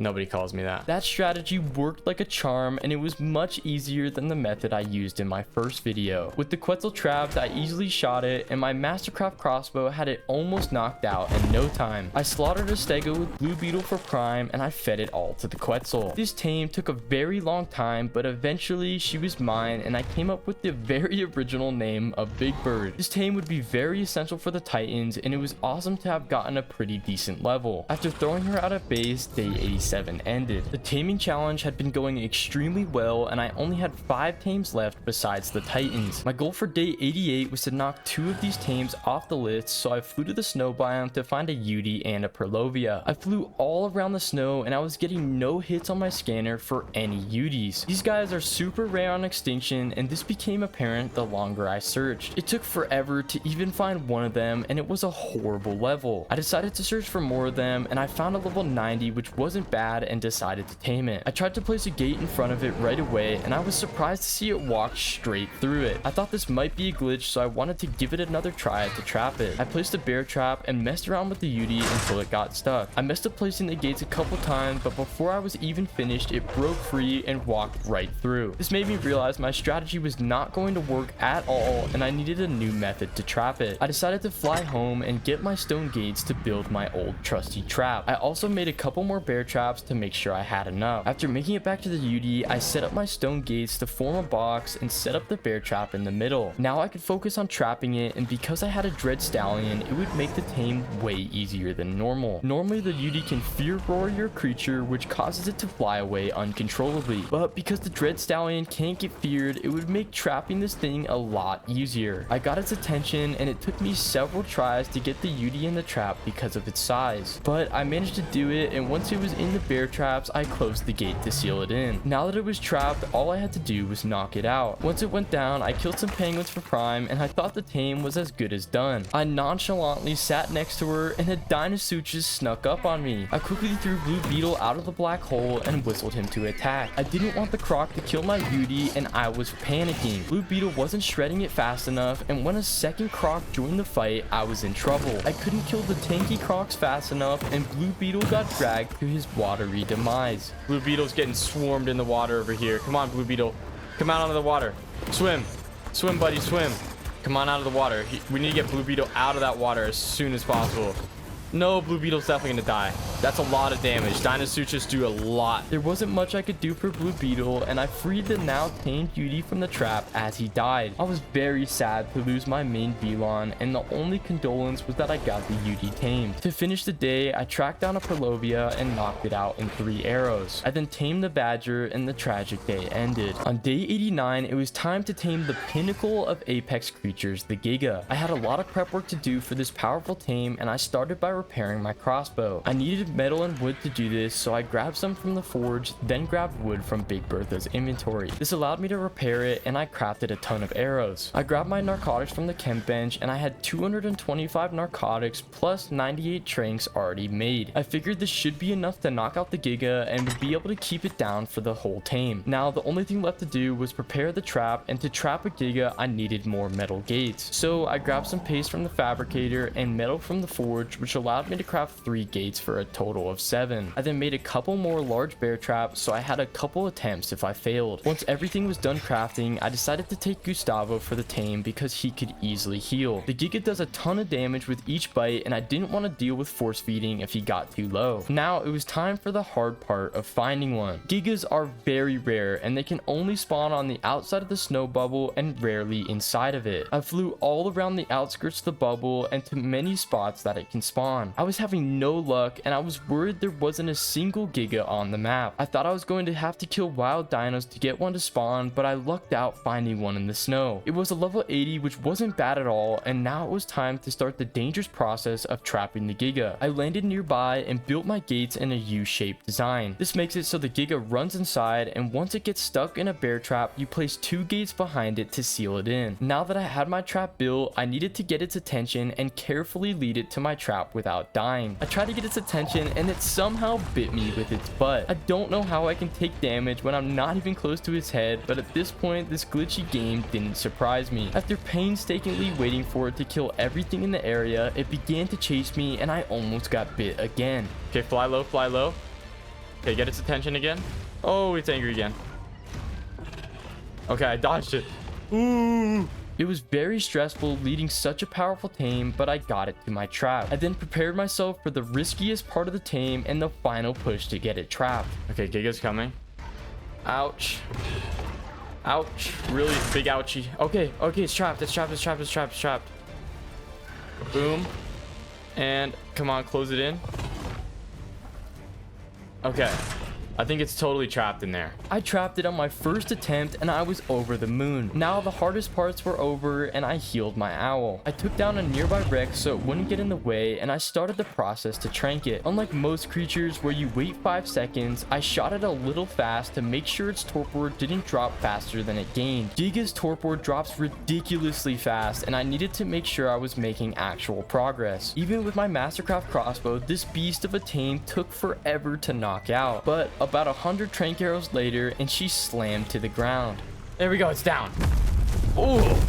Well, she broke her back, but she's down. I wanted the best taming food possible, so I tracked down an obus to kill and fed the mutton to the giga. Luckily, the mutton tamed her very fast, and even with her quick torpor drop, I didn't need to use narcotics to keep her down. Before long, she tamed, and I named this gentle creature Snowflake. After making it home and crafting a saddle for Snowflake, day 89 ended in complete success. On day 90 through 91, it was time for another huge tame, the Karcha. These guys are just as rare as the giga, and because I barely found a giga, I knew I had to promote their spawn. To do this, I went to the area outside of the snow bubble with Frozone and went on a rampage. I killed as many creatures as possible in all the areas that they can spawn, and I would have to hope that a Karcha would spawn in. With that done, I went home and could prepare for the tame while giving the creatures time to spawn in. To tame a Karcha, you need to gain its trust with a sacrifice, then kill a bunch of creatures on its back to gain taming progress. The easiest way to do this is to bring a bunch of baby dinos for it to kill. So I bred all my Rexes, all my Theries, and collected the eggs from my Oviraptor that it had been collecting. Once everything was done breeding, I went around collecting the numerous amount of eggs that would eventually be sacrifices. Now that I had all the eggs, I needed to prepare them all and get them super close to hatching so I could hatch them at a moment's notice once I found a Karcha. I got every single one of my eggs close to hatching, including the Stego eggs, and now I was ready to go. I then grabbed Frozone as my backup and made standing torches to hatch the eggs. Now I was ready to go, and I had everything I needed for this tame, such as gates to trap it, a bunch of sacrificial eggs, and torches to hatch them. I flew out on Gustavo to all the spots I cleared, and I was hopeful to find a Karcha. As I flew around, my hope of finding one slowly dwindled, and I thought I was going to have to clear more creatures when I found the king of Karchas.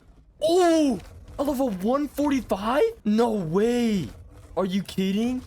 That is awesome. I could not believe I found such a good level, and now it was time to trap the beast. I set up the same U-shaped design as the Giga with the bear traps in the middle of it. I got its attention, and it didn't do as much damage as the Giga, but it was a lot faster. Because of this, he could bite me more frequently, and he was much harder to trap. I made several attempts to no avail, and I had to take a break to heal Gustavo. Once that was done, I made several more attempts, and he would not go in the trap for the life of me. He would swerve out at the last moment, and he was incredibly difficult to trap. It took me attempt after attempt, and without the owl's ability to heal, this would have been impossible. After a long process, I finally got him to walk inside the gates, and once I heard the snap of the bear trap, I closed him in. I breathed a sigh of relief, and the hard part was over. I placed my standing torches and lit them to create a mobile hatchery. As I was trying to hatch them, I ran into an unexpected problem. It was too hot to hatch the eggs in the wasteland, so I needed to grab Darren from my base. After making it back, I threw him out, and now I was in business. First, I needed to gain the trust from the Karcha to be able to ride it. So I hatched a baby Rex and killed it, and as I dragged it to the Karcha, he smelled the baby. He ate it, but for some reason he got no trust, and I was peeved. I had to hatch another egg, and as he ate it, this time I got full trust. I released him from the trap and hatched all my baby Theria eggs, which gave me nearly 30% taming. This was very good, but I was a little nervous I didn't bring enough babies. Being forced to hatch that extra Rex egg really screwed me over, and I was very worried. I hatched all my baby Stegos and chowed down on them. There we go, we tamed them. Let's go. That is huge. Such a high level Karcha to tame. That is huge. 18,000 health, good melee on this guy. He is an absolute beast. I could not be more hyped to have such a strong tame, and I named him Genghis Khan. After making it home, I threw him out and crafted him a saddle. These days ended as I hopped on him and gave him a quick test drive. My plan for days 92 through 93 was to run a red OSD and an element vein. The reason for this was because I needed some sort of improved gun to tame the Titans, and a red OSD would be the only way to get one. I also needed element to tame the Dreadnoughtas, which was the last tame before the Titans. To prepare, I repaired all of my armor and set out on Gustavo to scout for drops. The first global event I found was a beta element vein, and I decided to leave it intact because I probably would attempt it later. I continued my hunt for red supply drops, and I wasn't having much luck. The first supply drop I found was a purple drop, which was way above my pay grade, and I would have no chance of beating it. So I started the drop and flew away so it would get destroyed. While I was looking for more drops, I found a blue drop, which was very disappointing, but I did find find a level 75 Dreadnoughtus that I could potentially tame once I had element. After destroying the blue drop, I finally got the variant of drop I wanted. A red alpha difficulty drop spawned, and now my goal was clear. I was going to grab my entire army of dinos to challenge the red drop, then immediately after I would complete the beta element vein. To prep my army, I named my new imprinted Rex Chomper and put a saddle on her. I then whistled follow on all my Theries as well as the Rex and led them outside. After that was done, I did the same thing with my Karcha and Rex. Now that I had everyone out of the base, I had all my dinos follow Genghis Khan and led my legion out of the city. This was easily the strongest army I have ever had, and I was confident I would be able to beat this incredibly difficult drop. Once I made it to the wasteland, I formulated a plan to be successful. I was going to ride Genghis Khan and have all my other creatures follow me while on aggressive. This combination would easily be able to deal with everything but wyverns. I could only survive one fire blast from a wyvern, so I would have Gustavo on standby to heal me if I got hit. With this plan in motion, I began the drop. The first wave was beyond easy and it was over in the blink of an eye. The second wave, a bunch of apex carnivores spawned, but my army was tearing through them like wrapping paper on Christmas morning. I was barely in any danger, and each creature I killed slowly charged up my Karcha's rage meter, which would make him do more damage. Wave 3 was much more intense, mainly because of the fact that wyverns were spawning. I did my best to kill it while making sure it didn't hit my player. I managed to juke its flames and take it down, as well as the only other wyvern in the wave. Once the wyverns were dead, the rest of the wave was a breeze, and I continued on to the next. The next wave was even more difficult, and many more wyverns spawned to ruin my day. Their flame breath did a ridiculous amount of damage, and I had to focus them if I wanted my army to live. It was absolute chaos, but because of how strong my dinos were, they killed most of the creatures I wasn't focusing. I did take a flame blast that almost killed my character, but I survived the wave, which gave me a chance to heal with Gustavo. When the next wave began, I noticed that a lot of my tames were looking bloody and had taken a real beating. This became very apparent when Chomper kicked the bucket. It was not a good sign in the slightest that my Rex died, and I was getting nervous. At the very least, my Karcha's rage meter was maxed out, which meant he was dealing an insane amount of damage. I only had to survive the last wave, and the loot was mine. All right, boys, it's go time. This is last wave, and then the red orbital supply drop will be done. Yeah, there's no way we could have done legendary.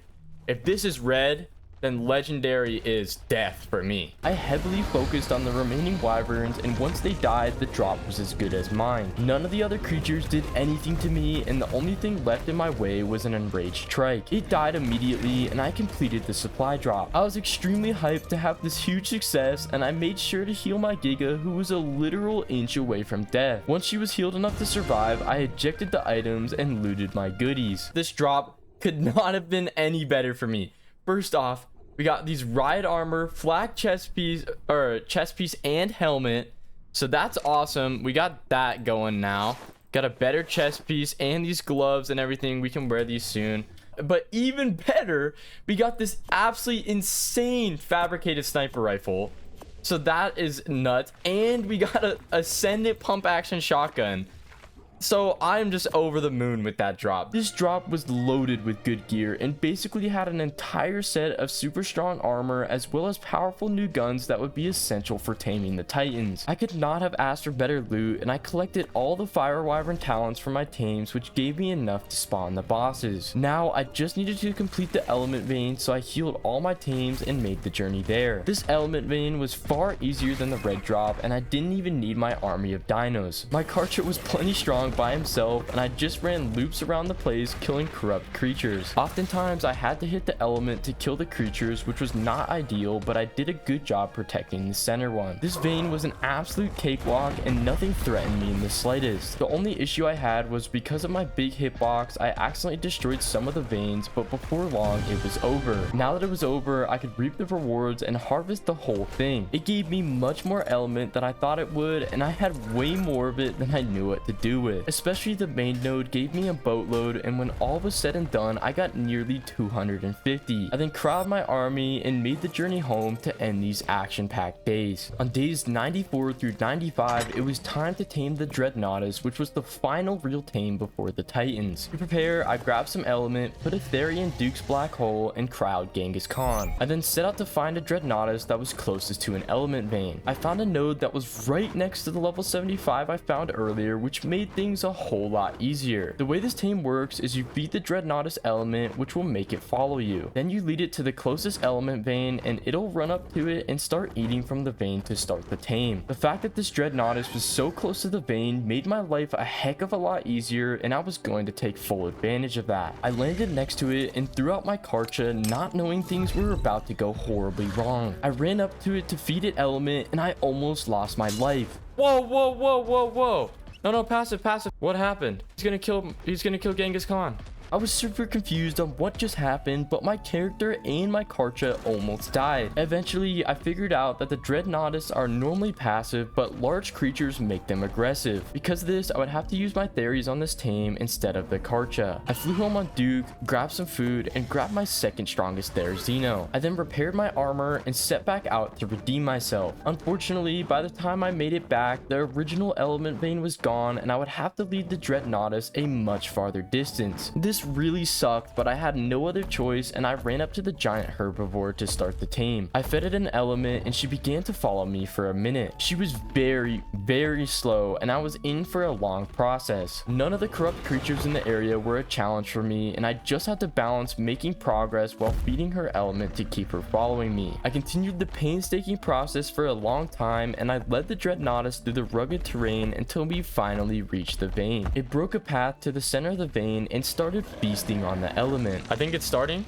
Oh my gosh. This thing is such a cool tame. Now the main tame had begun, and I just needed to defend her while she had her element snack. This was a much easier challenge than I anticipated. Since it was an easy difficulty node, only small creatures could spawn. Basically, everything got one shot by Slicer, and the dinos didn't even get close to breaking the digestive shield that guards the Dreadnoughtus. The only way to lose taming effectiveness is if that shield gets broken, and I was in no danger of that happening. I continued to beat the easy waves until I got the last saddle tame of the challenge. I named this new Titan killer Athena, and I could not believe how high her stats were for only being a level 88. Once I got home, I wanted to make her a saddle, so I pooled all of my resources together, and I only needed fiber, hide, paste, and pearls. I harvested a bunch of fiber and got some hide from my dinos inventories. The only thing left to do was steal some beaver dams, so I flew out on Duke and got the job done. I then crafted up the very expensive saddle and equipped it on Athena. To end these days, I tested her out, and I was pumped to have such a cool tame. When day 96 began, I only had 3 tames left in the entire challenge, and those were the Titans. Because of this, I needed to get everything prepared to complete these tames. First order of business was to craft the Quetzal platform saddle, and I was completely out of silica pearls. This is a very rare resource on Extinction, and the only way to get it in bulk would be to make the dangerous journey to the forbidden part of the wasteland. I did my best to harvest silica rocks and dodge the numerous amount of creatures in the area. Eventually, I made it to a relatively safe corner and harvested all that I needed. This allowed me to craft the Quetzal platform saddle, and I could focus on the next task of going on a metal run. I needed a ton of metal, mostly to craft bullets, so I harvested the entire area below my base for one final time. It also served 2 purposes because I could harvest a bunch of stone and flint for spark powder. I loaded all the metal into the forge and crafted a stupid amount of spark powder. While it was grinding in the chem bench, I took out Big Bertha to harvest wood so I could make a bunch of extra charcoal. While that was cooking in the forge, I needed to level up my Quetzals, so I found a level 5 Enraged Corrupt Rex. It was mostly by itself, which made my life easy, and I could hit it from the sky without it being able to do any damage to me. My Quetzal overall tickled the Rex, and it took me a long time to stack up damage. But eventually it went down, which gave my Quetzal 30 levels to pump. I gave her mostly health points with a couple in stamina, then I healed her. Now I only needed to prepare my gear, and I was ready for the hardest tames of my career. I made a bunch of advanced sniper bullets for my fabricated sniper, and I grinded enough gunpowder to level an entire city. With that crafting, I needed to make some metal structures for my Quetzal that would be essential for the Desert Titan. I made a metal box for it, then it was time to use the makeshift Mega Lab. I put Element inside it and saw what traits I could put onto my gear. Unfortunately, most of the traits were too low quality to put on, but I managed to put one onto my chest piece and one onto my fabricated advanced sniper, which would really help me. With the rest of the day, I continued the cycle of making advanced sniper ammo as well as gunpowder. I also crafted a bunch of shotgun shells so I could protect myself close range if I had to. When all was said and done, I had 66 shotgun ammo and 976 rounds of sniper ammo. With that, I was completely prepared to tame all 3 titans, and day 96 ended. Day 97 was dedicated to taming the desert titan, and I already had everything I needed. I wasted no time going to the desert cave and throwing out Genghis Khan to clear the cave. This is because I first needed to plow my way through the cave to get the artifact, then go to the summoning circle where I'd be able to spawn it in. The desert cave was an absolute joke and nothing stood a chance against me. I either killed it in one bite or ran right past it. Being able to run through a cave on a Karcha made it feel way too easy.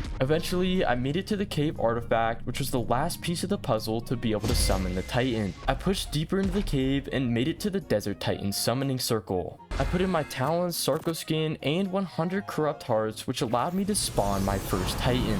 As I watched the dome build around me, I couldn't help but feel nervous and wonder what I was getting myself into. Where is it? Oh boy.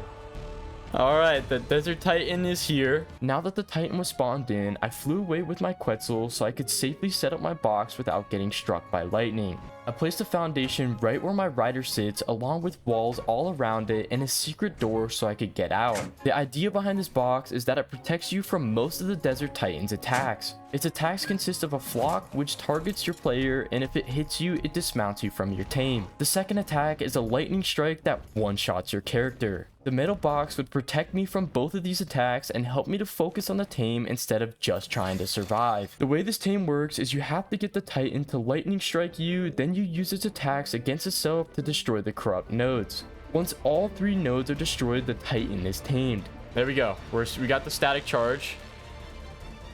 Set it up there. Boom. And it's gonna lightning strike. Boom. So now we just have to sit underneath here for a long while and let him strike himself over and over again on that corrupted node. The main key with this tame is landing consecutive lightning strikes, and missing even a single one reduces your progress significantly. This was very hard because even though the titan couldn't damage me, it was faster than my Quetzal, so if he moved away, I would oftentimes miss a lightning strike. This got very tedious, but I was making great progress and I was getting a bunch of consecutive strikes. The node was starting to spin out of control, which told me I was getting close. Things were going great when the flock somehow glitched into my box. They dismounted me and I panicked while trying to get back inside. If I had gotten lightning strike during this time, I would have instantly died and I was sweating bullets. I continued gaining progress on the tame and striking it with lightning until one node was destroyed. This was huge progress on this tame, and now I needed to destroy the node on the other wing and finally the one on the base of its tail. Now that one node was destroyed, it triggers the second phase of the boss fight, which gives him more attacks.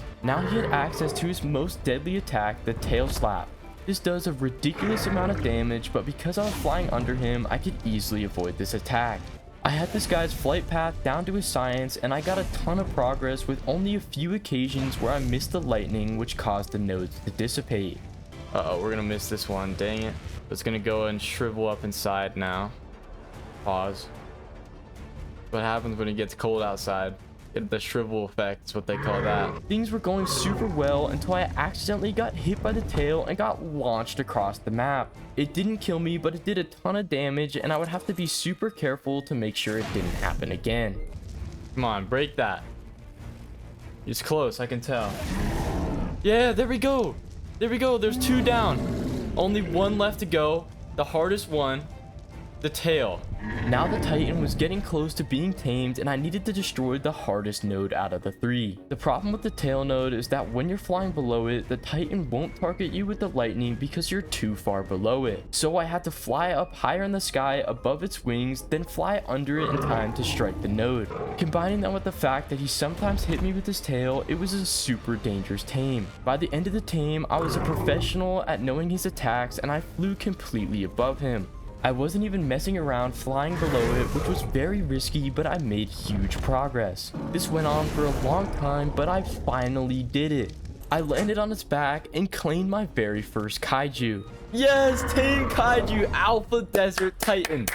Let's go. I now had 1 out of the 3 titans tamed, and I gave him the very fitting name of Pancake to end day 97. Day 98 was dedicated to taming the forest titan, and I prepared by grabbing all of my tributes as well as all of my fabricated sniper bullets. I also cryoed a bunch of my stegos to use them as fodder to distract the titan. I then grabbed my Quetzal with Duke and set out to the spot where the titan spawned. I threw out all my tames in the area so they would be ready after it was summoned. I then set out to the forest cave. Once I was there, I cryoed Duke and threw out Genghis Khan. I steamrolled my way through this cave just like the desert cave, and nothing could damage or dismount me because of how high up I was. This cave would have been incredibly difficult without the Karcha, and being dismounted would be a constant issue. But luckily, I had nothing to worry about, and I made it to the summoning circle. Once I made it there, I realized I forgot to grab the artifact, so I ran to it, and when I found the thing, it was spawned inside of the ground. Of course, this game figured out a way to glitch out the artifacts, and I was forced to cheat ghost my way inside of the mesh. I managed to grab the artifact, and now I could summon the forest titan. I loaded everything inside the circle, and I summoned it. Once I was teleported, I ran to hop on Big Bird, and I came up with a plan for this tame. My plan was to sit in the sky and snipe the nodes on the titan. I figured if I was high up in the air, it wouldn't be able to hit me, and I could easily shoot it while being in no danger. This quickly backfired on me when he rooted me and I plummeted from the sky. I just about pooped my pants as I watched him charge me, but I managed to get away and quickly made a new plan. Since I couldn't fly, I needed to land on the high up surrounding area to shoot it where it couldn't hit me. The first spot I landed on was pretty garbage, but the second spot was amazing. It was the perfect height to see the titan, and I landed easy snipes on the nodes. I continued to rip the nodes apart, and it brought me back to my days when I played PvP Ark. It genuinely couldn't do anything to me, and it oftentimes got distracted by my fodder I threw out earlier. I still had to deal with getting rooted by the titan, but since I wasn't flying anymore, it really didn't do anything to me. I continued to rip hundreds of shots into each one of its nodes. I thought I was completely safe at my vantage point, but it spawned a poison tree that did a ton of damage to me and my tames. Because of this, I had to bring out Gustavo to heal myself and Big Bird. I then switched my spot to a place where there wasn't a poison tree, and I continued my mission. From this new vantage point, I shot bullet after bullet until he lost one of his arms. There we go. One of his arms is gone. Yeah, you don't... Oh, he didn't like that. Now he was 1/3 tamed, and I needed to break the other arm, then the node on his chin. Second arm didn't take much longer to go down, and he only had 1 node left. There we go. His other arm falls down, baby. Yay! The last node on his chin was much harder to hit, and it took me a long time to whittle it down. But my strategy of sitting high up was basically foolproof, and I made good progress. After a final moment, I shot the last node off of him. It's down! That's it! And he tumbles down! Let's go! I flew down to the titan and claimed him. The best name I could think of was Groot, and to end the day, I made the incredibly tedious journey home. When day 99 began, it was time to tame the Ice Titan, but before then, I faced a challenge I couldn't overcome. My rifle was about to break, and with the ridiculous amount of resources it was going to cost me to fix it, I would have no way of repairing it. I needed the rifle to tame the Ice Titan, so I would have no other choice but to repair it with cheats. This really sucked for me, and it felt like it made this challenge illegitimate. Even with all the work I put into doing this challenge legit, there were some things I couldn't overcome in the limited amount of time I had. I didn't have time to hunt another red drop to get another fabricated sniper, so this was my only option. I hope you guys can understand why I did this, and I'd rather give myself a chance to tame the last Titan than completely skip it. To finish preparing for this tame, I needed some more bullets, so I crafted a ton of them, then grabbed my tributes. The last thing I needed to do was grab some fodder, so I crowd my rock golem, then set out. I made it to the spot where the Ice Titan spawns and threw out my golem as well as my stego fodder. Next, I needed to beat the snow cave. Just like the other 2 caves, I used my Karcha to easily run through it. Nothing could get in my way, and I charged through the cave while looking for the artifact. This cave was much bigger than the others, but I eventually found the artifact, and I could push deeper into the cave to the summoning terminal. Once I made it there, I loaded the items into the terminal and spawned the Titan. Once I was teleported, I quickly crowded Genghis Khan and flew into the sky. This time, I was hopeful I'd be able to fly in the sky without him being able to hit me. Unlike the Forest Titan, this seemed to be the case, and I got a ton of shots on the first node. His back ankle was a very easy spot to shoot, and I got clip after clip on the node. Oh, there we go. There's one down already. Wow, are you kidding?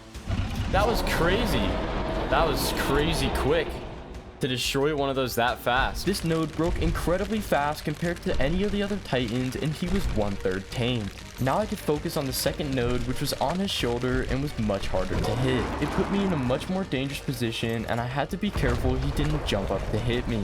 Just like the other node, I landed clip after clip and I was getting some real progress. I had to take the occasional stamina break so I wouldn't plummet out of the sky, but I almost had the second node down. I was overjoyed when I saw it break, and I was only one node away from taming all 3 titans. This node was incredibly difficult to hit, and it easily took me a full IRL hour to break it. I had to perfectly position myself to get hits on it without the titan killing me. While I was shooting it, the thing even gave himself to the cause, and he will be missed. There were many times I was in danger, and one where I avoided death by a millimeter. Watching that ice ball miss me by an inch gave me a mini heart attack, and I knew I had to finish this tame before I died. I continued to pelt the chest until I finally brought the beast down. There we go. It's down. Oh, finally. That took forever. We did it though. We got him down. It took a ridiculous amount of time and a very small amount of cheats, but I did it. I tamed the last titan and I named him Mr. Fuzzles. I officially did it, and I tamed every creature on Extinction, including the titans. On day 100, it was time to close out this challenge and see if I could defeat the Roman King Titan. I had all of my titans follow me outside of the city, and I decided to bring Athena along for the adventure. It took me forever to even get to the King Titan because of how glitchy the titans were, but finally he was in sight. I charged at him and gave one swing before he executed me on the spot. I lasted for all of 2 seconds before getting hit by that attack, but luckily I could rush back to where he was. I flew Starfire back to the King Titan, and I was desperate to get there quickly before all my titans died. Luckily I made it there, and this time I jumped on Mr. Fuzzles. My plan this time was to attack the titan from the side while Groot tanked it from the front. This would make it so the King Titan wouldn't be able to hit my player and I could still do damage to it. My Ice Titan did a ton of damage to him and was seriously chunking the King Titan. This battle had been a short one, but it seemed very doable because of the sheer amount of damage I was doing. Now that I couldn't kill my player, the battle was very one-sided and my 3 titans were putting in absolute work. Even with his crazy breath attacks, Pancake was tanking the brunt of the damage and he was getting closer to dying. It was clear to me that I was going to win, but it was a race against time to save Pancake. I was more determined than ever to kill the Titan, and I continued to slam the Ice Titan's fist into it. After a while, the end was in sight, and I slammed down one final time to kill him. Final blow. Yes, the King Titan has been subdued. That's what I'm freaking talking about right there. This challenge had been a complete success, and I accomplished all of my goals. I tamed every creature on the map, ignore the mantis, and successfully defeated the Roman King Titan. Thank you guys so much for watching. If you guys enjoyed, please make sure to like and subscribe, and I'll see you guys in the next one.